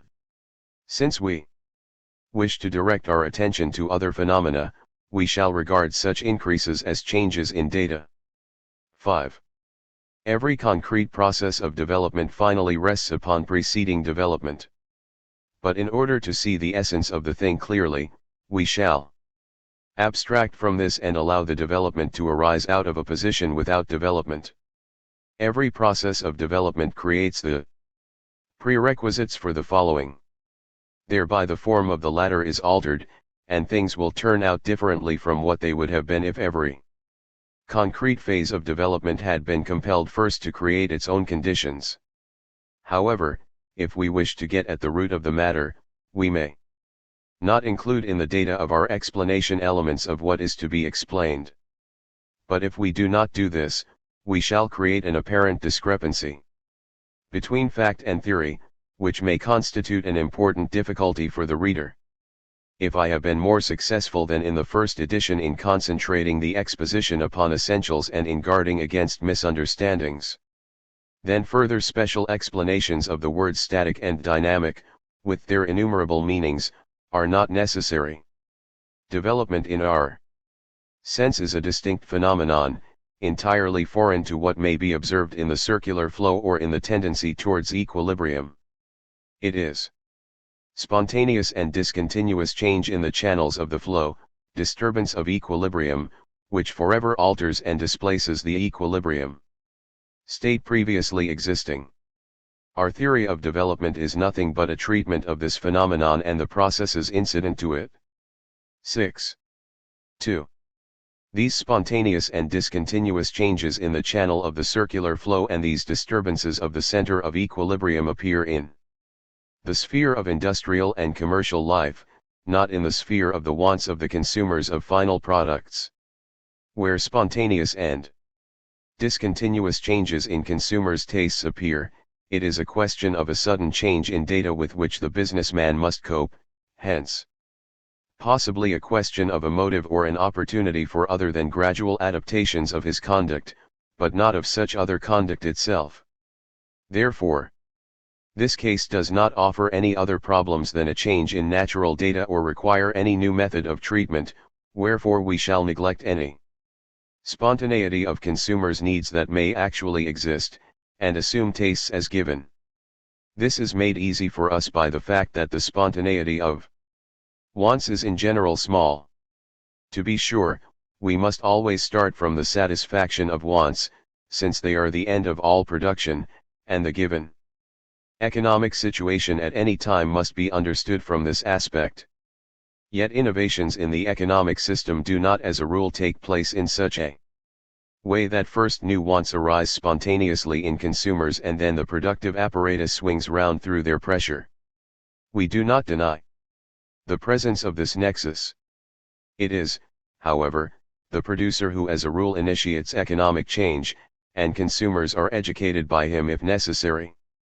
They are, as it were, taught to want new things, or things which differ in some respect or other from those which they have been in the habit of using.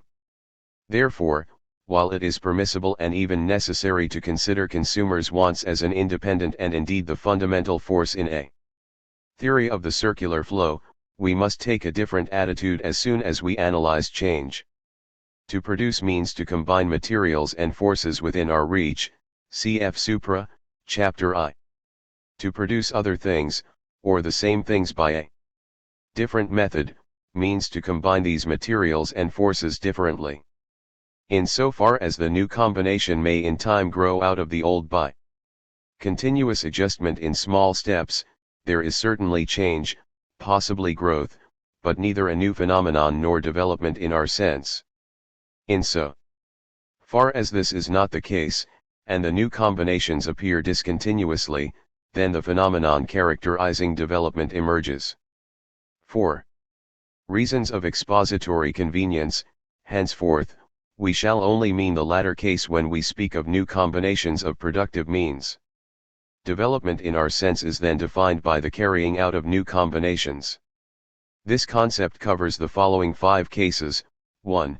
The introduction of a new good that is one with which consumers are not yet familiar or of a new quality of a good. 2.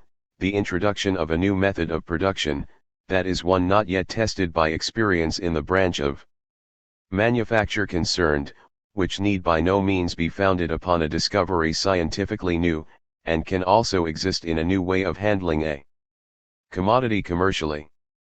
3. The opening of a new market, that is a market into which the particular branch of manufacture of the country in question has not previously entered, whether or not this market has existed before. 4. The conquest of a new source of supply of raw materials or half-manufactured goods, again irrespective of whether this source already exists or whether it has first to be created. 5. The carrying out of the new organization of any industry, like the creation of a monopoly position, for example through trustification, or the breaking up of a monopoly position. Now 2 things are essential for the phenomena incident to the carrying out of such new combinations, and for the understanding of the problems involved. In the first place, it is not essential to the matter, though it may happen that the new combinations should be carried out by the same people who control the productive or commercial process which is to be displaced by the new. On the contrary, new combinations are, as a rule, embodied, as it were, in new firms which generally do not arise out of the old ones but start producing beside them. To keep to the example already chosen, in general it is not the owner of stagecoaches who builds railways. This fact not only puts the discontinuity which characterizes the process we want to describe in a special light, and creates, so to speak, still another kind of discontinuity in addition to the one mentioned above, but it also explains important features of the course of events. Especially in a competitive economy, in which new combinations mean the competitive elimination of the old, it explains on the one hand the process by which individuals and families rise and fall economically and socially, and which is peculiar to this form of organization, as well as a whole series of other phenomena of the business cycle, of the mechanism of the formation of private fortunes, and so on. In a non-exchange economy, for example a socialist one, the new combinations would also frequently appear side by side with the old. But the economic consequences of this fact would be absent to some extent, and the social consequences would be wholly absent.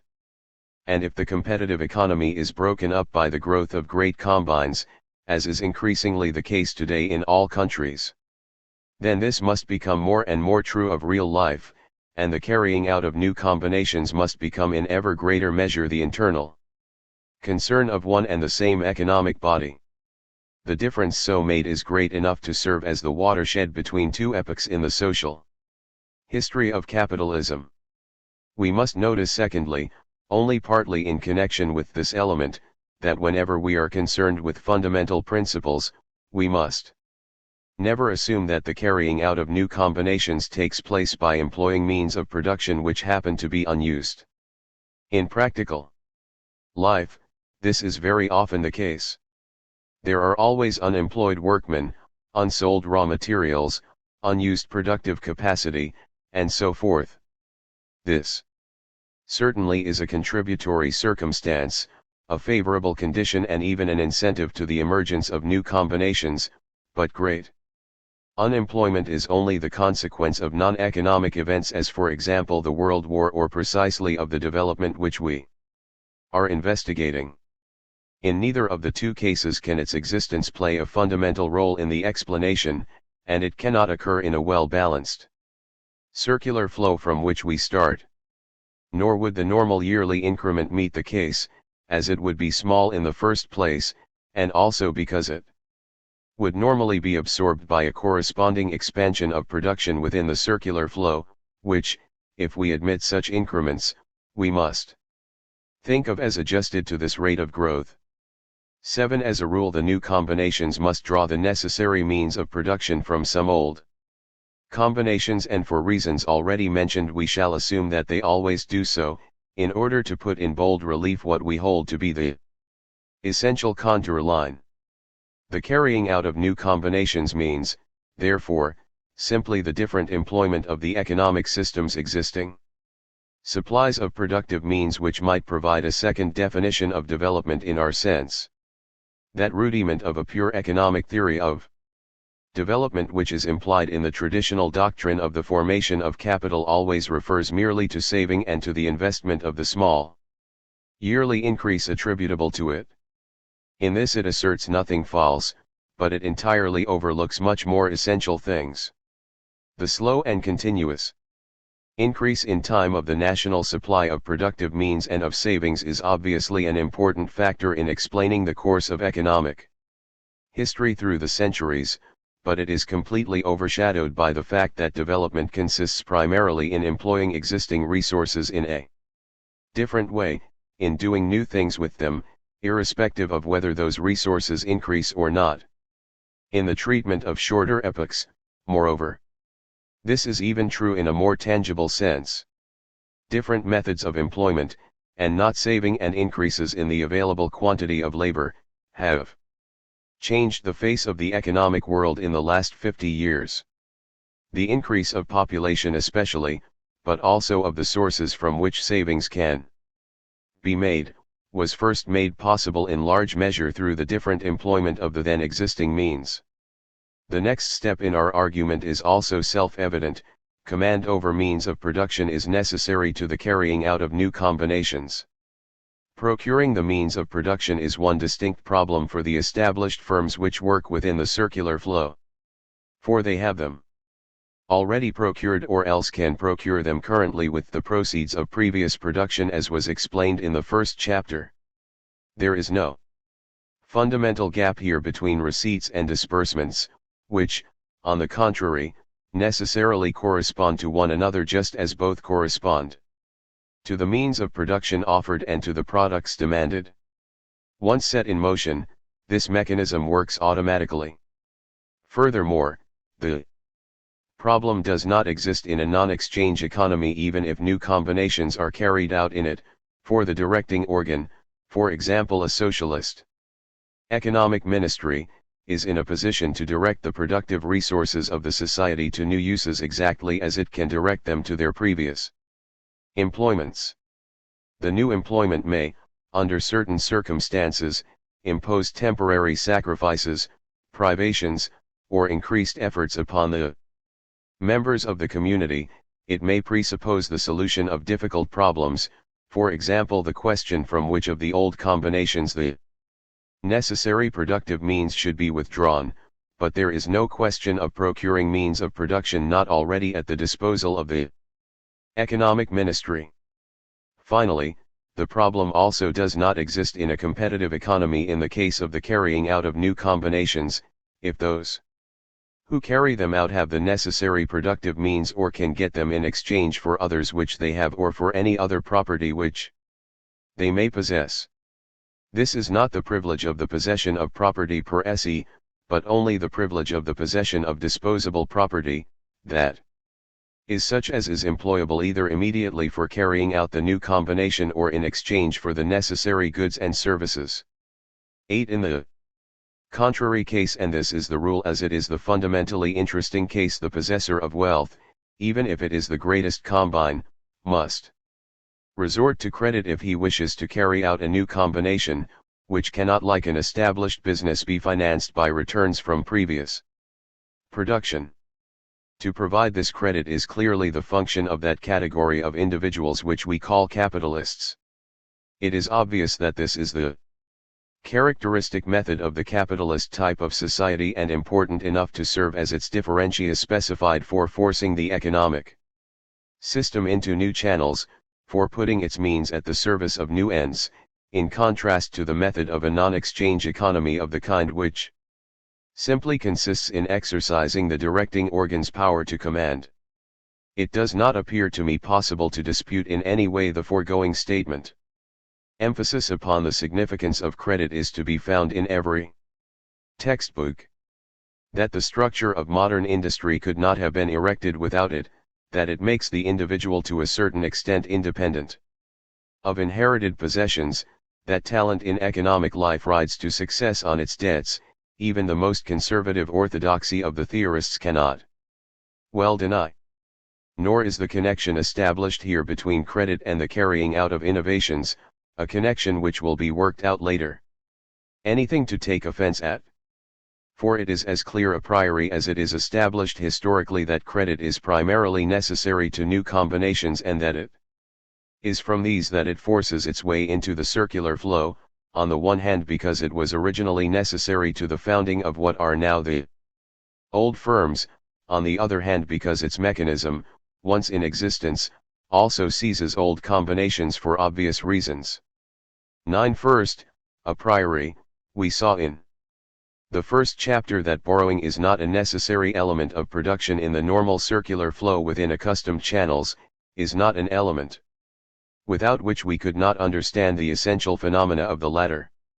On the other hand, in carrying out new combinations, financing as a special act is fundamentally necessary, in practice as in theory.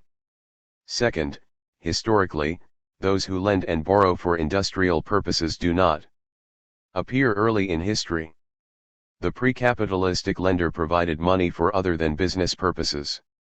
And we all remember the type of industrialist who felt he was losing caste by borrowing and who therefore shunned banks and bills of exchange. The capitalistic credit system has grown out of and thrived on the financing of new combinations in all countries, even though in a different way in each. The origin of German joint stock banking is especially characteristic. Finally, there can be no stumbling block in our speaking of receiving credit in money or money substitutes. We certainly do not assert that one can produce with coins, notes, or bank balances, and do not deny that services of labor, raw materials, and tools are the things wanted. We are only speaking of a method of procuring them. Nevertheless, there is a point here in which, as has already been hinted, our theory diverges from the traditional view. The accepted theory sees a problem in the existence of the productive means, which are needed for new, or indeed any, productive processes, and this accumulation therefore becomes a distinct function or service. We do not recognize this problem at all. It appears to us to be created by faulty analysis. It does not exist in the circular flow, because the running of the latter presupposes given quantities of means of production. But neither does it exist for the carrying out of new combinations. 10. Because the productive means required in the latter are drawn from the circular flow, whether they already exist there in the shape wanted or have first to be produced by other means of production existing there. Instead of this problem, another exists for us, the problem of detaching productive means, already employed somewhere, from the circular flow and allotting them to new combinations. This is done by credit, by means of which one who wishes to carry out new combinations outbids the producers in the circular flow in the market for the required means of production. And although the meaning and object of this process lies in a movement of goods from their old towards new employments, it cannot be described entirely in terms of goods without overlooking something essential, which happens in the sphere of money and credit and upon which depends the explanation of important phenomena in the capitalist form of economic organization, in contrast to other types. Finally, one more step in this direction, whence come the sums needed to purchase the means of production necessary for the new combinations. If the individual concerned does not happen to have them, the conventional answer is simple: out of the annual growth of social savings plus that part of resources which may annually become free. Now the first quantity was indeed important enough before the war. It may perhaps be estimated as 1/5 of total private incomes in Europe and North America, so that together with the latter sum, which it is difficult to obtain statistically, it does not immediately give the lie quantitatively to this answer. At the same time, a figure representing the range of all the business operations involved in carrying out new combinations is also not available at present. But we may not even start from total savings, for its magnitude is explicable only by the results of previous development. By far the greater part of it does not come from thrift in the strict sense, that is, from abstaining from the consumption of part of one's regular income, but it consists of funds which are themselves the result of successful innovation and in which we shall later recognize entrepreneurial profit. In the circular flow there would be on the one hand no such rich source, out of which to save, and on the other hand essentially less incentive to save. The only big incomes known to it would be monopoly revenues and the rents of large landowners, while provision for misfortunes and old age, perhaps also irrational motives, would be the only incentives. The most important incentive, the chance of participating in the gains of development, would be absent.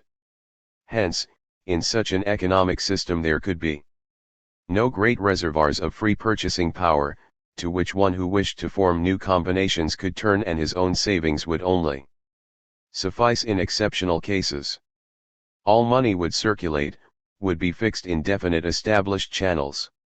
Even though the conventional answer to our question is not obviously absurd, yet there is another method of obtaining money for this purpose, which claims our attention, because it, unlike the one referred to, does not presuppose the existence of accumulated results of previous development, and hence may be considered as the only one which is available in strict logic. This method of obtaining money is the creation of purchasing power by banks. The form it takes is immaterial.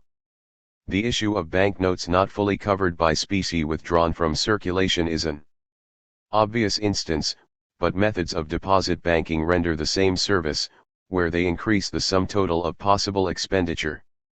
Or we may think of bank acceptances in so far as they serve as money to make payments in wholesale trade. It is always a question, not of transforming purchasing power which already exists in someone's possession, but of the creation of new purchasing power out of nothing even. If the credit contract by which the new purchasing power is created is supported by securities which are not themselves circulating media which is added to the existing circulation, and this is the source from which new combinations are often financed, and from which they would have to be financed always, if results of previous development did not actually exist at any moment.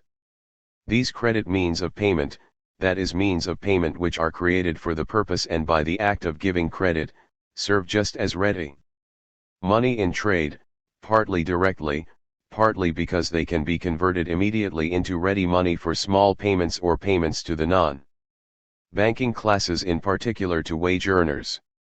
With their help, those who carry out new combinations can gain access to the existing stocks of productive means, or, as the case may be, enable those from whom they buy productive services to gain immediate access to the market for consumption goods. There is never, in this nexus, granting of credit in the sense that someone must wait for the equivalent of his service in goods, and content himself with a claim, thereby fulfilling a special function, not even in the sense that someone has to accumulate means of maintenance for laborers or landowners, or produced means of production, all of which would only be paid for out of the final results of production. Economically, it is true, there is an essential difference between these means of payment, if they are created for new ends, and money, or other means of payment of the circular flow. The latter may be conceived on the one hand as a kind of certificate for completed production and the increase in the social product effected through it, and on the other hand as a kind of order upon, or claim to, part of this social product. The former have not the first of these two characteristics. They too are orders, for which one can immediately procure consumption goods, but not certificates.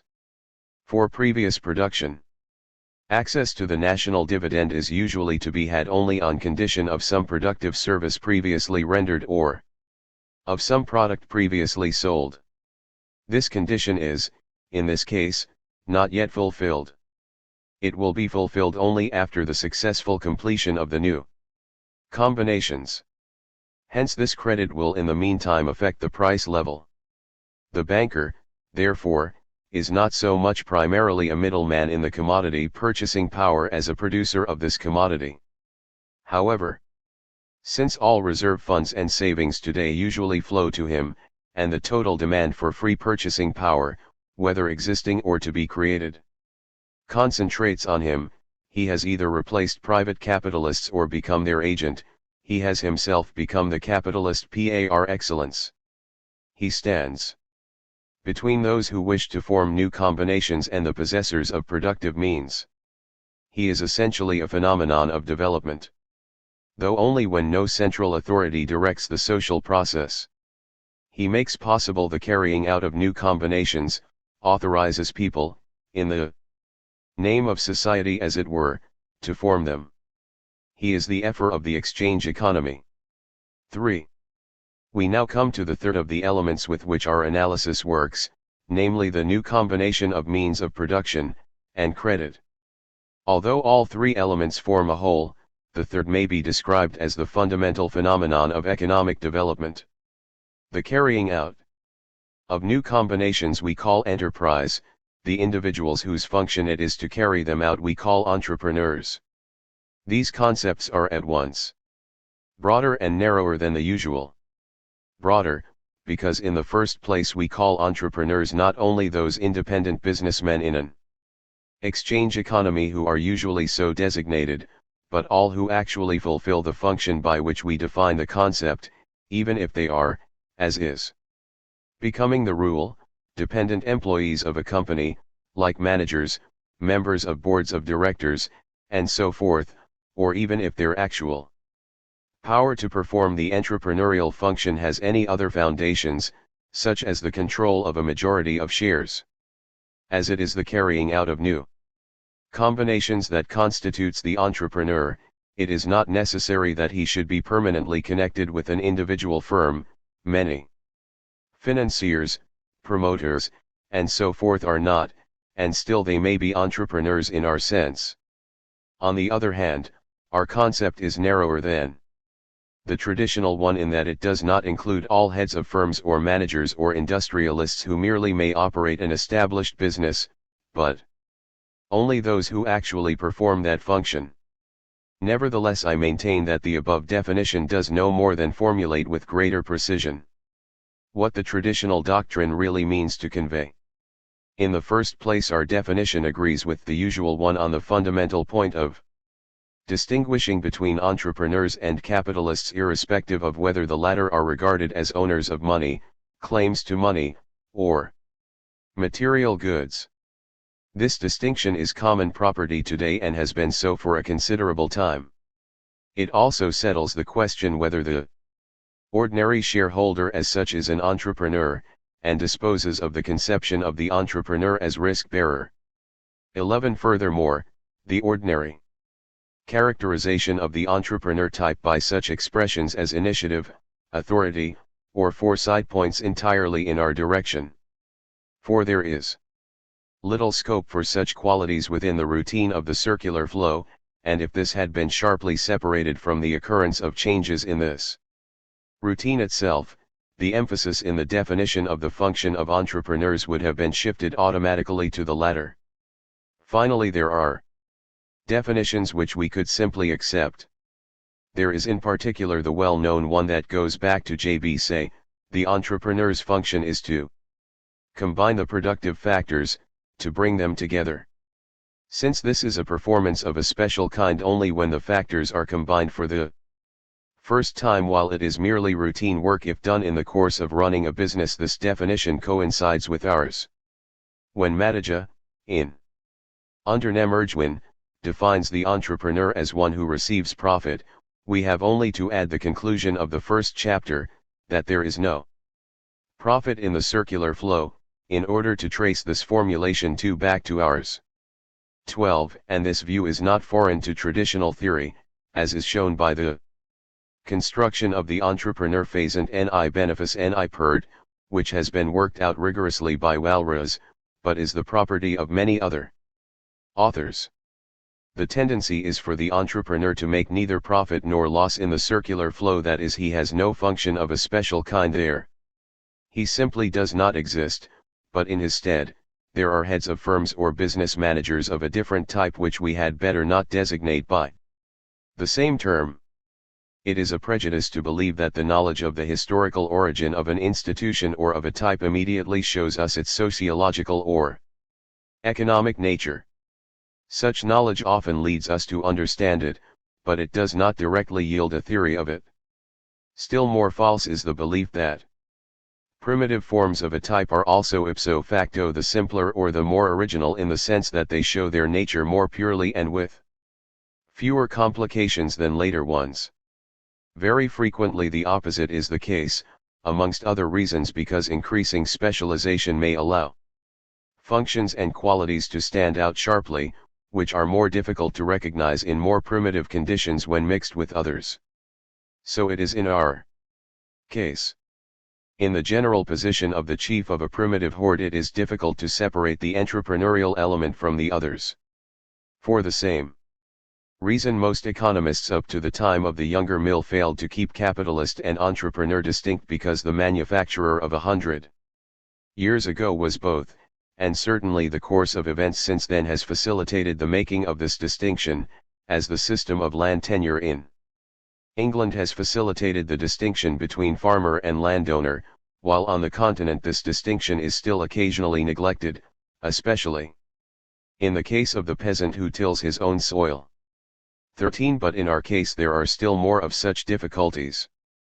The entrepreneur of earlier times was not only as a rule the capitalist too, he was also often, as he still is today in the case of small concerns, his own technical expert, in so far as a professional specialist was not called in for special cases. Likewise he was, and is, often his own buying and selling agent, the head of his office, his own personnel manager, and sometimes, even though as a rule he of course employed solicitors, his own legal advisor in current affairs. And it was performing some or all of these functions that regularly filled his days. The carrying out of new combinations can no more be a vocation than the making and execution of strategical decisions, although it is this function and not his routine work that characterizes the military leader. Therefore, the entrepreneur's essential function must always appear mixed up with other kinds of activity, which as a rule must be much more conspicuous than the essential one. Hence the Marshall-Lian definition of the entrepreneur, which simply treats the entrepreneurial function as management in the widest meaning, will naturally appeal to most of us. We do not accept it, simply because it does not bring out what we consider to be the salient point and the only one which specifically distinguishes entrepreneurial from other activities. Nevertheless, there are types the course of events has evolved them by degrees which exhibit the entrepreneurial function with particular purity. The promoter, to be sure, belongs to them only with qualifications. 4. Neglecting the associations relative to social and moral status, which are attached to this type, the promoter is frequently only an agent intervening on commission, who does the work of financial technique in floating the new enterprise. In this case he is not its creator nor the driving power in the process. However, he may be the latter also, and then he is something like an entrepreneur by profession. but the modern type of captain of industry 14 corresponds more closely to what is meant here. Especially if one recognizes his identity on the one hand with, say, the commercial entrepreneur of 12th century Venice or, among later types, with John Law, and on the other hand with the village potentate who combines with his agriculture and his cattle trade, say, a rural brewery, an hotel, and a store.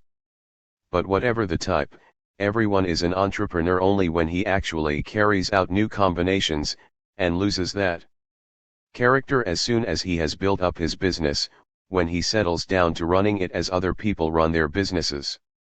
This is the rule, of course.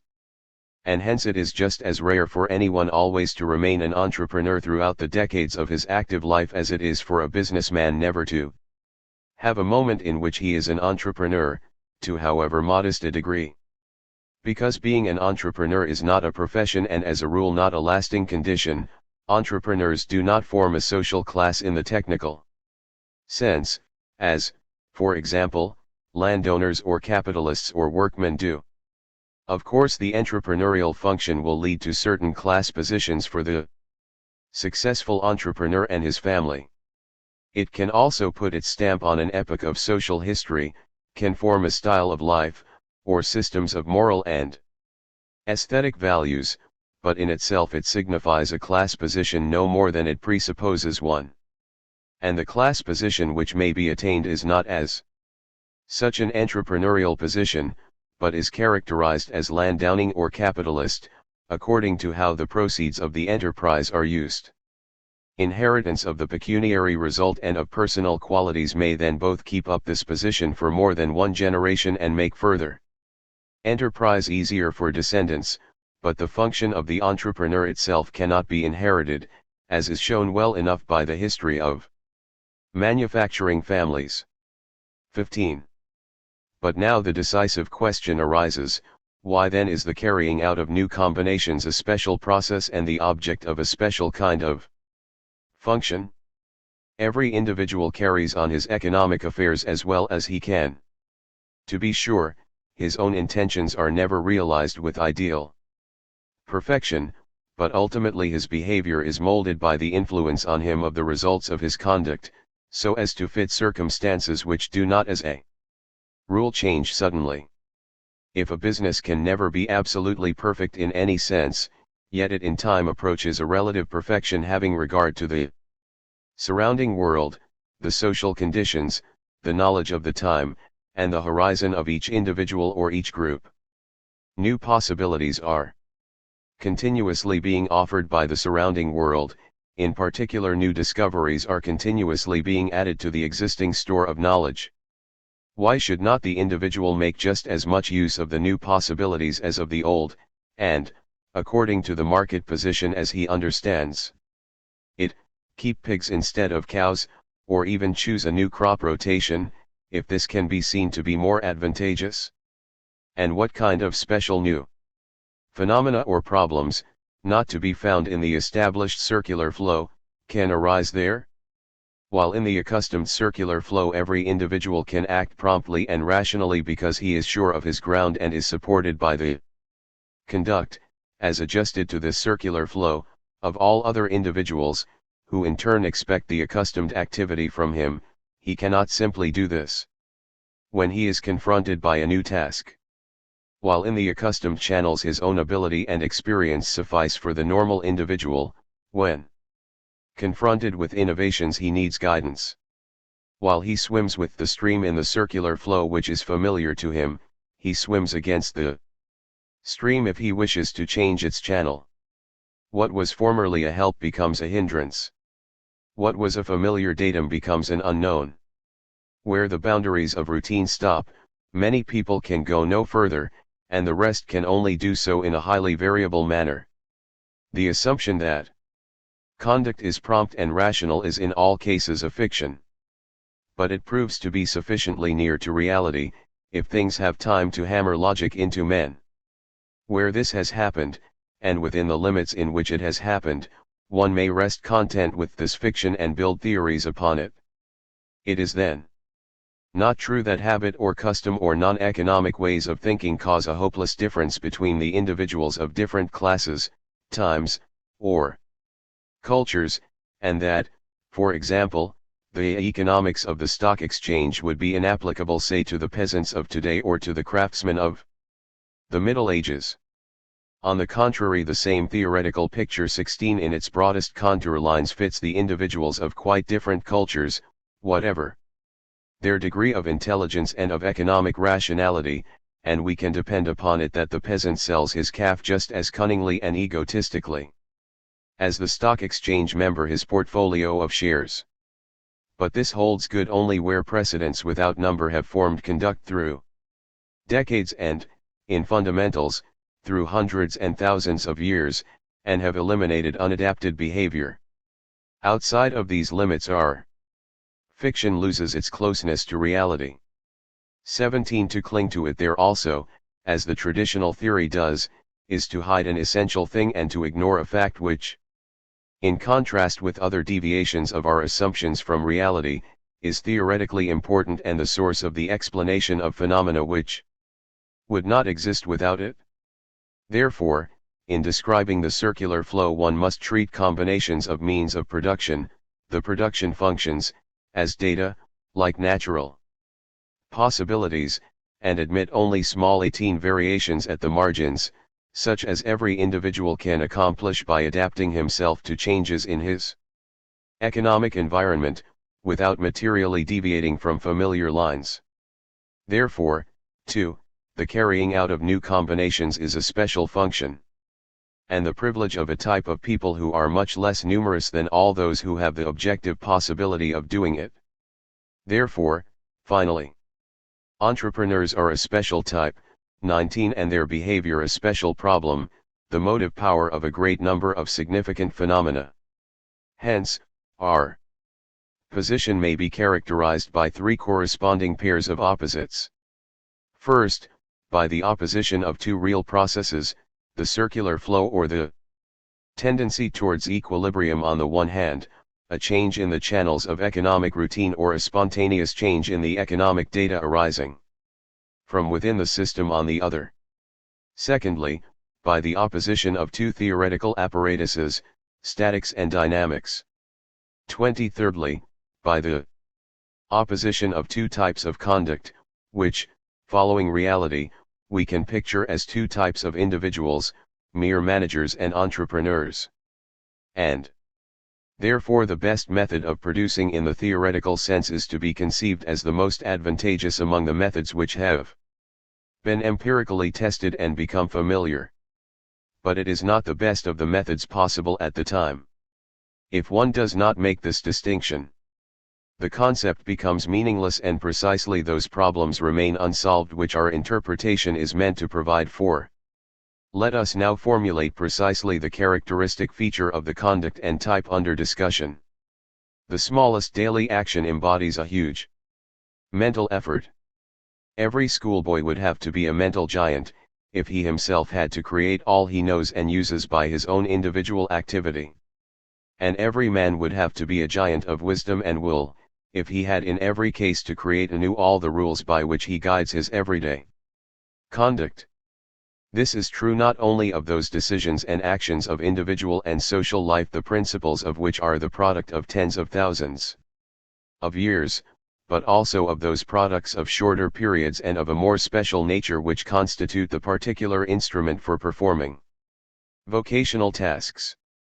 But precisely the things the performance of which according to this should involve a supreme effort, in general demand no special individual effort at all. Those which should be especially difficult are in reality especially easy. What should demand superhuman capacity is accessible to the least gifted, given mental health. In particular within the ordinary routine there is no need for leadership. Of course it is still necessary to set people their tasks, to keep up discipline, and so forth, but this is easy and a function any normal person can learn to fulfill. Within the lines familiar to all, even the function of directing other people, though still necessary, is mere work like any other, comparable to the service of tending a machine. All people get to know, and are able to do, their daily tasks in the customary way and ordinarily perform them by themselves. The director has his routine as they have theirs, and his directive function serves merely to correct individual aberrations. This is so because all knowledge and habit once acquired becomes as firmly rooted in ourselves as a railway embankment in the earth. It does not require to be continually renewed and consciously reproduced, but sinks into the strata of subconsciousness. It is normally transmitted almost without friction by inheritance, teaching, upbringing, pressure of environment.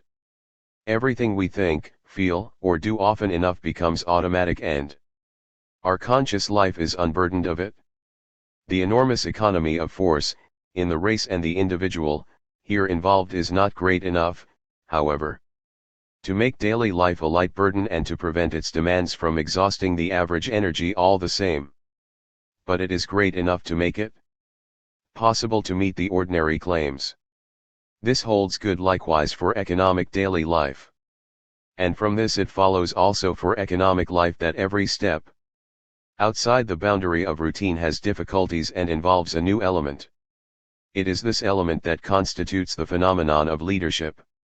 The nature of these difficulties may be focused in the following 3 points.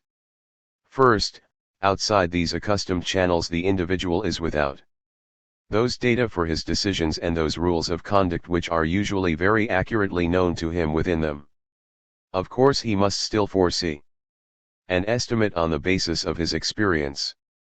But many things must remain uncertain, still others are only ascertainable within wide limits, some can perhaps only be guessed. In particular this is true of those data which the individual strives to alter and of those which he wants to create. Now, he must really to some extent do what tradition does for him in everyday life, viz. consciously plan his conduct in every particular. There will be much more conscious rationality in this than in customary action, which as such does not need to be reflected upon at all, but this plan must necessarily be open not only to errors greater in degree, but also to other kinds of errors than those occurring in customary action. What has been done already has the sharp-edged reality of all the things which we have seen and experienced, the new is only the figment of our imagination. Carrying out a new plan and acting according to a customary one are things as different as making a road and walking along it. How different a thing this is becomes clearer if one bears in mind the impossibility of surveying exhaustively all the effects and counter-effects of the projected enterprise. Even as many of them as could in theory be ascertained if one had unlimited time and means must practically remain in the dark. As military action must be taken in a given strategic position even if all the data potentially procurable are not available, so also in economic life action must be taken without working out all the details of what is to be done. Here the success of everything depends upon intuition, the capacity of seeing things in a way which afterwards proves to be true, even though it cannot be established at the moment, and of grasping the essential fact, discarding the unessential, even though one can give no account of the principles by which this is done. Thorough preparatory work and special knowledge, breadth of intellectual understanding, talent for logical analysis, may under certain circumstances be sources of failure. The more accurately, however, we learn to know the natural and social world, the more perfect our control of facts becomes, and the greater the extent, with time and progressive rationalization, within which things can be simply calculated, and indeed quickly and reliably calculated, the more the significance of this function decreases. Therefore the importance of the entrepreneur type must diminish just as the importance of the military commander has already diminished. Nevertheless a part of the very essence of each type is bound up with this function. As this first point lies in the task, so the second lies in the psyche of the businessman himself. It is not only objectively more difficult to do something new than what is familiar and tested by experience, but the individual feels reluctance to it and would do so even if the objective difficulties did not exist. This is so in all fields. The history of science is one great confirmation of the fact that we find it exceedingly difficult to adopt a new scientific point of view or method. Thought turns again and again into the accustomed track even if it has become unsuitable, and the more suitable innovation in itself presents no particular difficulties. The very nature of fixed habits of thinking, their energy-saving function, is founded upon the fact that they have become subconscious, that they yield their results automatically and are proof against criticism and even against contradiction by individual facts. But precisely because of this they become drag chains when they have outlived their usefulness. So it is also in the economic world. In the breast of one who wishes to do something new, the forces of habit rise up and bear witness against the embryonic project. A new and another kind of effort of will is therefore necessary in order to rest, amidst the work and care of the daily round.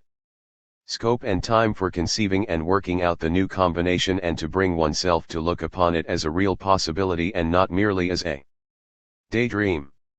This mental freedom presupposes a great surplus force over the everyday demand and is something peculiar and by nature rare. The third point consists in the reaction of the social environment against one who wishes to do something new. This reaction may manifest itself, first of all, in the existence of legal or political impediments. But neglecting this, any deviating conduct by a member of a social group is condemned, though in greatly varying degrees according as the social group is used to such conduct or not. Even a deviation from social custom in such things as dress or manners arouses opposition, and of course all the more so in the graver cases. This opposition is stronger in primitive stages of culture than in others, but it is never absent. Even mere astonishment at the deviation, even merely noticing it, exercises a pressure on the individual. The manifestation of condemnation may at once bring noticeable consequences in its train. It may even come to social ostracism and finally to physical prevention or to direct attack. Neither the fact that progressive differentiation weakens this opposition, especially as the most important cause of the weakening is the very development which we wish to explain, nor the further fact that the social opposition operates under certain circumstances and upon many individuals as a stimulus, changes anything in principle in the significance of it. Surmounting this opposition is always a special kind of task which does not exist in the customary course of life, a task which also requires a special kind of conduct. In matters economic, this resistance manifests itself first of all in the groups threatened by the innovation, then in the difficulty in finding the necessary cooperation, finally in the difficulty in winning over consumers. Even though these elements are still effective today, despite the fact that a period of turbulent development has accustomed us to the appearance and the carrying out of innovations, they can be best studied in the beginnings of capitalism. But they are so obvious there that it would be time lost for our purposes to dwell upon them. There is leadership only for these reasons, leadership, that is, as a special kind of function and in contrast to a mere difference in rank, which would exist in every social body, in the smallest as in the largest, and in combination with which it generally appears. The facts alluded to create a boundary beyond which the majority of people do not function promptly by themselves and require help from a minority. If social life had in all respects the relative immutability of, for example, the astronomical world, or if mutable this mutability were yet incapable of being influenced by human action, or finally if capable of being so influenced this type of action were yet equally open to everyone, then there would be no special function of leadership as distinguished from routine work. The specific problem of leadership arises and the leader type appears only where new possibilities present themselves. That is why it is so strongly marked among the Normans at the time of their conquests and so feebly among the Slavs in the centuries of their unchanging and relatively protected life in the marshes of the Pripet. Our 3 points characterize the nature of the function as well as the conduct or behavior which constitutes the leader type. It is no part of his function to find or to create new possibilities. They are always present, abundantly accumulated by all sorts of people. Often they are also generally known and being discussed by scientific or literary writers. In other cases, there is nothing to discover about them, because they are quite obvious. To take an example from political life, it was not at all difficult to see how the social and political conditions of France at the time of Louis XVI could have been improved so as to avoid a breakdown of the Ancien regime. Plenty of people as a matter of fact did see it. But nobody was in a position to do it. Now, it is this doing the thing, without which possibilities are dead, of which the leader's function consists. This holds good of all kinds of leadership, ephemeral as well as more enduring ones. The former may serve as an instance. What is to be done in a casual emergency is as a rule quite simple. Most or all people may see it, yet they want someone to speak out, to lead, and to organize. Even leadership which influences merely by example, as artistic or scientific leadership, does not consist simply in finding or creating the new thing but in so impressing the social group with it as to draw it on in its wake. It is, therefore, more by will than by intellect that the leaders fulfill their function, more by authority, personal weight, and so forth than by original ideas. Economic leadership in particular must hence be distinguished from invention. As long as they are not carried into practice, inventions are economically irrelevant.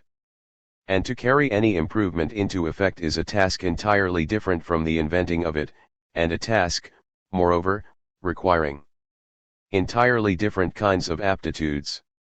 Although entrepreneurs of course may be inventors just as they may be capitalists, they are inventors not by nature of their function but by coincidence and vice versa.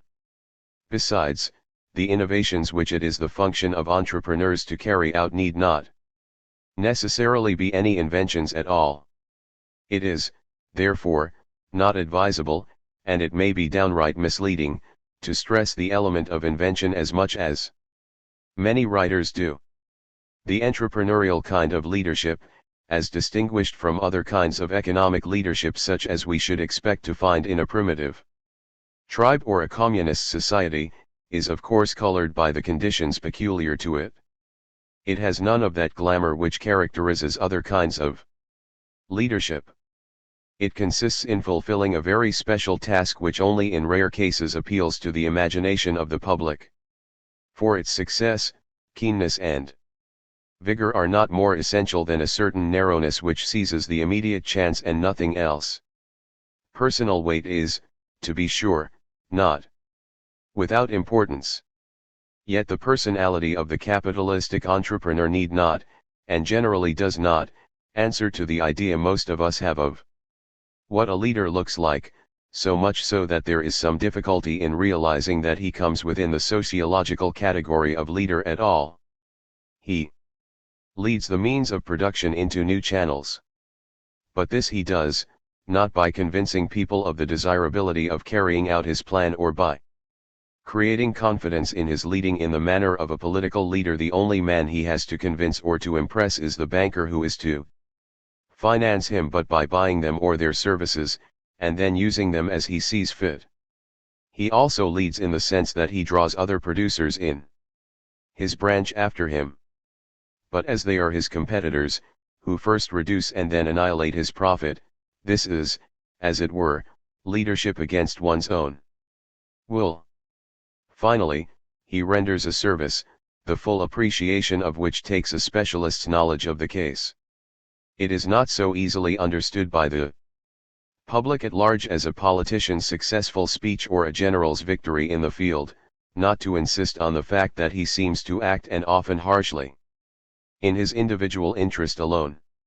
We shall understand, therefore, that we do not observe, in this case, the emergence of all those effective values which are the glory of all other kinds of social leadership. Add to this the precariousness of the economic position both of the individual entrepreneur and of entrepreneurs as a group, and the fact that when his economic success raises him socially he has no cultural tradition or attitude to fall back upon, but moves about in society as an upstart, whose ways are readily laughed at, and we shall understand why this type has never been popular, and why even scientific critique often makes short work of it. 21. We shall finally try to round off our picture of the entrepreneur in the same manner in which we always, in science as well as in practical life, try to understand human behavior, viz. by analyzing the characteristic motives of his conduct. Any attempt to do this must of course meet with all those objections against the economist's intrusion into psychology which have been made familiar by a long series of writers. We cannot here enter into the fundamental question of the relation between psychology and economics.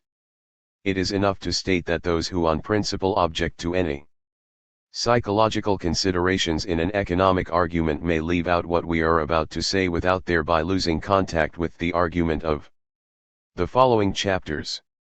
For none of the results to which our analysis is intended to lead stands or falls with our psychology of the entrepreneur, or could be vitiated by any errors in it. Nowhere is there, as the reader will easily satisfy himself, any necessity for us to overstep the frontiers of observable behavior.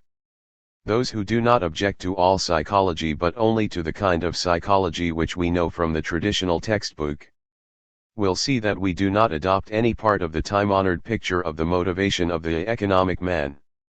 In the theory of the circular flow, the importance of examining motives is very much reduced by the fact that the equations of the system of equilibrium may be so interpreted as not to imply any psychic magnitudes at all, as shown by the analysis of Pareto and of Barone. This is the reason why even very defective psychology interferes much less with results than one would expect. There may be rational conduct even in the absence of rational motive. But as soon as we really wish to penetrate into motivation, the problem proves by no means simple. Within given social circumstances and habits, most of what people do every day will appear to them primarily from the point of view of duty carrying a social or a superhuman sanction. There is very little of conscious rationality, still less of hedonism and of individual egoism about it, and so much of it as may safely be said to exist is of comparatively recent growth.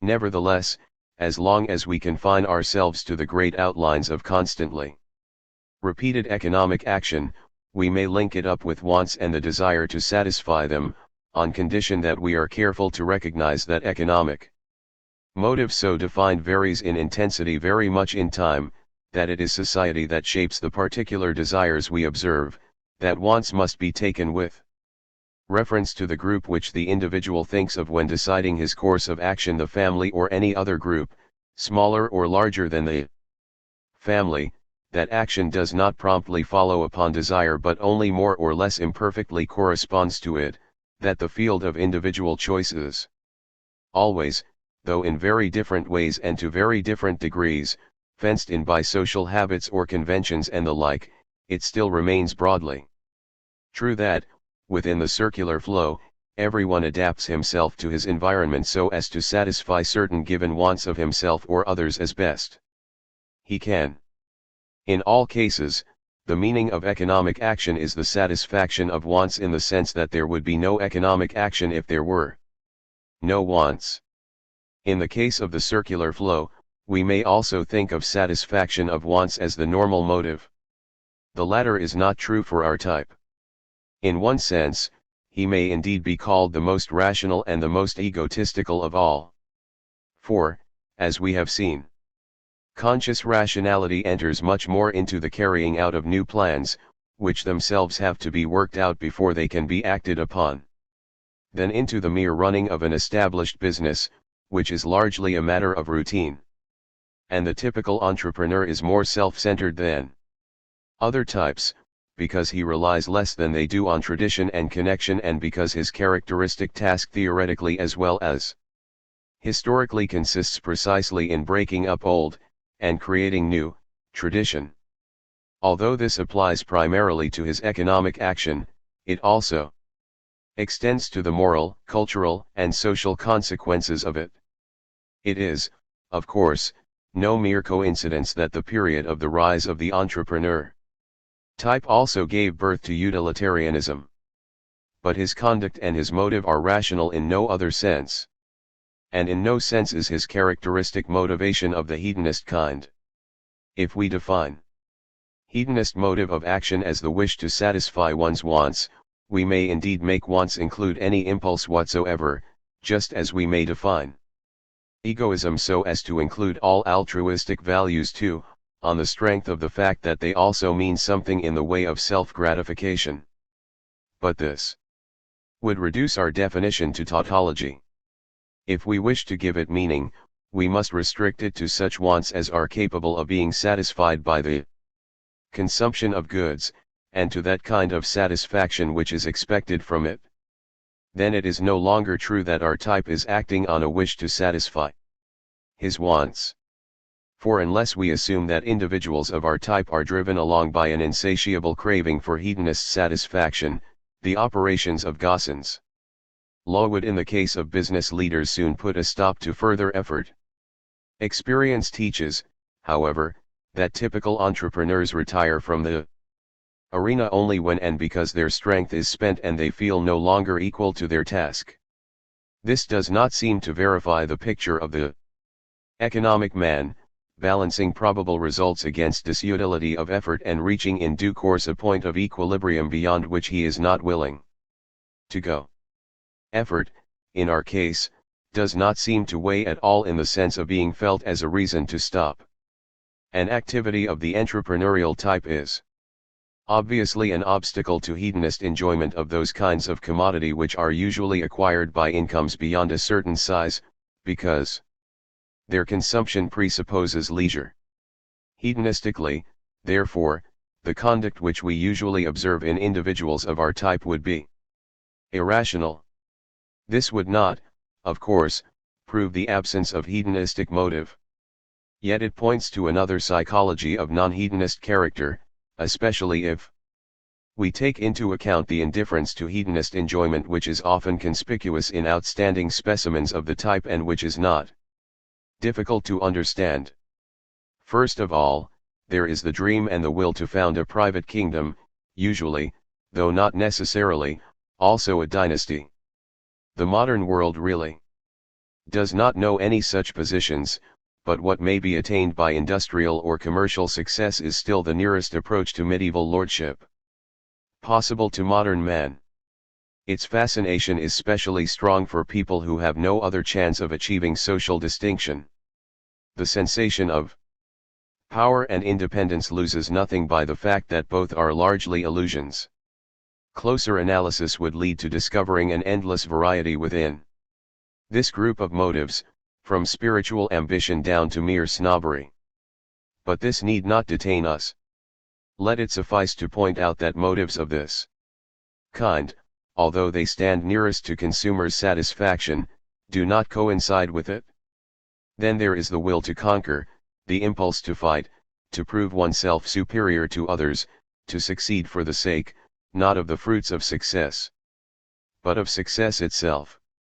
From this aspect, economic action becomes akin to sport. There are financial races, or rather boxing matches. The financial result is a secondary consideration, or, at all events, mainly valued as an index of success and as a symptom of victory, the displaying of which very often is more important as a motive of large expenditure than the wish for the consumer's goods themselves. Again, we should find countless nuances, some of which, like social ambition, shade into the first group of motives.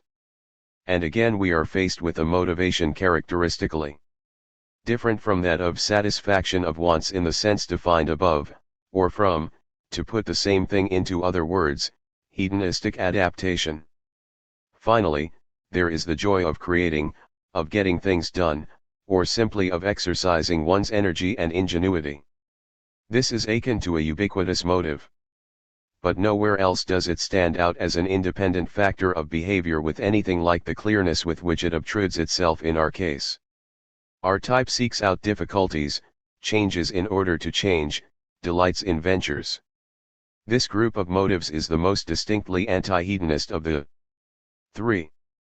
Only with the first groups of motives is private property as the result of entrepreneurial activity an essential factor in making it operative. With the other two it is not. Pecuniary gain is indeed a very accurate expression of success, especially of relative success, and from the standpoint of the man who strives for it, it has the additional advantage of being an objective fact and largely independent of the opinion of others. These and other peculiarities incident to the mechanism of acquisitive society make it very difficult to replace it as a motor of industrial development, even if we would discard the importance it has for creating a fund ready for investment. Nevertheless, it is true that the second and third groups of entrepreneurial motives may in principle be taken care of by other social arrangements not involving private gain from economic innovation. What other stimuli could be provided, and how they could be made to work as well as the capitalistic ones do, are questions which are beyond our theme. They are taken too lightly by social reformers, and are altogether ignored by fiscal radicalism. But they are not insoluble, and may be answered by detailed observation of the psychology of entrepreneurial activity, at least for given times and places. Notes 1. This is used here in Max Weber's sense. As the reader will see, rational and empirical here mean, if not identical, yet cognate, things. They are equally different from, and opposed to, metaphysical, which implies going beyond the reach of both reason and facts, beyond the realm, that is, of science. With some it has become a habit to use the word rational in much the same sense as we do metaphysical. Hence some warning against misunderstanding may not be out of place. 2. If economists, nevertheless, have always had something to say on this theme, this is only because they did not restrict themselves to economic theory, but, and indeed quite superficially as a rule, studied historical sociology or made assumptions about the economic future. Division of labor, the origin of private property in land, increasing control over nature, economic freedom, and legal security. These are the most important elements constituting the economic sociology of Adam Smith. They clearly relate to the social framework of the economic course of events, not to any immanent spontaneity of the latter. 1. Can also consider this as Ricardo's theory of development, say in Bucher's sense, which, moreover, exhibits the line of thought which earned the characterization of pessimist for him, namely the hypothetical prognosis that in consequence of the progressive increase of population together with the progressive exhaustion of the powers of the soil, which can according to him only temporarily be interrupted by improvements in production, a position of rest would eventually appear to be distinguished toto silla from the ideal momentary position of rest of the equilibrium of modern theory, in which the economic situation would be characterized by an hypertrophy of rent, which is something totally different from what is understood above by a theory of development, and still more different from what we shall understand by it in this book. Mill worked out the same line of thought more carefully, and also distributed color and tone differently. In essence, however, his book 4, Influence of the Progress of Society on Production and Distribution, is just the same thing. Even this title expresses how much progress is considered as something non-economic, as something rooted in the data that only exercises an influence upon production and distribution. In particular, his treatment of improvements in the arts of production is strictly static. Improvement, according to this traditional view, is something which just happens and the effects of which we have to investigate, while we have nothing to say about its occurrence per se. What is thereby passed over is the subject matter of this book, or rather the foundation stone of its construction.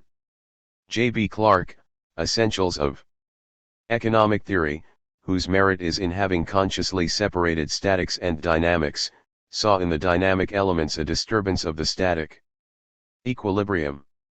This is likewise our view, and also from our standpoint an essential task is to investigate the effect of this disturbance and the new equilibrium, which then emerges. But while he confines himself to this, and just like Mill sees therein the meaning of dynamics, we shall first of all give a theory of these causes of disturbances in so far as they are more than mere disturbances for us, and in so far as it seems to us that essential economic phenomena depend upon their appearance. In particular, two of the causes of disturbance enumerated by him, increase of capital and population, are for us, as for him, merely causes of disturbance, however important as factors of change they may be for another kind of problem just indicated in the text.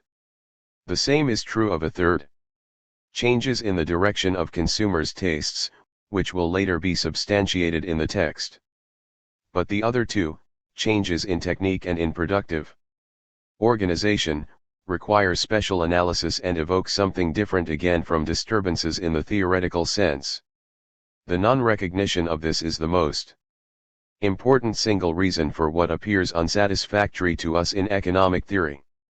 From this insignificant-looking source flows, as we shall see, a new conception of the economic process, which overcomes a series of fundamental difficulties and thus justifies the new statement of the problem in the text.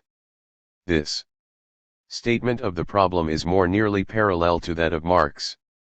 For according to him there is an internal economic development and no mere adaptation of economic life to changing data. But my structure covers only a small part of his ground. 3. Therefore, one of the most annoying misunderstandings that arose out of the first edition of this book was that this theory of development neglects all historical factors of change except one, namely the individuality of entrepreneurs. If my representation were intended to be as this objection assumes, it would obviously be nonsense. But it is not at all concerned with the concrete factors of change, but with the method by which these work, with the mechanism of change. The entrepreneur is merely the bearer of the mechanism of change. And I have taken account not of one factor of historical change, but of none. We have still less to do here with the factors which in particular explain the changes in the economic organization, economic custom, and so on. This is still another problem, and although there are points at which all these methods of treatment collide, it means spoiling the fruit of all if they are not kept apart and if each is not allowed the right to grow by itself.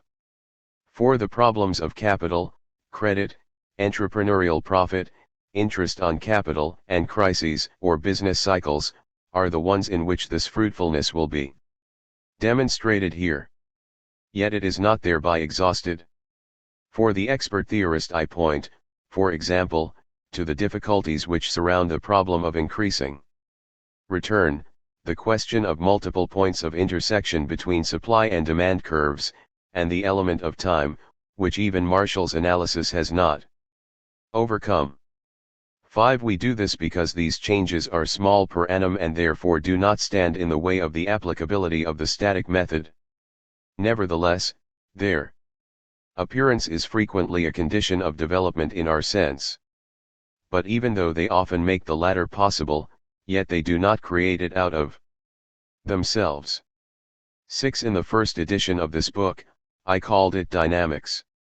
But it is preferable to avoid this expression here, since it so easily leads us astray because of the associations which attach themselves to its various meanings. Better, then, to say simply what we mean: economic life changes. It changes partly because of changes in the data, to which it tends to adapt itself. But this is not the only kind of economic change.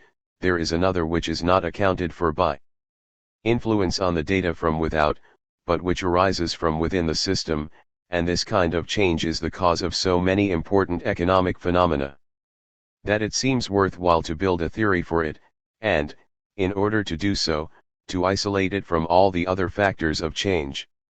The author begs to add another more exact definition, which he is in the habit of using, What we are about to consider is that kind of change arising from within the system which so displaces its equilibrium point that the new one cannot be reached from the old one by infinitesimal steps.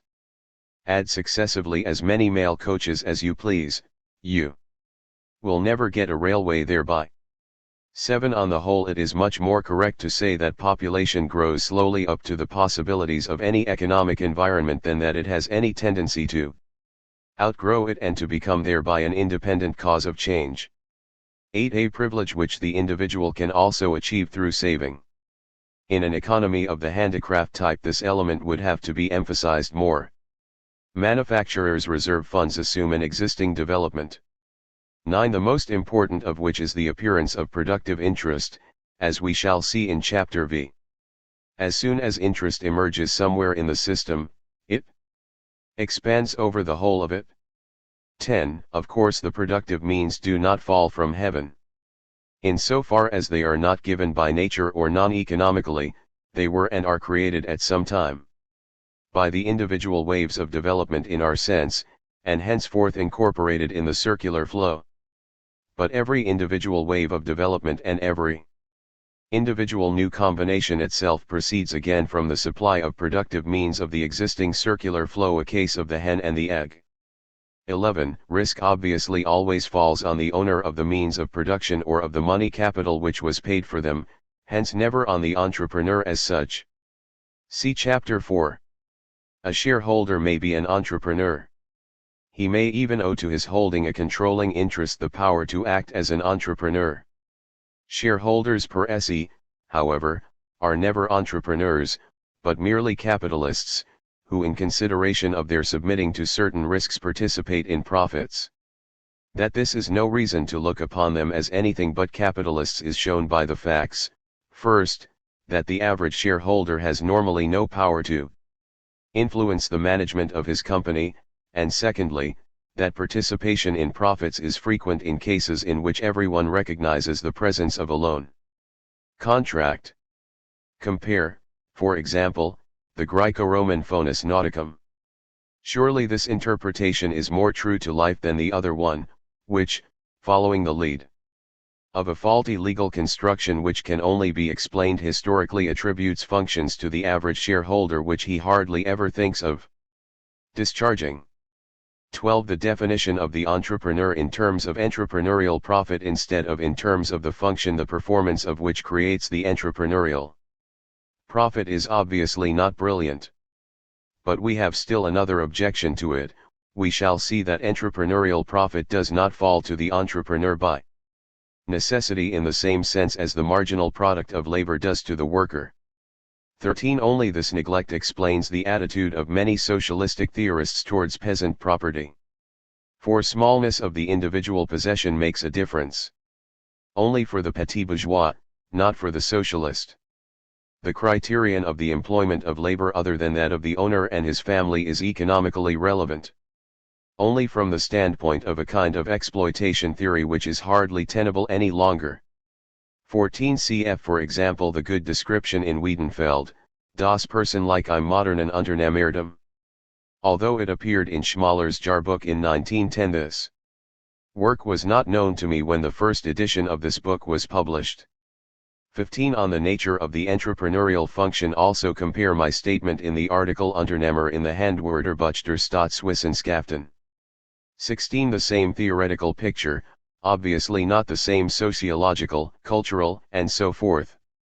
17. How much this is the case is best seen today in the economic life of those nations, and within our civilization in the economics of those individuals, whom the development of the last century has not yet completely drawn into its stream, for example, in the economy of the Central European peasant. This peasant calculates, there is no deficiency of the economic way of thinking, Wirtschaftsgesinnung, in him. Yet he cannot take a step out of the beaten path.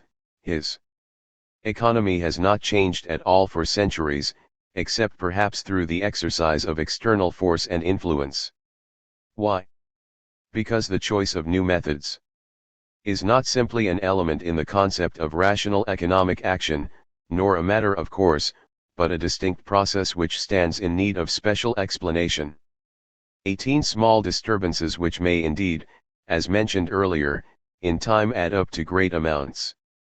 The decisive point is that the businessman, if he makes them, never alters his routine. The usual case is one of small, the exception one of great, uno actu great, disturbances. Only in this sense is emphasis put upon smallness here. The objection that there can be no difference in principle between small and large disturbances is not effective.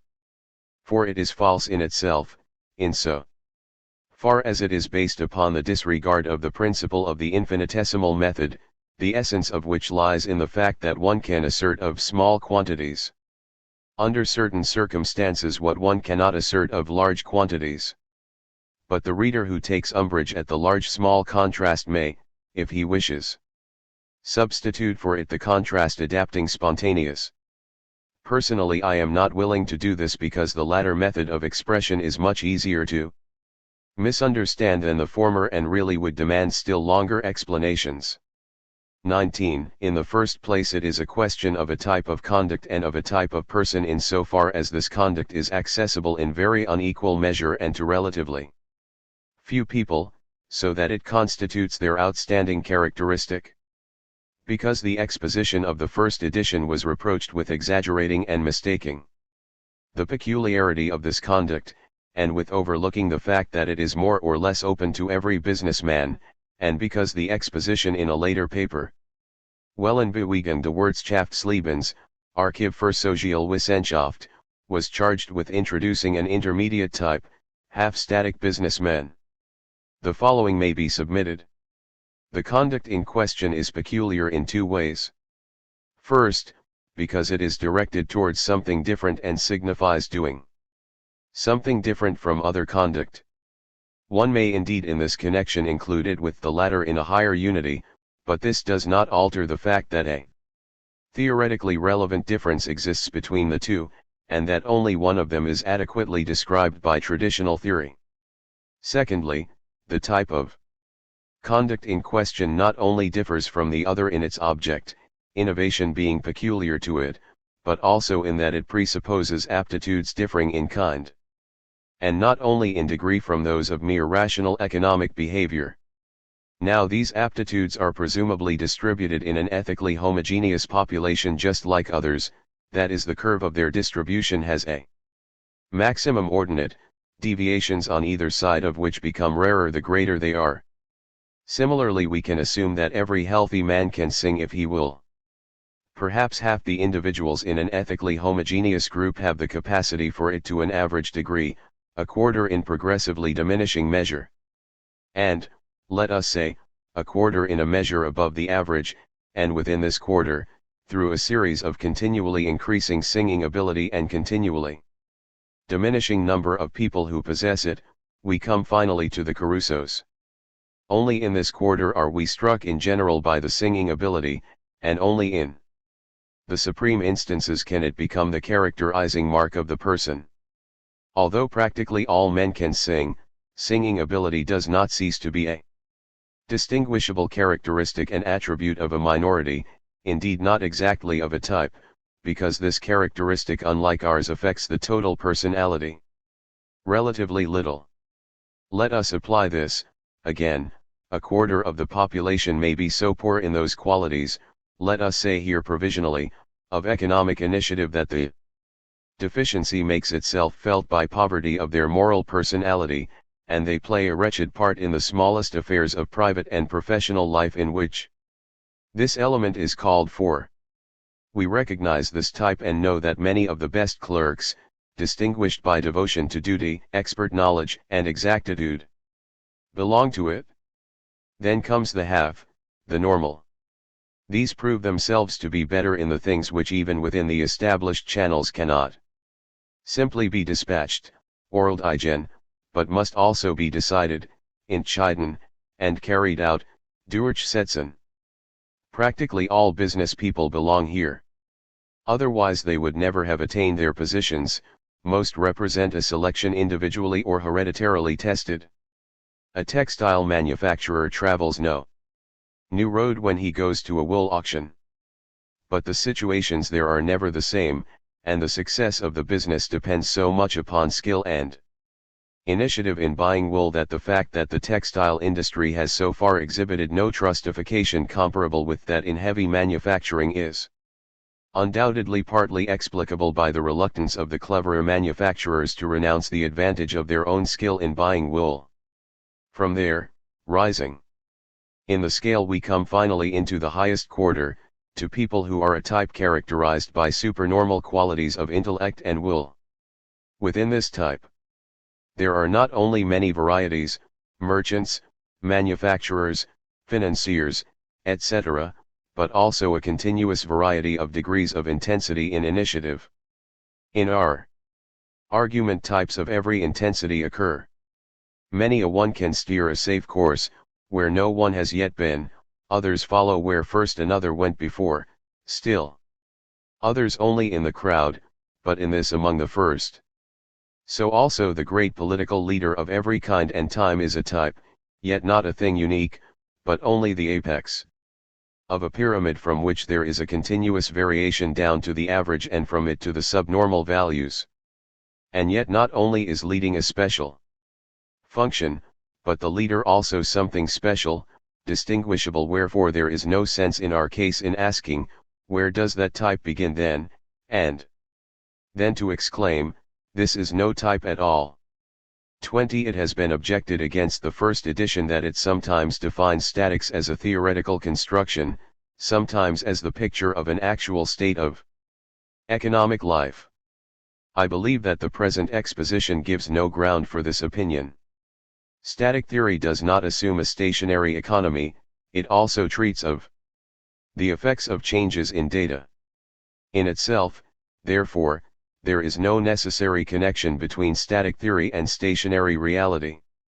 Only in so far as one can exhibit the fundamental form of the economic course of events with the maximum simplicity in an unchanging economy does this assumption recommend itself to theory. The stationary economy is for uncounted thousands of years, and also in historical times in many places for centuries, an incontrovertible fact.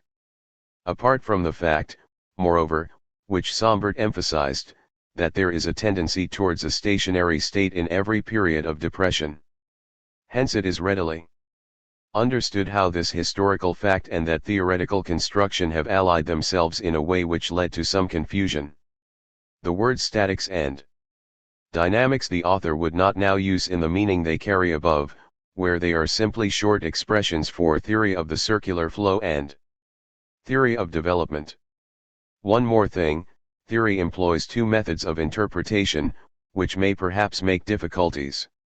If it is to be shown how all the elements of the economic system are determined in equilibrium by one another, this equilibrium system is considered as not yet existing and is built up before our eyes ab ovo. This does not mean that its coming into being is genetically explained thereby. Only its existence and functioning are made logically clear by mental dissection. And the experiences and habits of individuals are assumed as existing. How just these productive combinations have come about is not thereby explained. Further, if two contiguous equilibrium positions are to be investigated, then sometimes, not always, as in Pigou's economics of welfare, the best productive combination in the first is compared with the best in the second. And this again need not, but may, mean that the two combinations in the sense meant here differ not only by small variations in quantity but in their whole technical and commercial structure. Here too the coming into being of the second combination and the problems connected with it are not investigated, but only the functioning and the outcome of the already existing combination. Even though justified as far as it goes, this method of treatment passes over our problem. If the assertion were implied that this is also settled by it, it would be false. 21. It may, therefore, not be superfluous to point out that our analysis of the role of the entrepreneur does not involve any glorification of the type, as some readers of the first edition of this book seem to think. We do hold that entrepreneurs have an economic function as distinguished from, say, robbers.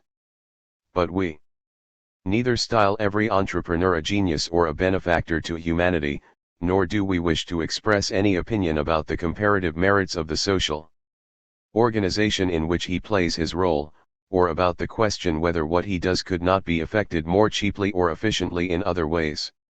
Chapter 3. Credit and Capital. The nature and function of credit. 1.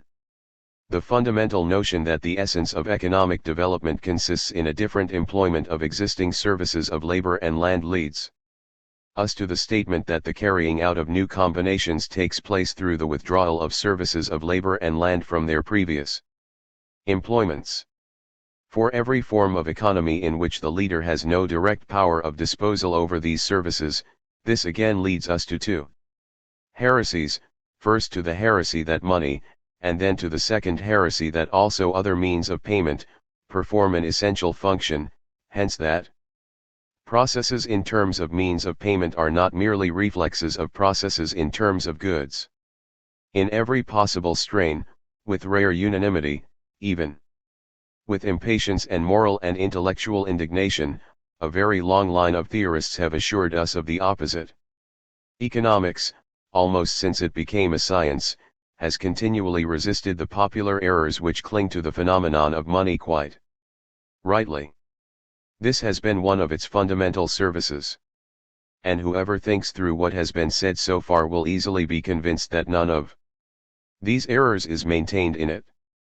Of course, if one were to say that money is only a medium for facilitating the circulation of goods and that no important phenomena can be connected with it, this would be false. If one would forge out of this an objection against our argument, then it would be at once refuted by our proof that in our case a different employment of the system's productive powers cannot be achieved otherwise than by a disturbance in the relative purchasing power of individuals. We saw that, in principle, a loan of the services of labor and land by workers and landlords is not possible. Nor can the entrepreneur himself borrow produced means of production. For in the circular flow there would be no idle stocks for the needs of the entrepreneur. If somewhere or other exactly such produced means of production as the entrepreneur needs happen to exist, then of course he can buy them. For this, however, he again needs purchasing power. But he cannot simply borrow them, for they are needed for the purposes for which they were produced, and the possessor cannot and will not wait for his return, which the entrepreneur could indeed reimburse him for, but only later, and also can and will bear no risk.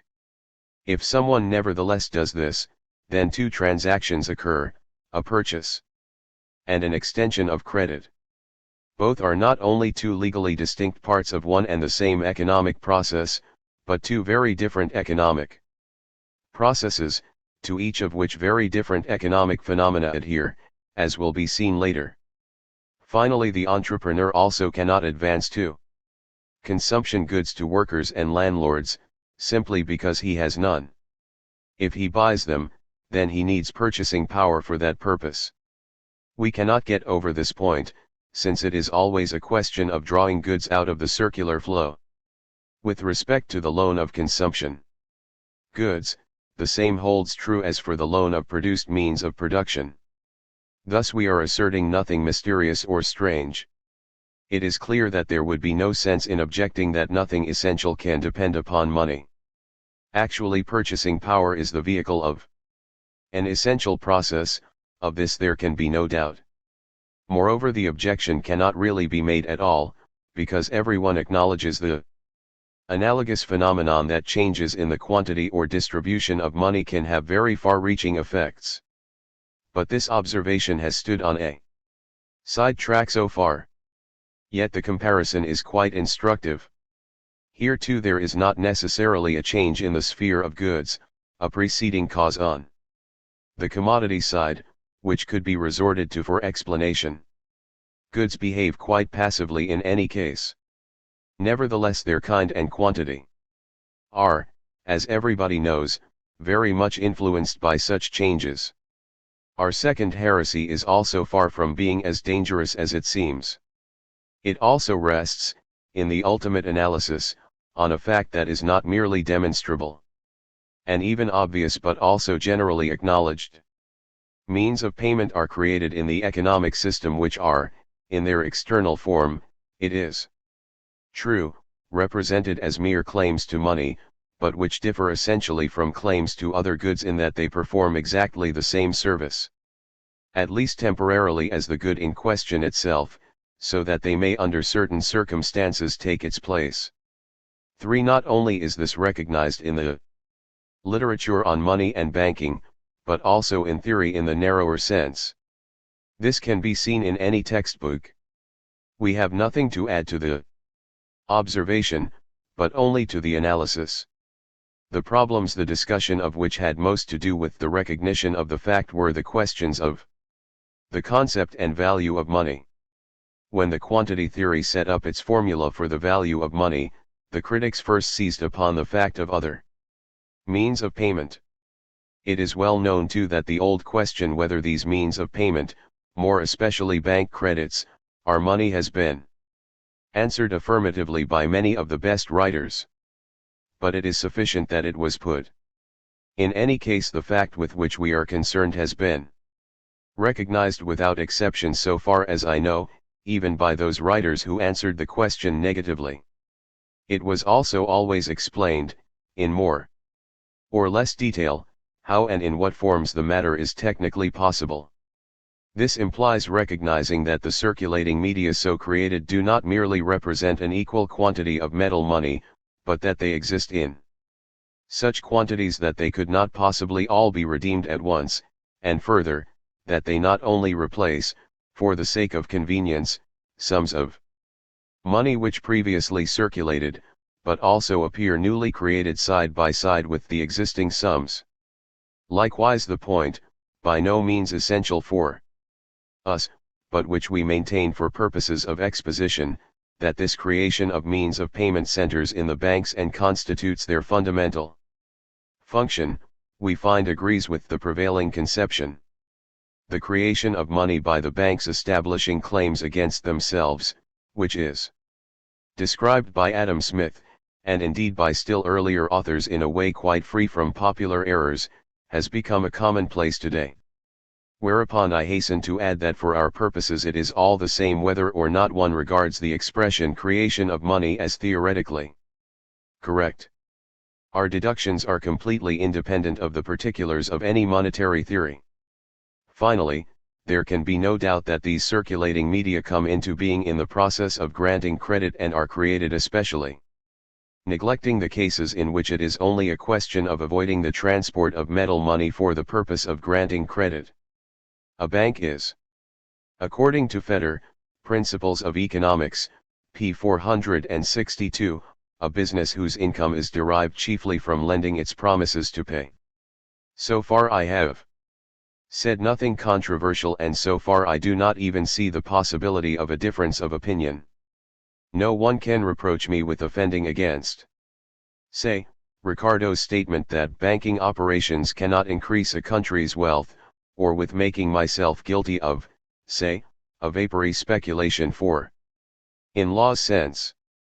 Furthermore, who would deny the fact that, in some countries, perhaps 3/4 of bank deposits are simply credits, 5, and that the businessman as a rule first becomes the bank's debtor in order to become its creditor, that he first borrows what he uno actu deposits, to say nothing of the fact that only a negligible fraction of all transactions are and can be effected by money in the strict sense.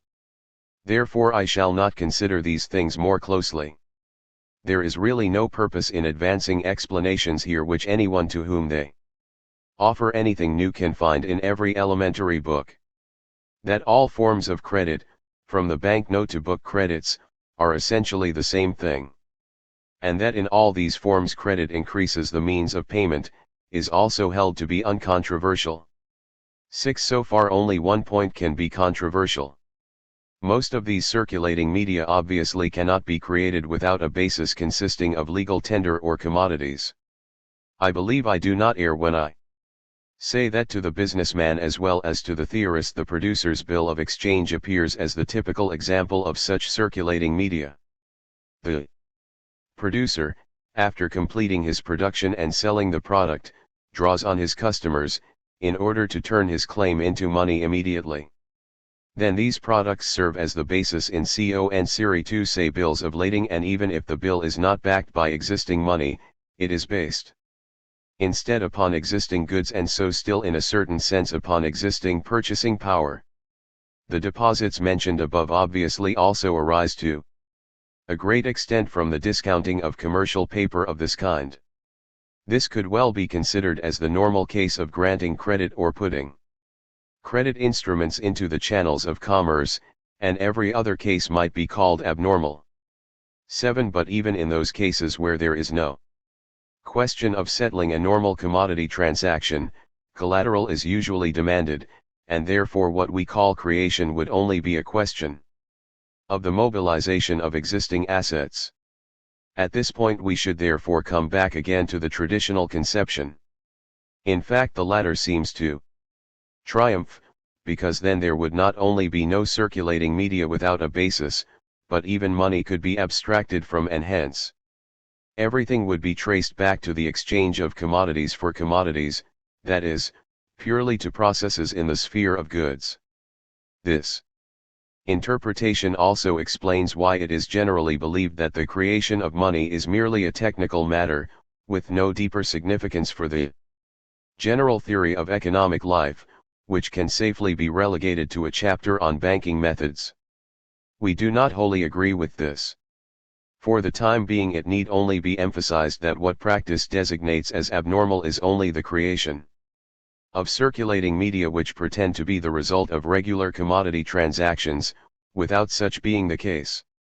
Apart from this, finance bills are not simply something abnormal. They are, it is true, not creations of credit for financing new combinations, but they frequently come to much the same thing. As regards the collateral, which in such cases cannot be existing products but only other things, its significance, in principle, is not that the assets constituting the collateral are mobilized by the granting of credit. This is not a good characterization of the nature of the thing. On the contrary, we must distinguish two cases. First, the entrepreneur may have some kind of security which he can mortgage at the bank. 8. This circumstance certainly makes it much easier for him in practice to obtain credit. But it does not belong to the nature of the thing in its purest form. The entrepreneurial function is not, in principle, connected with the possession of wealth, as analysis and experience equally teach, even though the accidental fact of the possession of wealth constitutes a practical advantage. In view of the cases in which the latter circumstance is absent, this interpretation can hardly be challenged, and it follows then that the statement that credit as it were coins property is not a sufficient formulation of the matter. Or secondly, the entrepreneur may mortgage goods, which he acquires with the borrowed purchasing power. The granting of credit comes first, and collateral must be dispensed with, at least in principle, for however short an interval. From this case the conception of putting existing assets into circulation receives still less support than from the first. On the contrary, it is perfectly clear that purchasing power is created to which in the first case no new goods correspond. From this it follows, therefore, that in real life total credit must be greater than it could be if there were only fully covered credit. The credit structure projects not only beyond the existing gold basis, but also beyond the existing commodity basis. Again, this fact as such cannot very well be denied. Only its theoretical significance can be in doubt.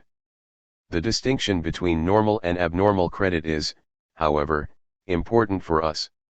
Normal credit creates claims to the social dividend, which represent and may be thought of as certifying services rendered and previous delivery of existing goods.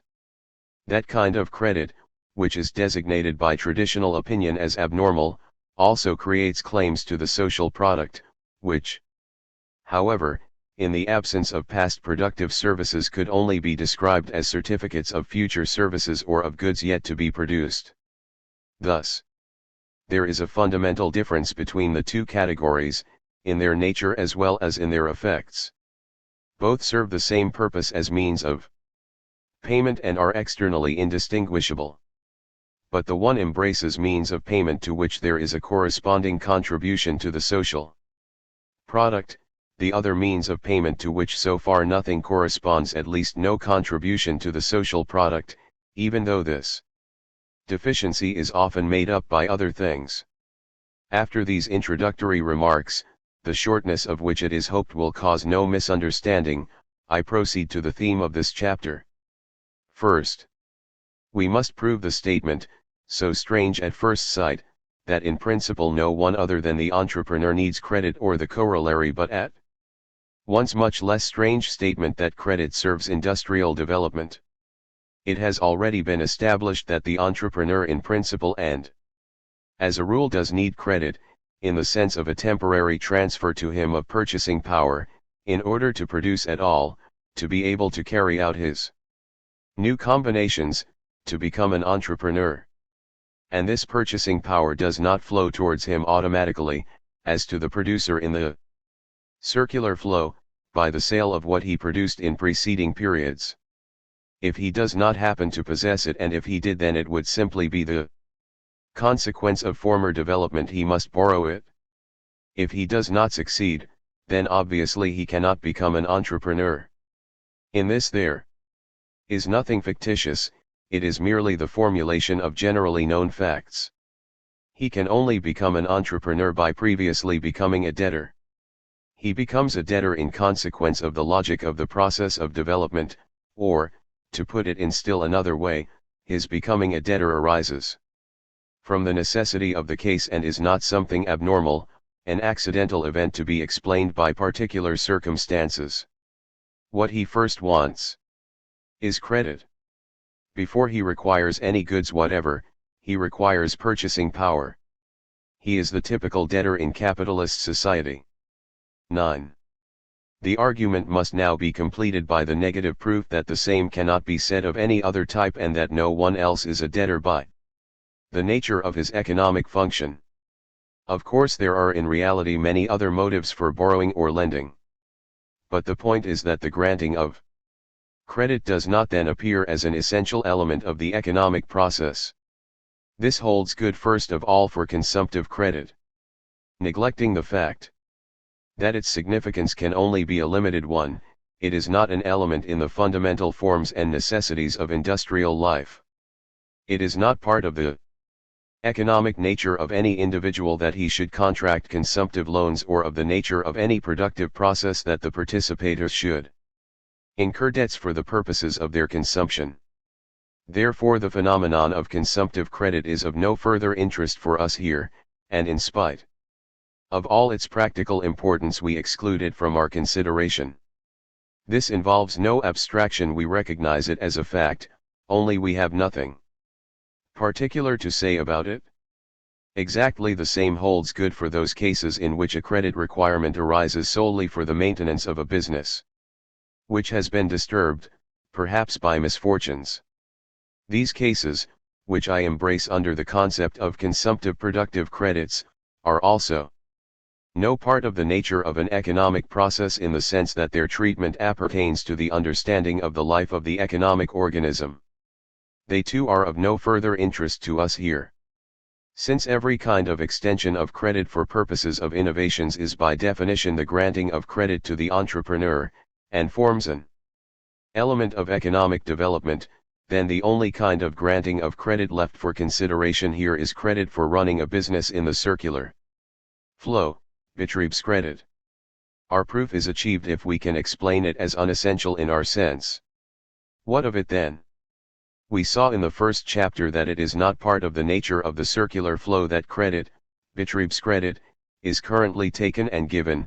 10. When the producer has finished his products, then according to our conception he sells them immediately and begins his production anew with the proceeds.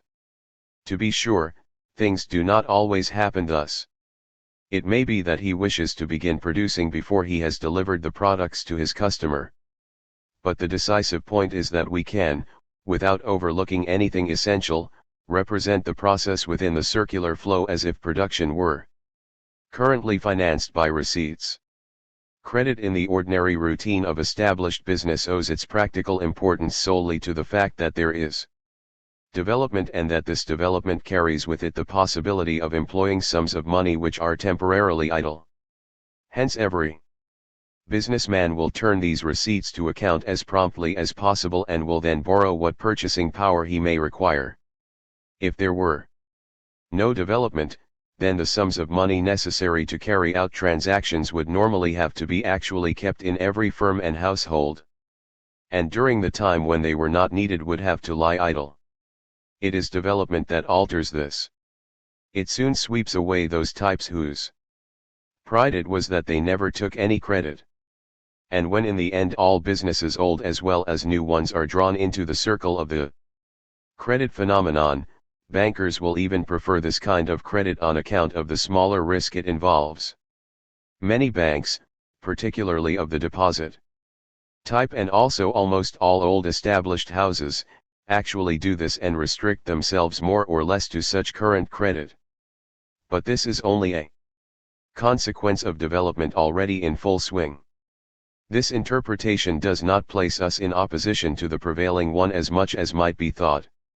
11. On the contrary, we assert by it, in complete agreement with the usual view, that we can dispense with credit if we want to grasp the economic process of the circular flow. Only because the prevailing theory takes the same view, and like us sees in the financing by credit of current commodity transactions nothing essential to the understanding of the matter, can it eliminate this proceeding from its treatment of the main features of the economic process. Only on this account can it restrict its view to the sphere of goods.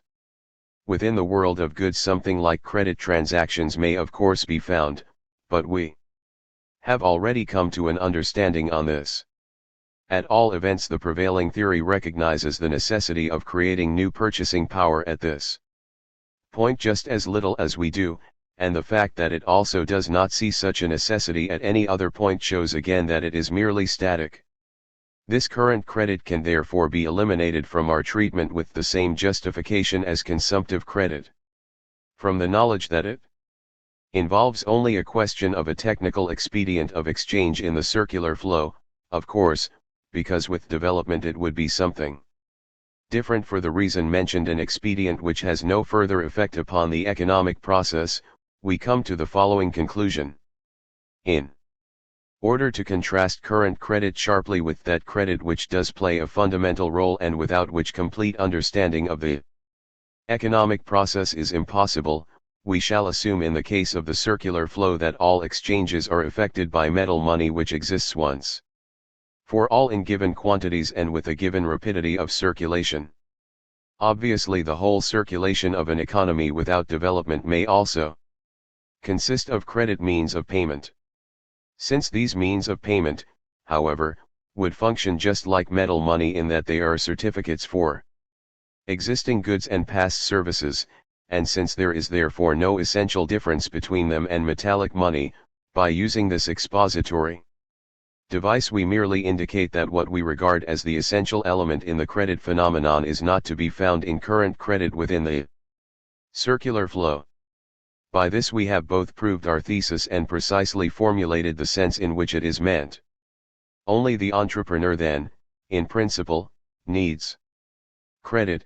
Only for industrial development does it play a fundamental part, that is a part the consideration of which is essential to an understanding of the whole process.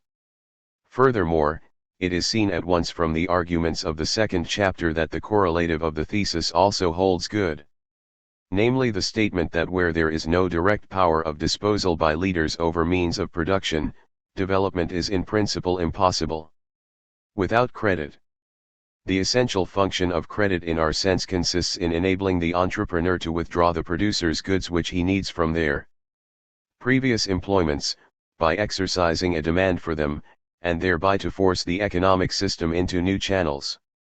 Our second thesis now runs, insofar as credit cannot be given out of the results of past enterprise or in general out of reservoirs of purchasing power created by past development, it can only consist of credit means of payment created ad hoc, which can be backed neither by money in the strict sense nor by products already in existence. It can indeed be covered by other assets than products, that is by any kind of property which the entrepreneur may happen to own. But this is in the first place not necessary, and in the second place does not alter the nature of the process, which consists in creating a new demand for, without simultaneously creating, a new supply of goods. This thesis needs no further proof here,